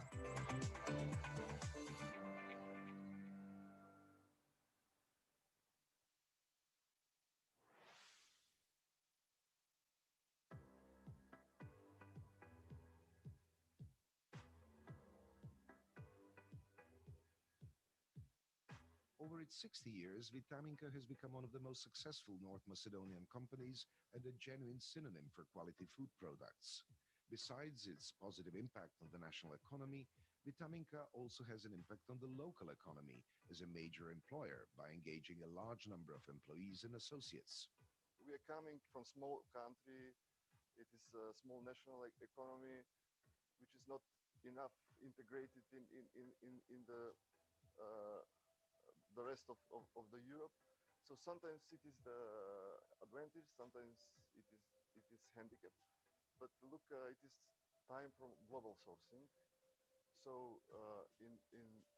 that kind of environment, efficiency, the only value is efficiency. It means that no matter from which corner of world coming the producer, if he has efficiency, so he can succeed everywhere. Starting with the red pepper powder factory, Vitaminka has established a successful business strategy that enabled it to grow into a leading food company on the North Macedonian market. Today, under the slogan Flavors of the World, Vitaminka produces a wide variety totaling 350 product packages. Здравствената исправност на производите кои што го произведуваме е наша одговорност и тоа го постигнуваме со набавка на најквалитетни суровини од строго контролирани добавувачи. Исто така влезната контрола има многу важна улога во натамошниот процес на здравствено исправни и квалитетни производи. А таа контрола ја вршиме во нашите три лаборатории: хемиската лабораторија, микробиолошката лабораторија и лабораторијата за готови производи. Во Витаминка се имплементирани голем број стандарди поврзани со квалитетот на храната. Тука е стандардот ISO 9001 од верзија 2015 кој се однесува за квалитетна храна. Стандардот ISO 14001 за управување и унапредување на животната средина.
Dobar dan svima na Jahorini sa moje strane. Good afternoon everyone on my part as well.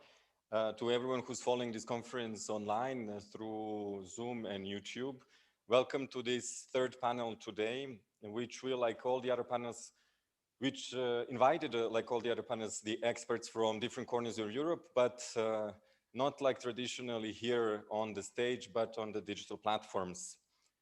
And this is just one, but telling examples how far digital trade and digital business in general has come into our lives, how it became a new normal even for us people who organize this conference and who traditionally would not even think about it. And I believe that this was also reflected timely and in the work of CEFTA.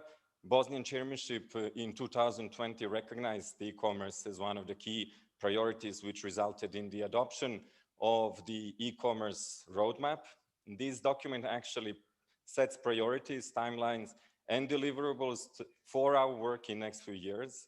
Its main job will be to simplify regulatory environment for regional e-commerce, decrease costs of package delivery and payments, simplify customs procedures, tap into potential of enabling factors such as electronic identification, and increase access to information for businesses. But let's start this conversation from the beginning. Digital economy and e-commerce as part of it seems like to be a buzzword in many international conferences, but we have to ask ourselves, does it really make sense in the real world? Is it really something significant for the companies and citizens? And this is why we invited Mr. Jasmin Maric, who is Business Development Manager in OLX, leading digital marketplace in Bosnia and Herzegovina, but also other emerging markets. And we asked him whether digital marketplaces are becoming an important tool for companies to reach out to customers, how he sees the potential of expanding the scope of supplying these services beyond local markets, for example, in the region. Does it all this make sense business-wise? Jasmin. Hello, everyone. Thank you for inviting me and having me as a guest on this panel. As the introduction already stated, I seem to be the only representative of the private business sector in this panel today. So I will really try to give some feedback from our side in terms of OLX as a local company or even regional and global company, and also the insights we gain and have from our users, whether they are business users like professional online sellers or actual buyers from the other side or the other part of the transactions happening in the Jasmin, I'm sorry, it seems that we are having some technical difficulties. Is it possible for you to increase somehow the sound? The volume from my side, I really don't know how. Maybe you should just put the microphone closer to your mouth, perhaps. Like this? Ah, yeah, that's better. Is it better now? Yes. Okay. Can I continue? You can hear me? Yes, please. So from our perspective of private business in this term, I really wanted to introduce, first of all, our brand, which is started out as a classifieds platform, so digitalized classified ads, and then somehow evolved into a real full-fledged marketplace. And that's the business model we are pursuing, not only in the local market in Bosnia and Herzegovina, but also throughout 30 different markets worldwide. As it seems, we tend to position our business model and our brand pretty localized, not because it doesn't make sense to do business or offer services which are cross-border for our users, but because it seems to be that the goods and services our users benefit most from are local goods and local services in that term. That's not much different in comparison to other global e-commerce or online businesses and brands. Global businesses like Amazon tend to have also regional points of localization of their business, language-wise, legal-wise, stock goods-based wise. So it really doesn't make so much sense to broaden that kind of business model in that perspective. But from the other side, I can give some feedback, especially regarding to the pandemic and lockdowns measures introduced in the beginning of this year, and how it sped up the whole digitalization process of businesses, different kinds of businesses which are locally doing their business. So in that terms, we really saw an increase of at least the speed of digitalization of the online marketplace, in terms that our users, our business users, our sellers, first of all wanted to find alternatives because of the lockdowns in the online world. So they were facing a huge drop of revenue and generally business. So they wanted to find a solution in the online sales channel, which we were able to provide, at least in short term. The other fact, or the other things they needed to take care of by themselves, was the internal reorganization of their business, of their processes, of their workforce, which is, I'm afraid, which takes a bit long time for them than they really wanted to acknowledge, and then they saw in that time. And in comparison to everything else said, I think that the trends will lead them to find a way to reorganize their way of doing business first of all, and then to increase any efforts in going onto the online channel for sales and representation. So in that terms, many of them wanted to jump on the digitalization train and offer their goods and services online, because they were hit hard by the pandemics and lockdowns. From one perspective, from the other perspective or other group, many businesses wanted to seize the momentum of users changing their behavior, their purchase behavior, again caused by the restrictions, and they were able to adapt quite quickly and to offer their goods again very much locally for the users that suffered from lockdown and needed to buy and receive their goods while staying at home most of the time. So those groups of users, again buyers and sellers, gave us pretty good insights and comments regarding their problems in the usage of online channel as a secondary or even primary point of sales and delivering their value and their goods. So the thing that we learned and the basic insight that we get from them still is that the technical side is not that big of an issue in terms of providing their portfolio, their information, their presentation online, in comparison to the existing barriers that are which they are facing currently in our market. The presentation you shown just 50 minutes ago really nicely puts everything we already know, so I wouldn't go into specific details of any of the additional points related to the e-commerce as business. The technical side, the platform, is the first step for getting or exchanging information. But apart from that, sellers and buyers expect also to be able to pay online, to pay securely online, to have logistics services which should be as cheap as possible and with even high quality and high speed, so that the goods can be delivered on their location. So it doesn't end with the technical solution or the marketplace platform. It really just binds and binds on the next points which I mentioned. So in that term, in our market, generally, I can see huge areas for improvement in terms of online payment services, especially the interchange cost, which our users are facing currently in the local market in terms of banking services and processing services.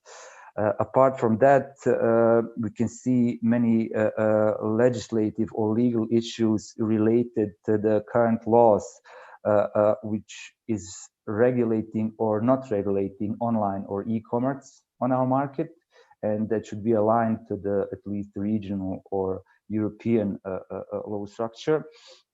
A part of that, I will also mentioned logistics or distribution of goods as a very important part of the whole online trade business, which is maybe mostly related to our regional business. Our users really often seek goods from other markets, nearby markets even, or offer their goods to the neighboring countries.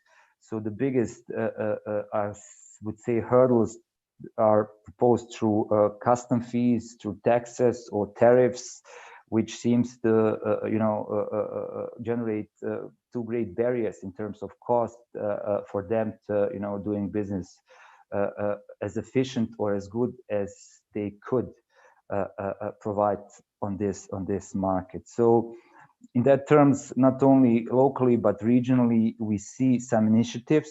Local public postal services trying to engage with Croatian and Serbian markets and to form a kind of an alliance in terms of the logistics part of the goods. That initiative is been proposed maybe a year or two ago, and I think that it is still ongoing. It's a service they named Postpack, and it somehow offers this cross-border of goods services in much easier and even cheaper way as it was before. But in comparison with the European market, I would say we still have quite a few steps to align to the standards or processes in which users, buyers and sellers are doing online business in the European Union. For example, can I stop you there for a second? Sure, sure. Underline this, and we will have another round of questions where sure, you might sure. go into more details. I would like now to present my second panelist, Ms. Irena Maloli. She's the Director of Telecommunications and Postal Strategy Development in Albanian Ministry of Energy and Infrastructure. And she is also a member of CEFTA e-commerce expert group, an expert group established to implement CEFTA e-commerce market. Irena, Yasmin already mentioned that the COVID-19 has changed immensely the way electronic commerce is perceived by both businesses and consumers. Can you share with us what is the experience in Albania? Has the appetite for it really increased? Thank you, Zdravko, for invitation sent to me to join you in this panel focused on e-commerce. This year was so challenging year for all of us, as normal daily activity for citizens, for business, for public institutions. At the very beginning of this year, when measures to avoid spread of the COVID go to lockdown a number of countries, as experts working in digital area, what we saw at the very beginning is how fast it was growing the traffic of communication, traffic of online activities. And the demand for this kind of online activities came from different directions. And of course, it came even for online activities related with e-commerce and e-business. As telecommunication or digital experts, we are glad to say that this situation, beside the other challenges and the problems raised in different directions and challenges for economy in general, it emphasized the critical importance of digital connectivity and digital agenda, making us to think more carefully about the necessity for reforms, including the e-commerce. Based on some kind of surveys done in Albania through Investment Council, the main results of this survey from different SMEs in Albania confirm that the business community in Albania are more aware about the necessity to invest in digital and for online services. 75% of SMEs part of this survey confirmed that they use online services during the pandemic situation, and 81% of them agreed that they will continue to use online services in the future. And in their investment plan, 40% of them put in their investment plan investment in digital technology and in online services. This is good for the perspective of e-commerce, beside the fact that for even normal daily necessities such as food or other goods, the people want to have some additional and alternative way to have this kind of goods and services. And during the pandemic, even the normal business, local market provide alternative way to deliver the goods and services for the local market. During this year, starting last year at the end, we are working with World Bank, with experts for digital diagnosis of e-commerce development in Albania. And the survey done from the experts of World Bank told us also that it is increased interest for consumers for e-commerce, and this is linked with increased demand for e-commerce, even in a local market for local providers and international providers. And based on some kind of figures provided from different sources like Statista, the expected growth revenue for e-commerce in Albania is about 34% for 2020. But considering the overall picture about what is the status of e-commerce in Albania, the statistics tell us that companies who are working in e-commerce market is low compared with other parties in the region or widely. So in order to advance and to promote e-commerce, with an order of Prime Minister, it was established an interinstitutional working group led from Ministry of Finance and Economy, and we prepared, based on consultation in several times, draft plan for promotion and development of e-commerce in Albania for next 4 years. This activity in national level is a complementary work based on commitments under regional market plan adopted recently and the measures undertaken under the roadmap of e-commerce for CEFTA parties. And this is good to work with project, in original project, with support of GIS, and I hope that Lisa, as a representative from GIS, will share with us and all other participants some more information what is going on with this project to support promotion of e-commerce in the region. I saw these developments even in national plan or in regional aspect, also linked with other components in digital fields such as memorandum of interoperability and trust services we already approved during the digital summit held this year.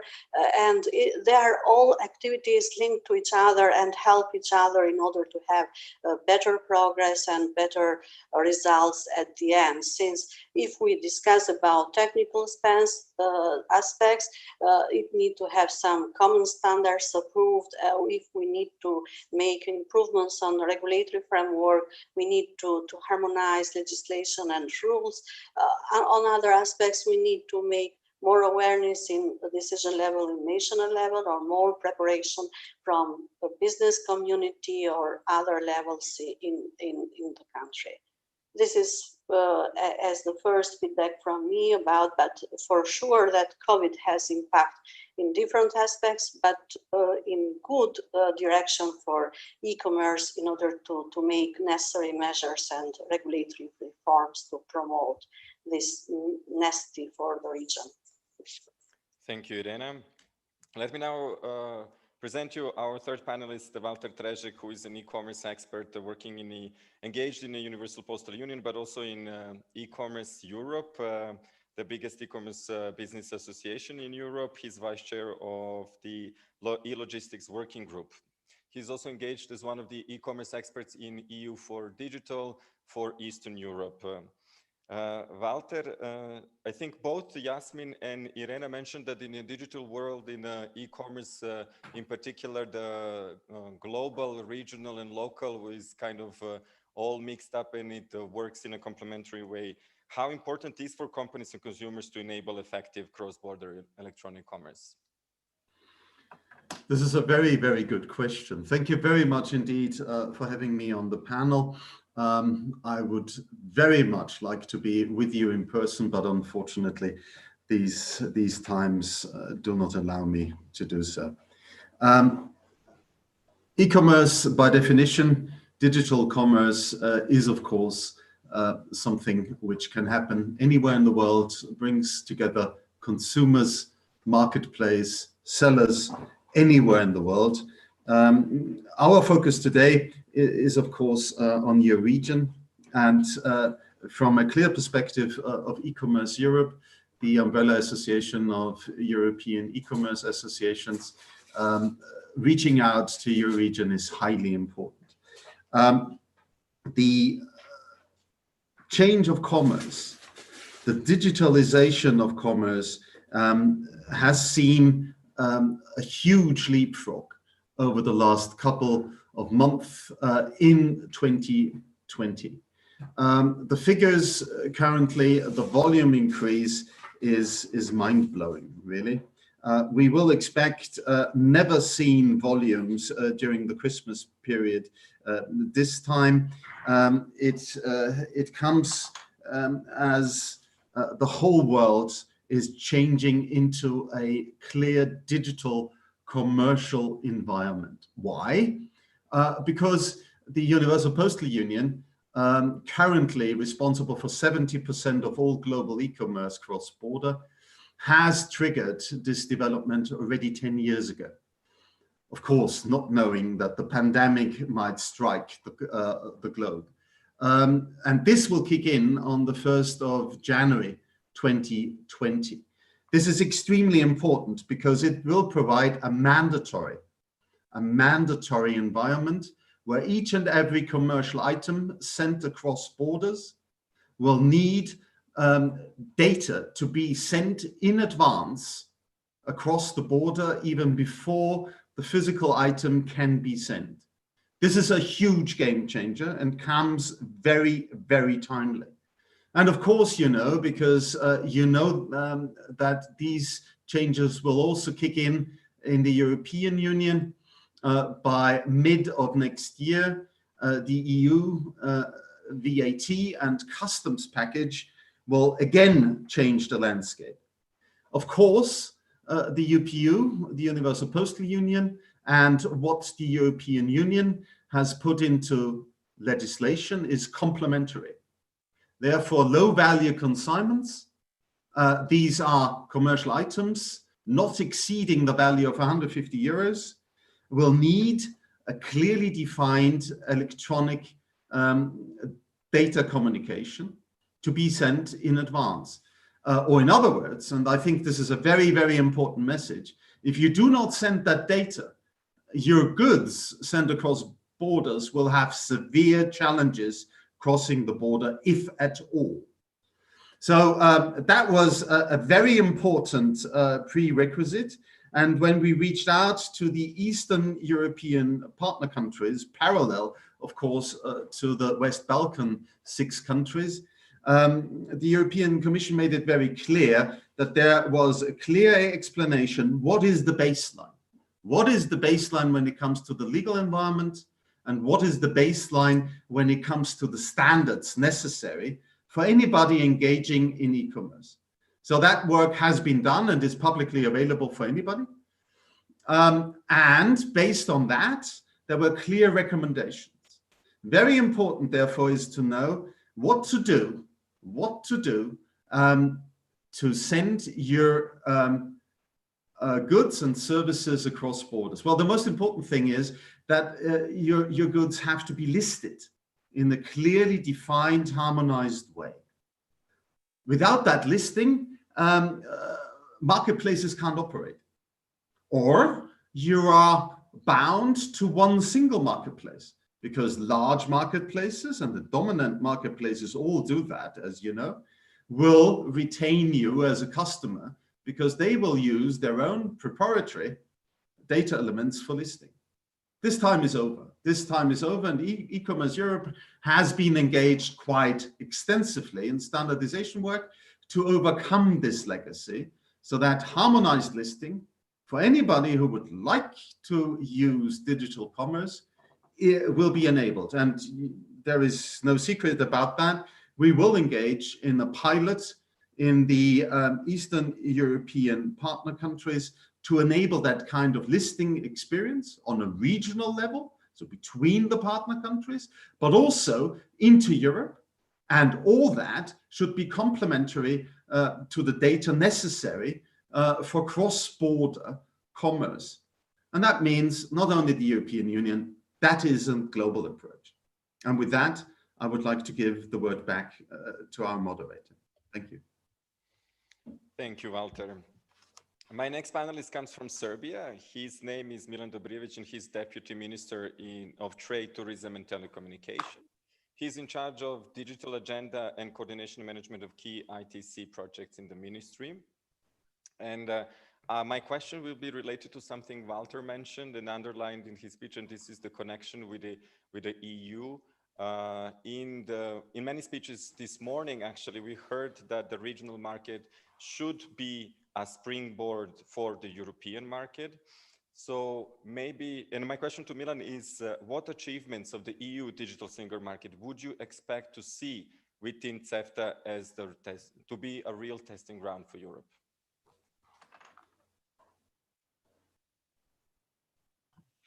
Thank you, Zdravko, for the introduction, and thank you for the invitation to participate in such a great event. And we already can say that quite concrete and good messages were sent already only on this panel and on the other events during the day. So when it comes to your direct question, it is probably only logical answer would be, of course, all of the digital single market results are invaluable when it comes to the growth of our region and increase of the cooperation. So I wouldn't like to extract one or two, but I can give you maybe a wider comment in relation what at least we here think that it's necessary to improve most when it comes to e-commerce, because new reality is that e-commerce growth is booming incredibly these days. You know, so COVID, that disaster that came to the humanity actually also brought some maybe good elements on some sides. Like for us that are dealing with digital, we have a huge boost, and now we have to deal not with lack of trust for the e-commerce. We need to deal with the overcoming digital skills gap, logistics gap, etc., etc. So when it comes to the region, and is it a springboard? Of course it is, because when we speak about e-commerce and logistics, it's all about number of parcels. It's now and size of the market, and we will never get low price of delivery for the parcels if we have only few of the parcels traveling, you know. So it's all connected, and we need to work as quickly as possible on the alignment of legislation and procedures for customs in order to be able to speed up the travel of parcels from one economy or one country to another. And in that way we can probably expand the business opportunity, expand the market for all e-commercers to be able to send and sell to anyone in the West Balkans region. So working on the digital single market achievements, I think we have, and most of us in the region know each other. We achieved a lot of good results, like interoperability agreement, like roaming agreement, right, like trust service recognition agreements and similar, but I would not, at this moment and in the relation of e-commerce, I wouldn't put that as the most important topic. Most important is to speed up the parcel travel. That means to work on the alignment of customs procedures and the quicker going through customs. And just like Walter said, this is incredibly important initiative which is coming in the postal traffic sector, and it will allow to pinpoint which parcel should be looked into and which not. And that will allow, this is a key thing, that will allow almost instant pass of the 99% of the parcels through customs.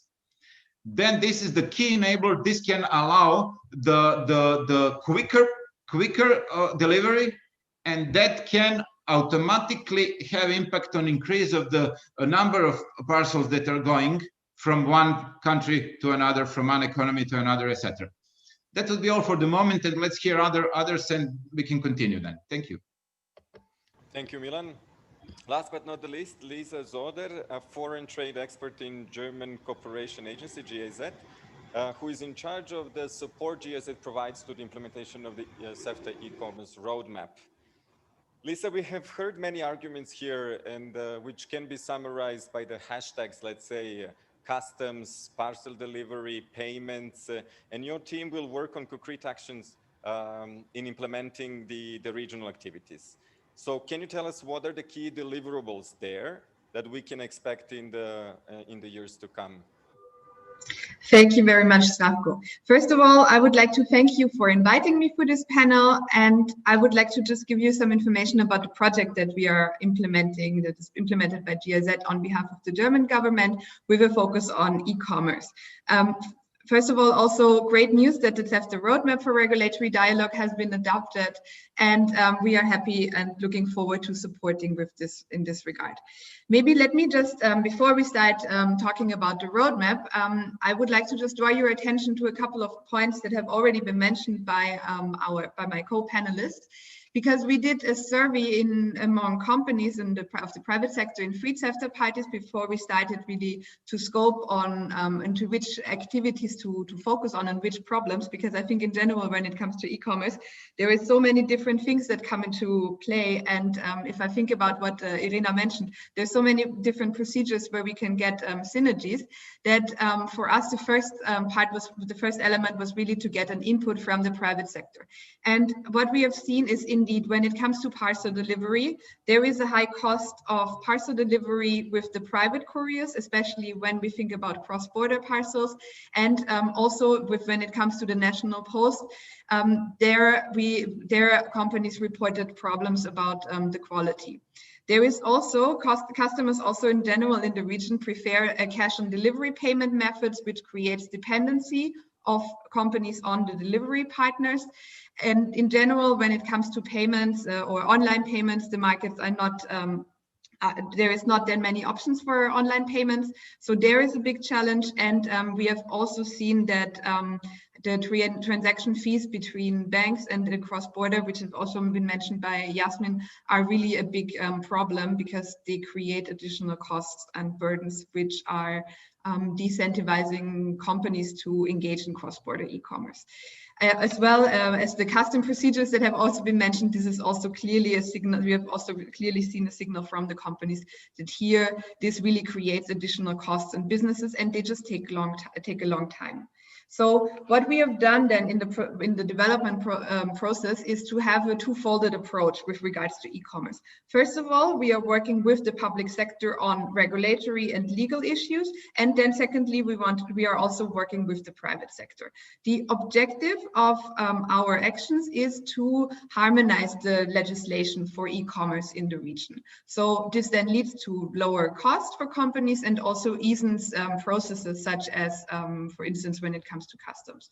So we have now we are supporting, and in this regard, here comes the e-commerce roadmap into the play that was developed by CEFTA, and here we are approaching on this level of the regulations. We are approaching 3 different topics. The first one is what I would call the general e-commerce framework. So here we look at the core rules that exist in the European Union. So the e-commerce directive, certain directives that are regarding consumer protection, and take a look at the acquis.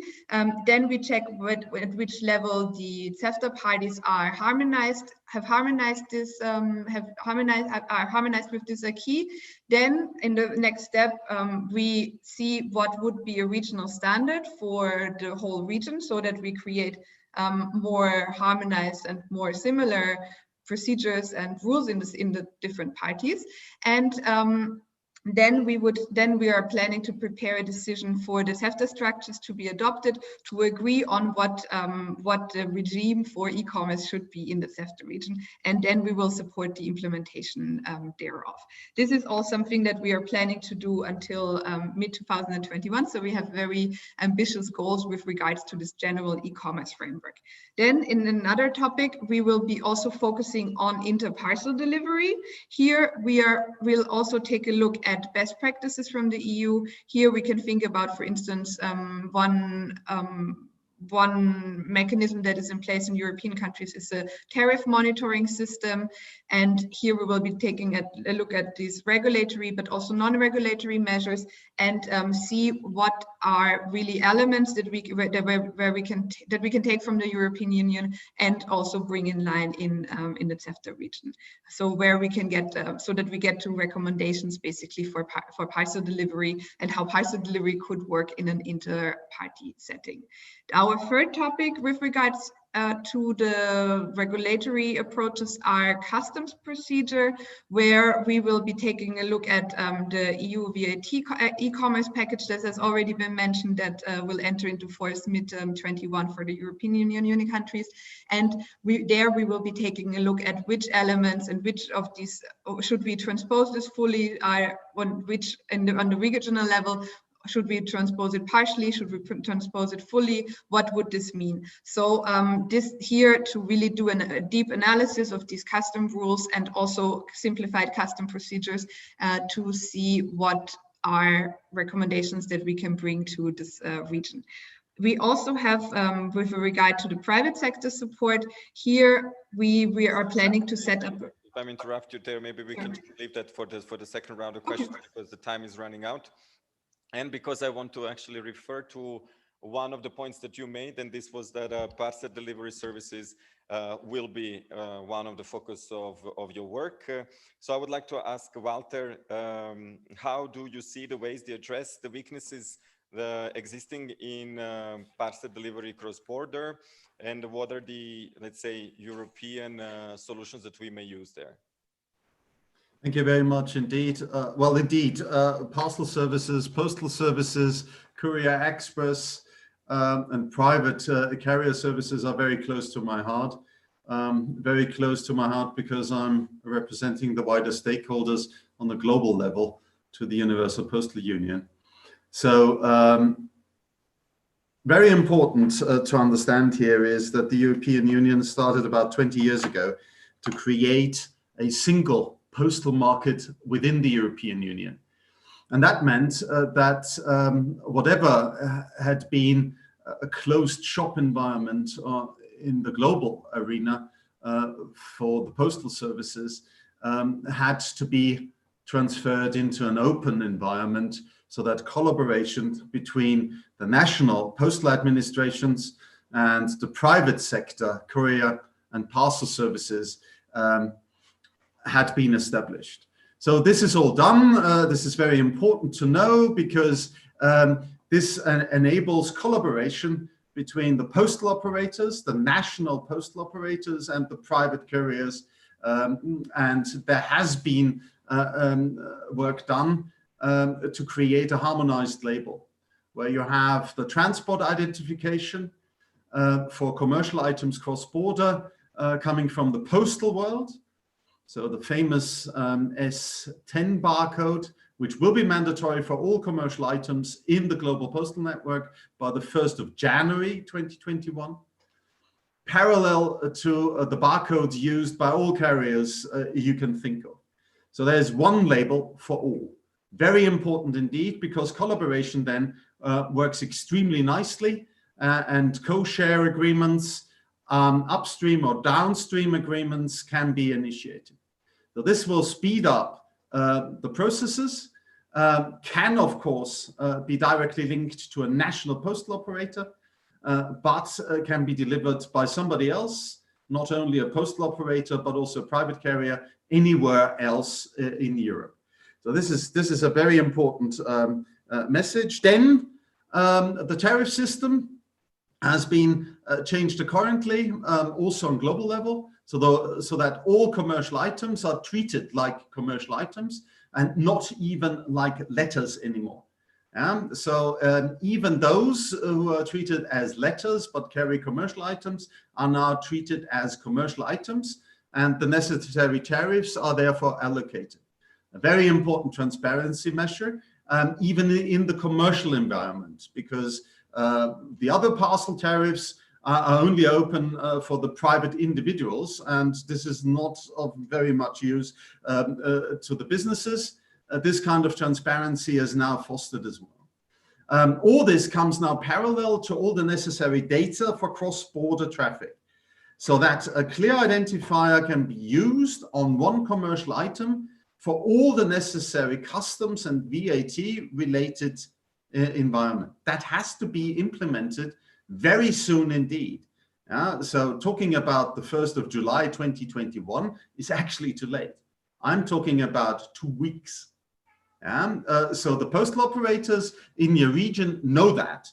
They know that they cannot send commercial items cross borders without that necessary data. That data, of course, is complementary to the simplified data used in the EU customs and VAT environment. So the question is not, will you consider to adopt that? No, no, no. This is already in your countries because it's done by your national postal service. You're not left out at all. You have already national postal operators who can handle that and actually can do it and have the IT systems. So this is very good news for the commercial environment.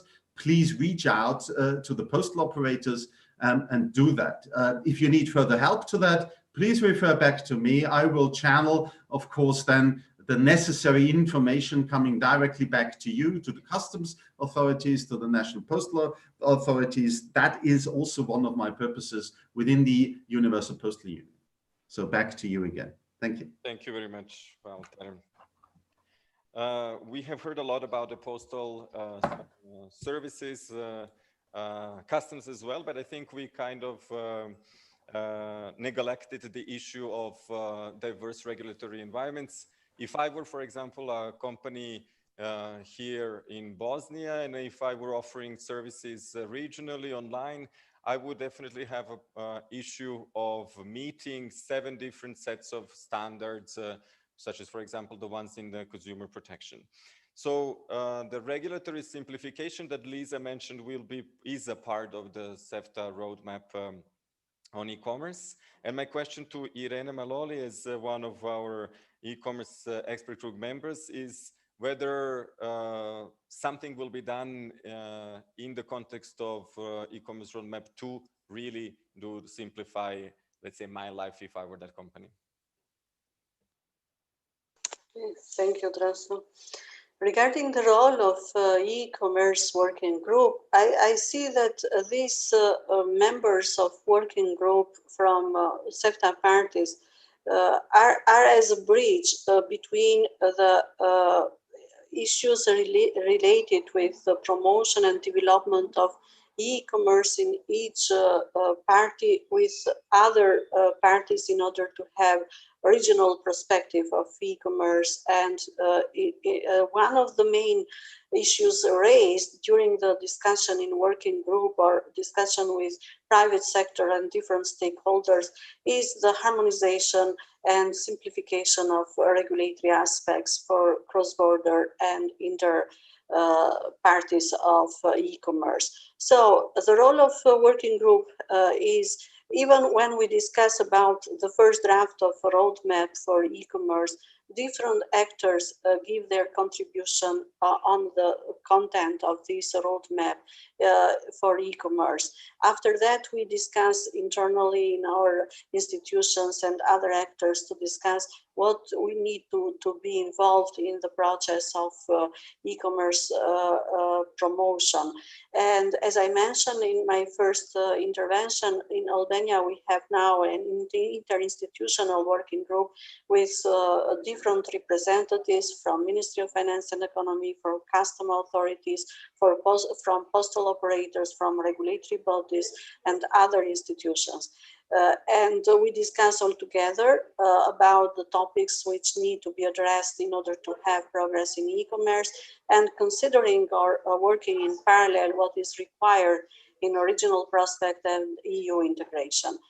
Postal parcel delivery is one of the barriers or obstacles raised for the necessity to simplify the custom procedures or to make easier process through pre-clearance in custom or something like that.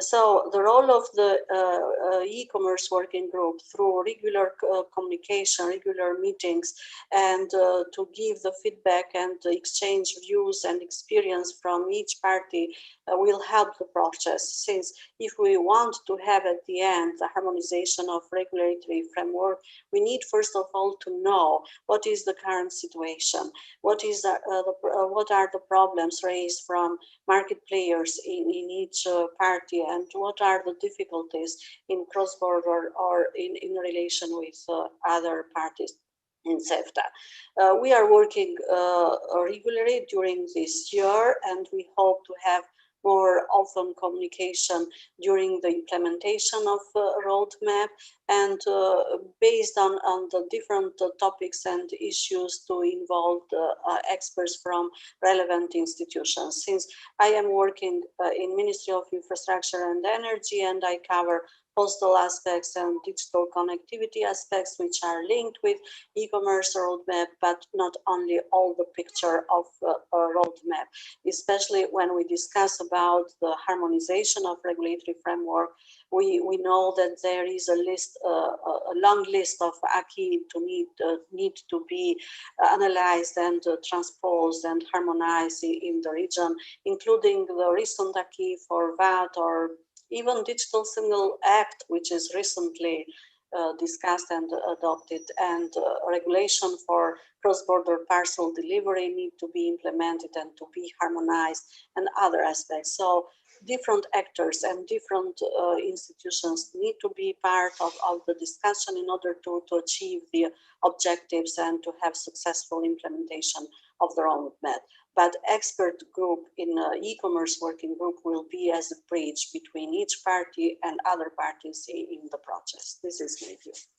Thank you, Irena. That really sounds like a lot of work. I wish you all the luck in the implementation. Hopefully in the CEFTA conference next year, we will have some results to present.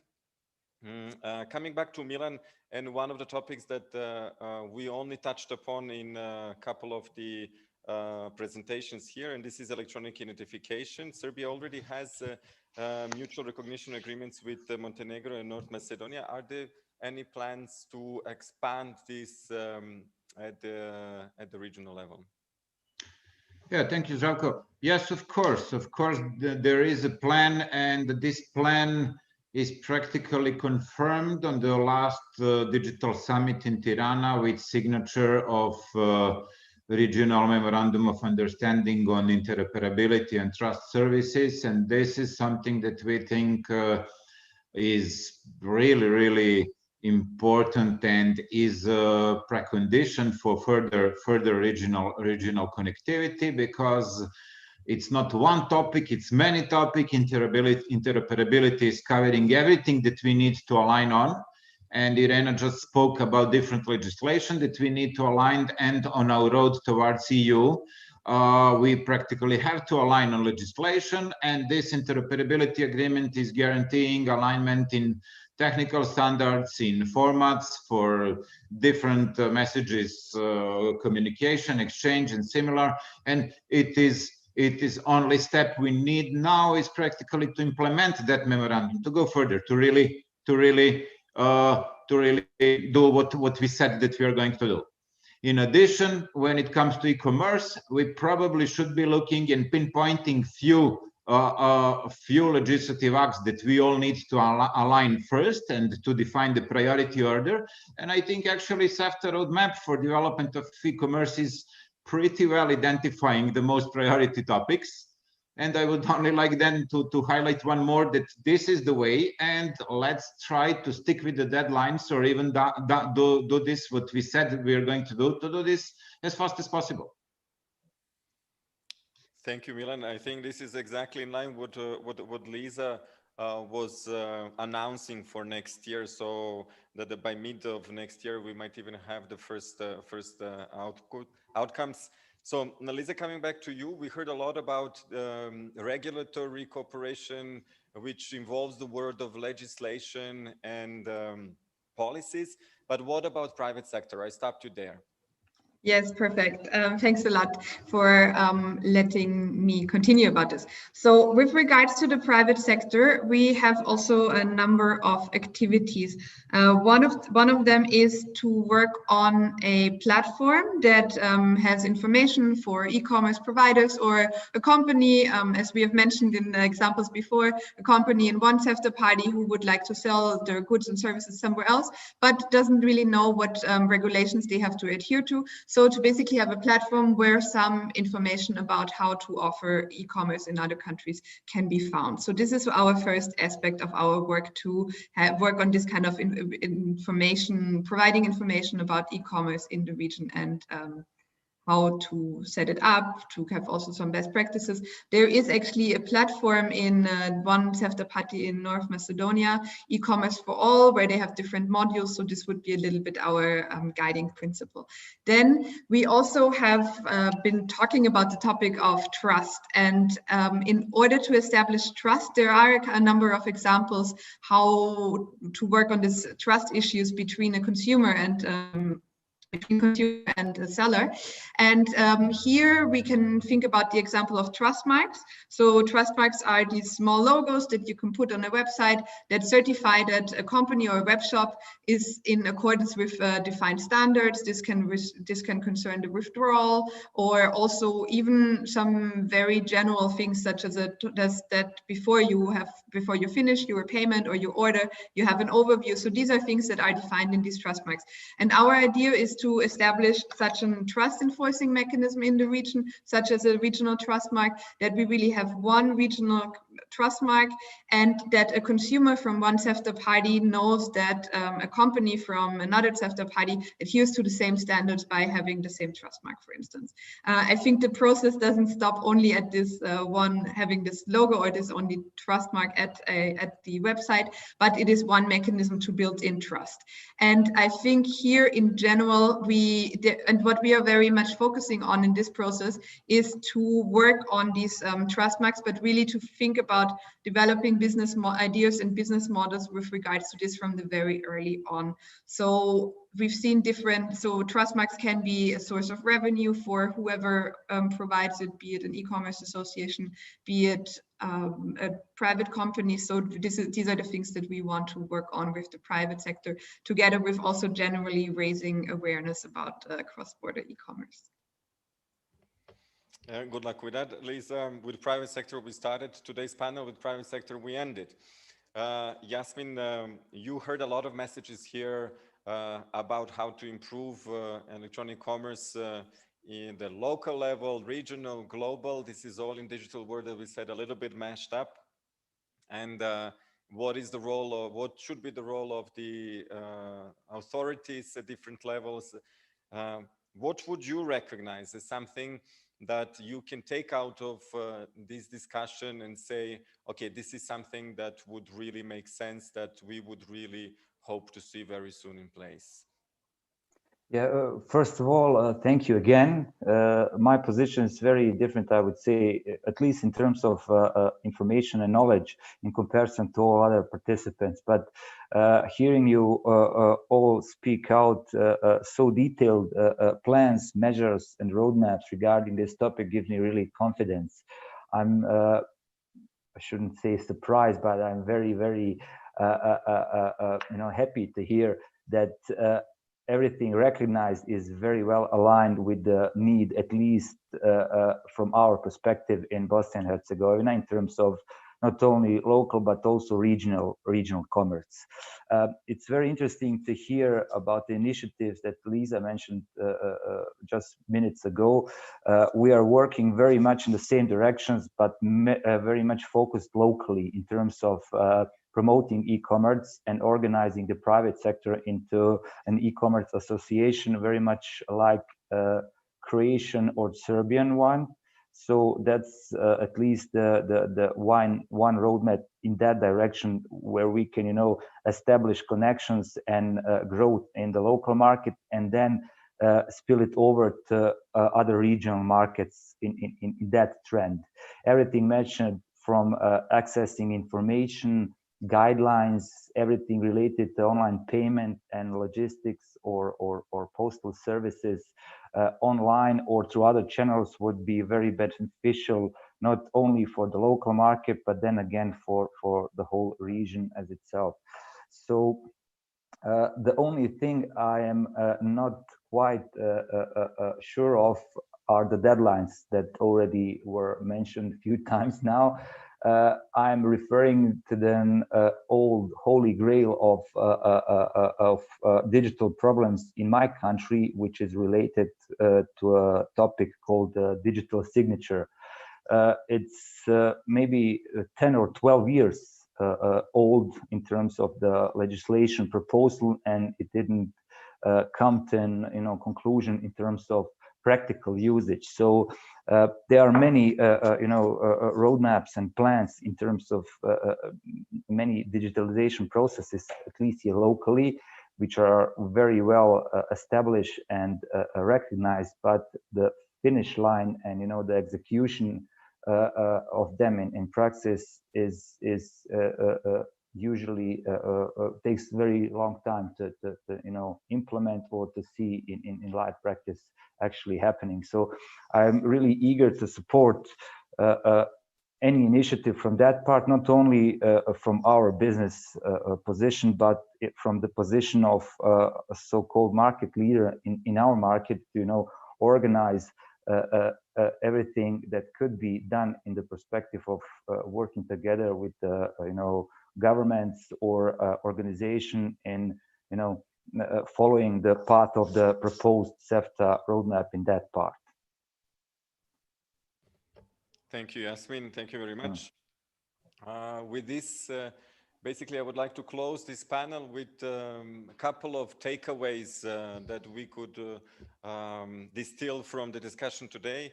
And this is that in digital world and that in business world, and especially in digital world, the issue of markets and borders works completely differently. And this is why the local, regional, EU market for companies such as Yasmin's is something that should not be a limitation, but an opportunity in order to grow and have more jobs, more contribution to the local economies. In this context, what we from CEFTA can summarize and kind of pledge here and invite all of you to Skopje in 1 year to check us if we really delivered, are the promises that we have in the roadmap. And this is why Yasmin is right. We have a lot of roadmaps. We had a lot of action plans. This is something that as the documents exist often and they are not taken seriously. But on our side, as you could hear, I think from both Milan and especially Irena, who is the member of our expert group, but also Lisa, whose team is actually supporting our work, that we are pretty serious about implementing it. And that next year we should have a new regional rules on digital regulatory framework, on e-commerce regulatory framework, which we will build exclusively on the EU rules. And we will also lay out the activities which are related to the parcel delivery and customs, and something which is very important. Also, in the context of wider context, which was all many times referred here, and this is the implementation of the regional market, regional common market, and we can expect also steps forwards in payments, which will decrease the costs of regional payments. And with Lisa's efforts on the private sector side, we should expect instruments where the tools for better information for companies who are interested in selling online and even buying online in the region. With this, I close my panel completely, and I'm announcing the last one, the closing panel, which will take place at 3:30 p.m. Goodbye from Jahorina. Goodbye. Thank you. Goodbye. Thank you. Thank you very Bye-bye. much. Goodbye. Bye-bye.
Neće narodni, gledam dole, jel?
Good afternoon, everybody. Good afternoon. Let's Blarim, can you hear me? Petinjak. Yes, I can hear. Mr. Zlatko, can you hear me? Is everything okay with the connections?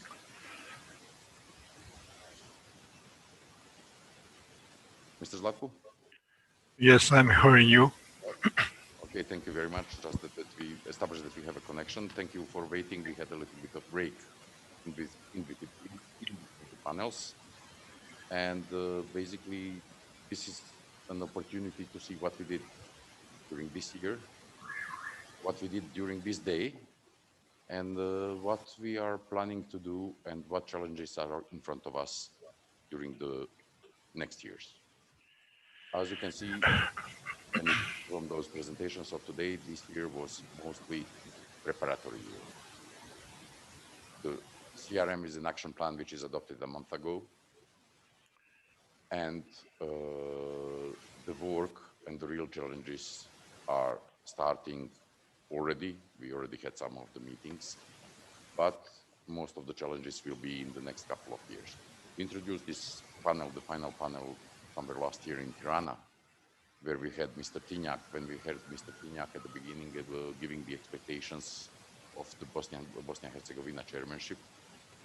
And we based the work on the fact that we will not have the pandemics. The pandemics changed everything, changed the reality of all of our lives, changed the reality of trade.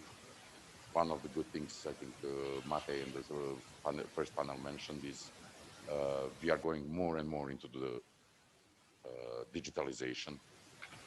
We are trying to speed up and fasten the procedures at the BCP, CCPs within the region and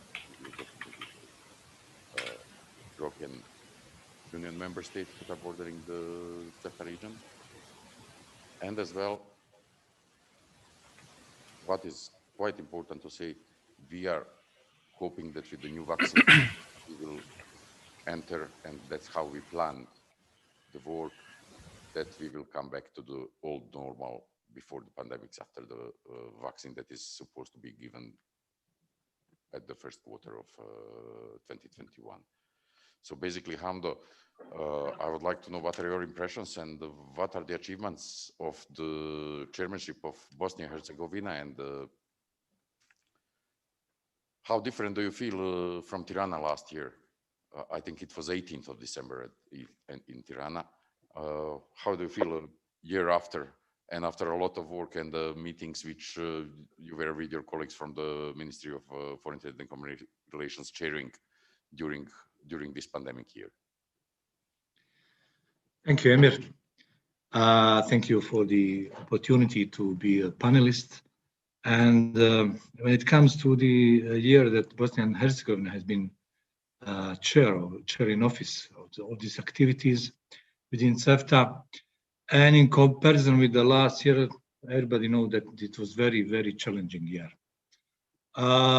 Challenging because, of course, first of all, of the pandemic of coronavirus. And then I can say that nobody could imagine how difficult it will be and how different this year will be in comparison with the previous ones. In the previous years, we have been somehow in a kind of usual habits and without so much enthusiasm of when it comes to the further activities, further integration, and so on. If there is anything good with this pandemic, I think that we got actually this new enthusiasm when it comes to the regional integrations, further regional integrations. First of all, when all countries, even within the European Union, closed the borders, we succeeded to open the borders, not only to open the borders as regularly, but to open the borders for 24 hours and to open the borders within that 24 hours, green lines for the essential goods, which are medical goods and food and vegetables. So this was one of the great achievements during that time. As I mentioned, even within the European Union, there were no such grain lines. Once we saw that it is possible, then we've been encouraged to work more on the regional integrations, thanks, of course, to the CEFTA Secretariat, to the transport community, RCC also when it comes to the other activities. And that's why later on we have succeeded to establish that, to adopt actually common regional market. But before I go to the common regional market, I just have to say few statistical data on the what has happened with the grain lines, how the business community benefits from that lines. Yes, there were recorded 500,000 trucks that has used this opportunity to go via green lanes, green corridors. Out of that, 20% of them carrying the essential goods. They also use this opportunity. So it was really wonderful, excellent thing for the business community and for the inhabitants of this region, to be sure that they will not be left without medical supplements, without essential goods, and without care about them. Then, as I mentioned later on, we saw that we can do much more, and then we start the negotiations on the different issues. One of them was authorized economic operators. They became actually during this year they became actually that agreement became on power. Then facilitating trade of fruit and vegetables also. A decision made by the joint committee also came into power this year. We are already using the opportunities of this decision, reducing the cost of the controls on borders, the cost of the supplement and so on. So when it comes to the second main achievement during 2020, which is common regional market, I can say that this is really something that opened a lot of possibility for the region. It should be actually not only integration within the region, but integration also within the single European market, which is actually the basic political goals of all economies in the region. When it comes to the common regional market, actually essential part of this initiative is prepared by the CEFTA, thanks to the very active people from the CEFTA Secretariat, of course. We now prepare the roadmap for its implementation. Actually, you know, the action plan of that goes along with the common regional market has been transformed to the roadmap.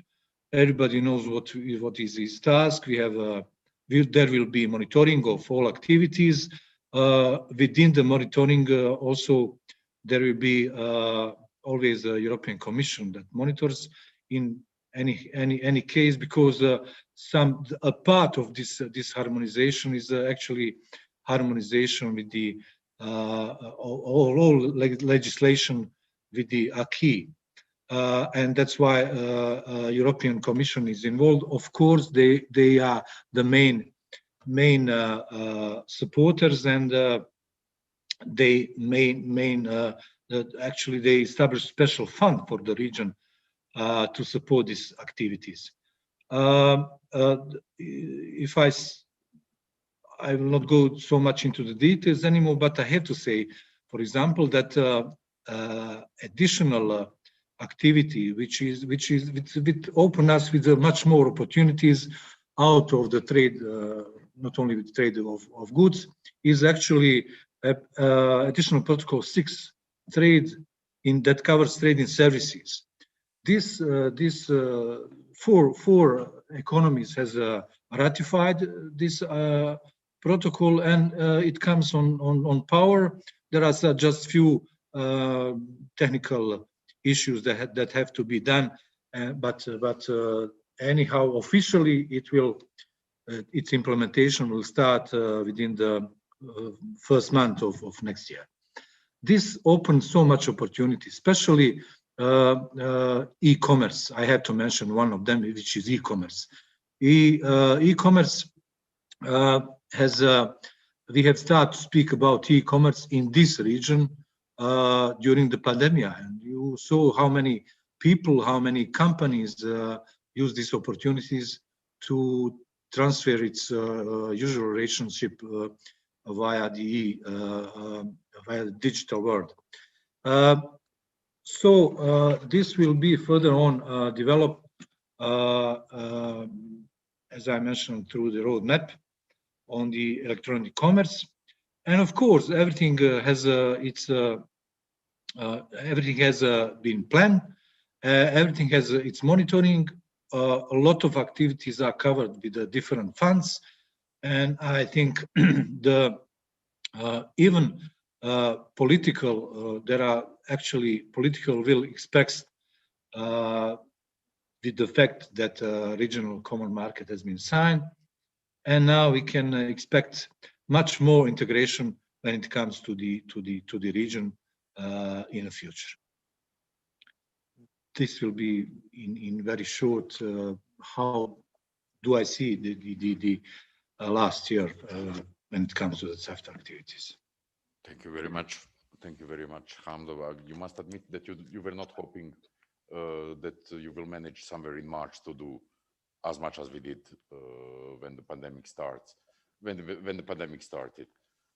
Yes, I'm really very positive, surprised how did we succeed to manage the pandemic during the pandemic, and how that affects open opportunities for the region, how we recognize possibility, actually opportunity to be much more connected and much more efficient in exchange with us. Thank you very much as well.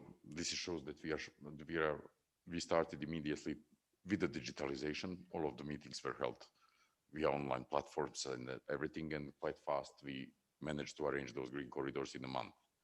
An additional thing which was speaking through all the panels here is the number of the NTBs and the NTMs which we have in the region, which are direct obstacles in trade, in the regional trade.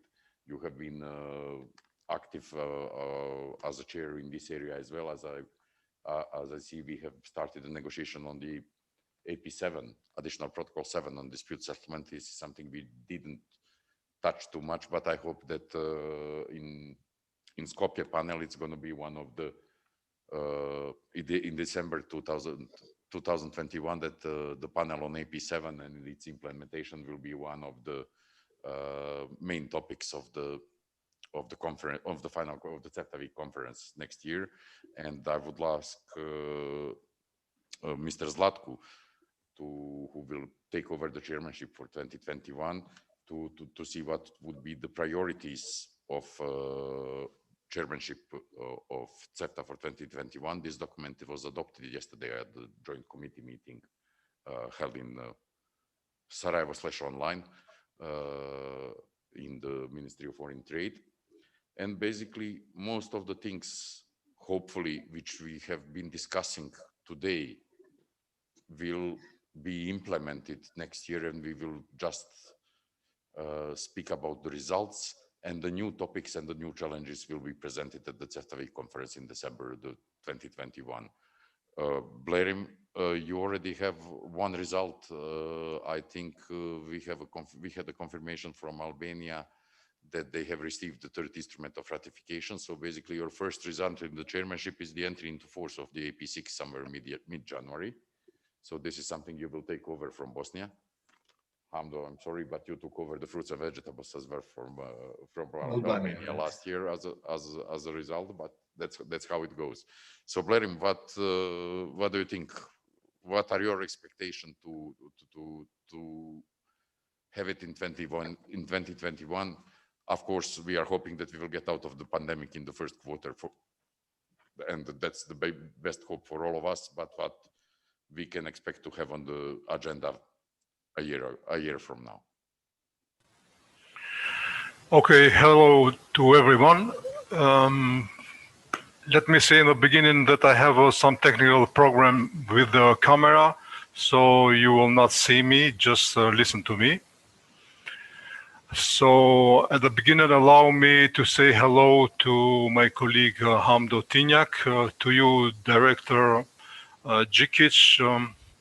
I will say hello also to Minister Košarac and Mr. Highlightner, although I doubt that they are there. However, I will say hello to all the representatives of regional institutions, businessmen, colleagues, and contact points. Emir, after all speeches and presentations that we hear today, I don't know whether there is something else to say or to add. We heard policymakers, we heard business community representatives and experts of international institutions, representatives of subcommittees of CEFTA, and everyone speaks from their point of view for achievements and problems, but what has done and what has been left to be done. But good thing is that all of them has one aim, to make this region closer to EU. So having in mind all that I mentioned, Republic of North Macedonia during the year 2021 will be engaged in realization of the priority actions of CEFTA and will be focused on deliverables, as Mr. Highlightner mentioned on his today's speech, through implementation of common regional market, making the region more attractive for investments and trade, and through facilitation of trade in goods and services. By the way, Mr. Highlightner mentioned also, and I was happy to hear that, European Commission consider Moldova as part of the common regional market. This was an issue yesterday, so I think that this will make all process easier. So since tomorrow Bosnia will throw the ball to us, and we, together with the excellent team of CEFTA Secretariat, have to run and play a good play in order to reach a goal, to reach results. In order to reach good results, we have to implement many activities that are coming out from adopted documents as AP5, AP6, and Common Regional Market. Implementation of some of them has been already started, and we will continue to carry on. But there will be new activities that will start by our chairmanship. So in the area of free movement of goods, in line with the additional Protocol 5, we shall focus on the adoption and implementation of programs on a mutual recognition. And of course, we will support the preparation of the action document for the implementation of quality infrastructure. We will look forward to support extension of green corridors, green links initiative between CEFTA and the borders with the EU member states, since this was very successful story among the countries of the CEFTA parties. The implementation of SEED Plus is also from the crucial importance, so we will also support it. In the area of free trade in services, we will work on different activities related to facilitating trade in services. For two of them, CEFTA has been started to work already. The first is the recognition of professional qualification, and the second one is the e-commerce roadmap. Recently, CEFTA has started to prepare the additional protocol on dispute settlements, additional protocol 7, And we hope that we will end with this successfully by the end of our chairmanship. Very important part is we will try to create the regional network between competition authorities, IPR, public procurement, consumer protection, and environmental authorities to support CEFTA trade facilitation, and particularly to contribute to the liberalization of trade in services. But also the role of the international institution is of big importance, as such as the European Commission, GIZ, Transport Community, EBRD, World Bank, EFTA, FAO, UNCTAD, UN, WTO, and others. So by this, I think that the CEFTA chairmanship once more express its will and commitment for ensuring the smooth implementation of the CEFTA agreement, and for it, we hope that we will have support from the European Commission and all CEFTA parties. That will be from my side, Emir. Thank you, Bellerim. No, I will not let you go. Yeah, of course, I'm here, yeah. I will not let you go immediately. You know that Bosnian chairmanship was heavily supported by North Macedonian chairmanship of Subcommittee on Customs and Rules of Origin, and by Moldovan chairmanship of Subcommittee on Agriculture and SPS measures. And we are hoping that during the next year you will have the same support from the Moldovan chairmanship on the Customs and Rules of Origin, and Montenegrin chairmanship on Agriculture and SPS. Hamdo, it seems that you prepare too much activities and workload for the Macedonian chairmanship next year. Do you see? I mean, I'm doing comparison of yourself in December 2019 and December today. What was your feeling when you were after the adoption of the chairmanship priorities for Bosnia and Herzegovina? What was your feeling on the workload which is waiting already in January? Then, and you already said how do you feel now? So basically, this you can skip. Thank you, Emir. Greetings to my colleague Blerim. I'm glad to hear his health and in good mood.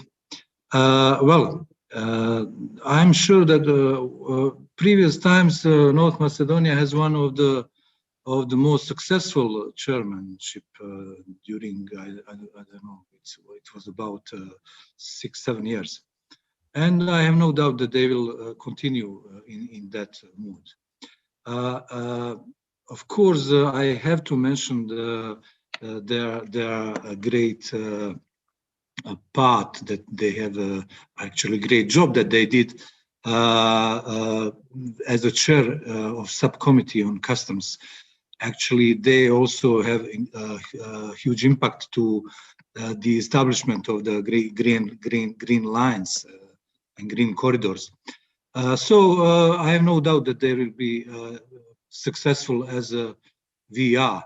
And I hope, of course, the situation will be a little bit easier for them, because we hope that this pandemic will end at least the first quarter next year. So I think they will succeed in their task that they have foreseen as a chairmanship priorities in 2021. There are some things that we have to work. You know that a lot of things are legally actually planned, and within this roadmap, within this action plan. But still, we have some problems. This is really have to be said. We have still some trade barriers. You can hear that even yesterday during the joint committee meetings. We have still internal problems within our economies. like, for example, we have some problems with agricultural production, producers, and they cannot still place their products. They have to, and there are a lot of challenges out of this plan activities that we should work on. You know, nobody can in the region can be satisfied if anybody in the region has some problems, because at the end we will see that these problems can be the problems of all of us. So we have to be committed to work together to find out solutions, and in order to later on to create such a regional market which is really worthwhile to be connected within the single European market, which is the final goal of all these activities. But we always have to think about the primary producers, all business community at the end, and we have to know that at the end they are our primary goals when it comes to the whole politics within these activities. And I hope that North Macedonia will continue also in a direction of connecting, because they have also capacities in connecting the region as a single market. Thank you. Thank you, Hamda. Which returns me, Blair, you already mentioned the European Union stated this morning that they will support the development of the plan. In fact, they are already supporting all the work which is done in the framework. As you can see, they were present on our panels. I'm not speaking that the Commission was present on the first panel, but now we have more and more involvement of the Commission experts and people from the Commission in the technical work of the committees and subcommittees, for which I'm grateful to the Commission, maybe even more than the financial assistance, because they're learning us how to catch a fish and not give us the fish as already catched. So this is quite important, and I think, Blair, that you are satisfied with the statements of the Commission this morning related that they will continue to support the CEFTA during the implementation of the CRM during the next year. And as well, another thing which is quite important, we had during today's meetings, we had a lot of the opinion of the private sector, which is of utmost importance for the promotion of the goals, because all of us are working for at the end, for the producer who needs to be more competitive on the market. And basically the involvement of the business community, especially coordinated through the establishment of WBKIF, and we heard from Mr. Gergeliu this morning as well some good words of Mr. Rokici. So basically, what do you think you will have the support of the businesses, not in the sense of the primary agricultural businesses who are really unsatisfied in several of the CEFTA parties during this last couple of weeks. I think there were some protests of agricultural producers all over the region. So basically, the question would be not the question, but the brainstorming, let's say, on the next year. What kind of the support you are expecting from the business community and from the Commission during the implementation of the chairmanship priorities of CEFTA?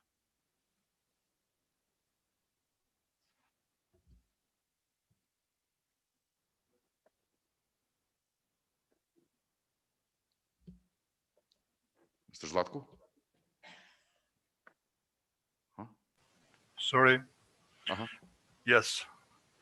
Let me on the beginning said thank you to my colleague Mr. Tinjak for the kind words, and I'm absolutely agree with him that really we have some obstacles on solving some issues among us, but we are always, all of us, optimistic that at the end we find the solution to overcome all the problems that are coming on. Regarding your question, Emir, I will say, or I will answer it by question.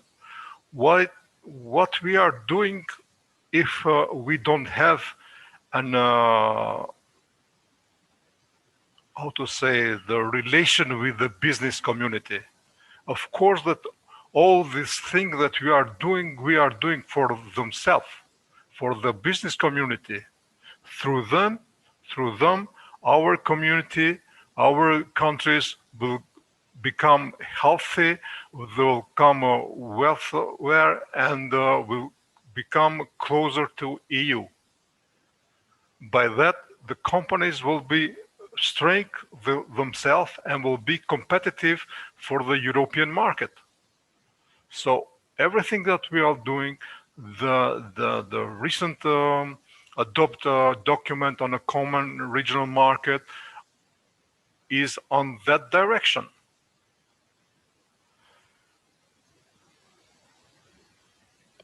Thank you, Blerim. At the moment, if there is anybody from the public or from the YouTube or Zoom who has a question or something, feel free. Basically, this is first-hand information on what's going to be done in the next year. This is a first-hand information for the businesses where they can expect that mutual recognition will happen in which area. Of course, the mutual recognition will not happen overnight. It's going to go slowly, sector by sector, and basically 2 or 3 sectors maybe next year or something like this. The priorities of that should be selected by businesses. So basically, we are inviting the businesses to get involved through WB6 KIF as well to the implementation, as they are very involved during the whole year, during the Bosnia and Herzegovina chairmanship.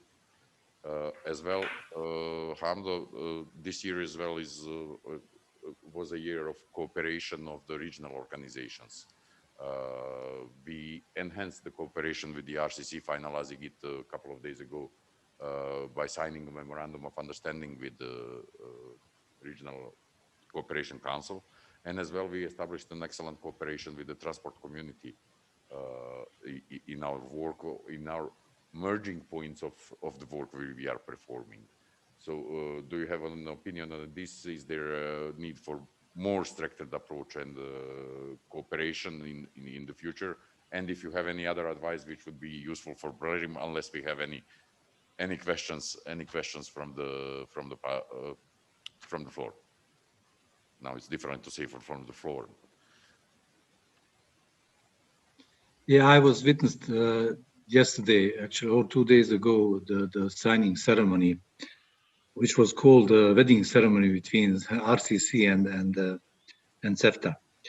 Well, slightly we are establishing the right ways of cooperation between different actors here. It was, previous time it was a lot of misunderstanding who is in charge in what activities. For example, we could see that there were activities done by RCC on a professional qualifications agreement, which end without results. Then we could see that there was a necessity to involve CEFTA because of the legal basement for this agreement. And then this is just one example. So we, in the meantime, we managed to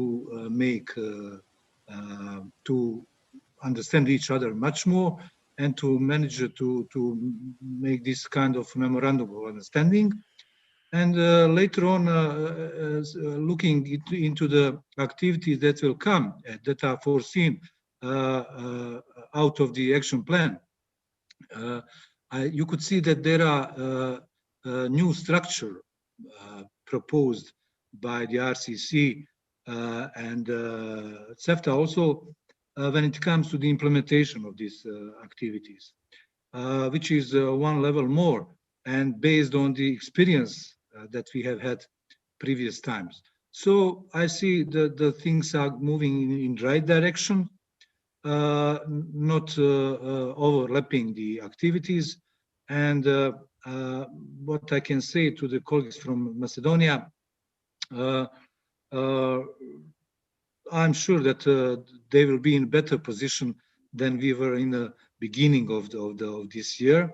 But anyhow, the involvement of European Commission is essential. Not only because of the things that we cannot agree, for example, but this is the last important thing. At the end, we agreed about everything. But the importance is that we obliged to harmonize with the key. Everything we work with in order to make closer to European Union single market. And this is important, not to be forgotten that we work towards that direction also. So European vision shouldn't be forgiven, and this will be at the end always somehow also to the colleagues from North Macedonia. They should also publish that more than previous times, and I wish them a good luck with these activities. Thank you, Hamdo. And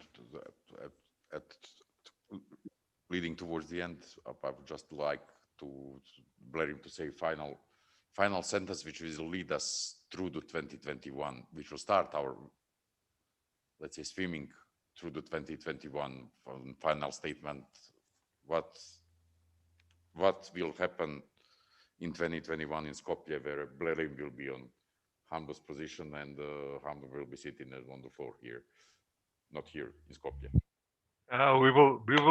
We will start engines since in January, and let's hope that many things that we planned we will finish on until the December of 2021 successfully.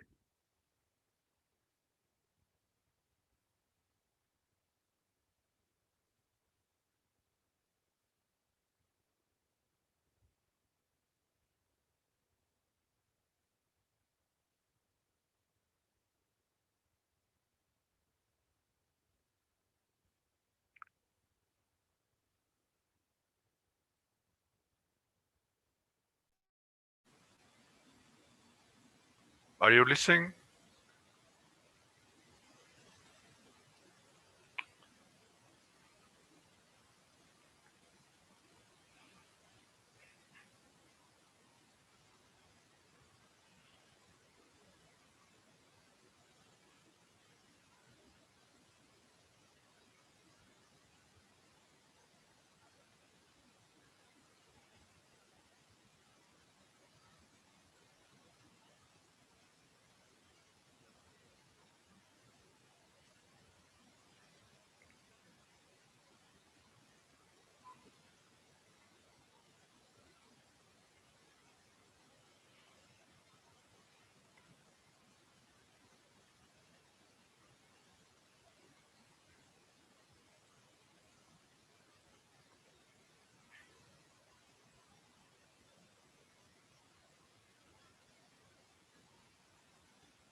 Hamdo, can you hear me? Yes. Blerim, can you? Yes, Blerim, can you hear me? Yes, I'm hearing you. So basically, we have lost the electricity here in the hotel. So basically, this was the reason of the cut. So I'm sorry for that for all the people who are following the panel on the YouTube or on Zoom.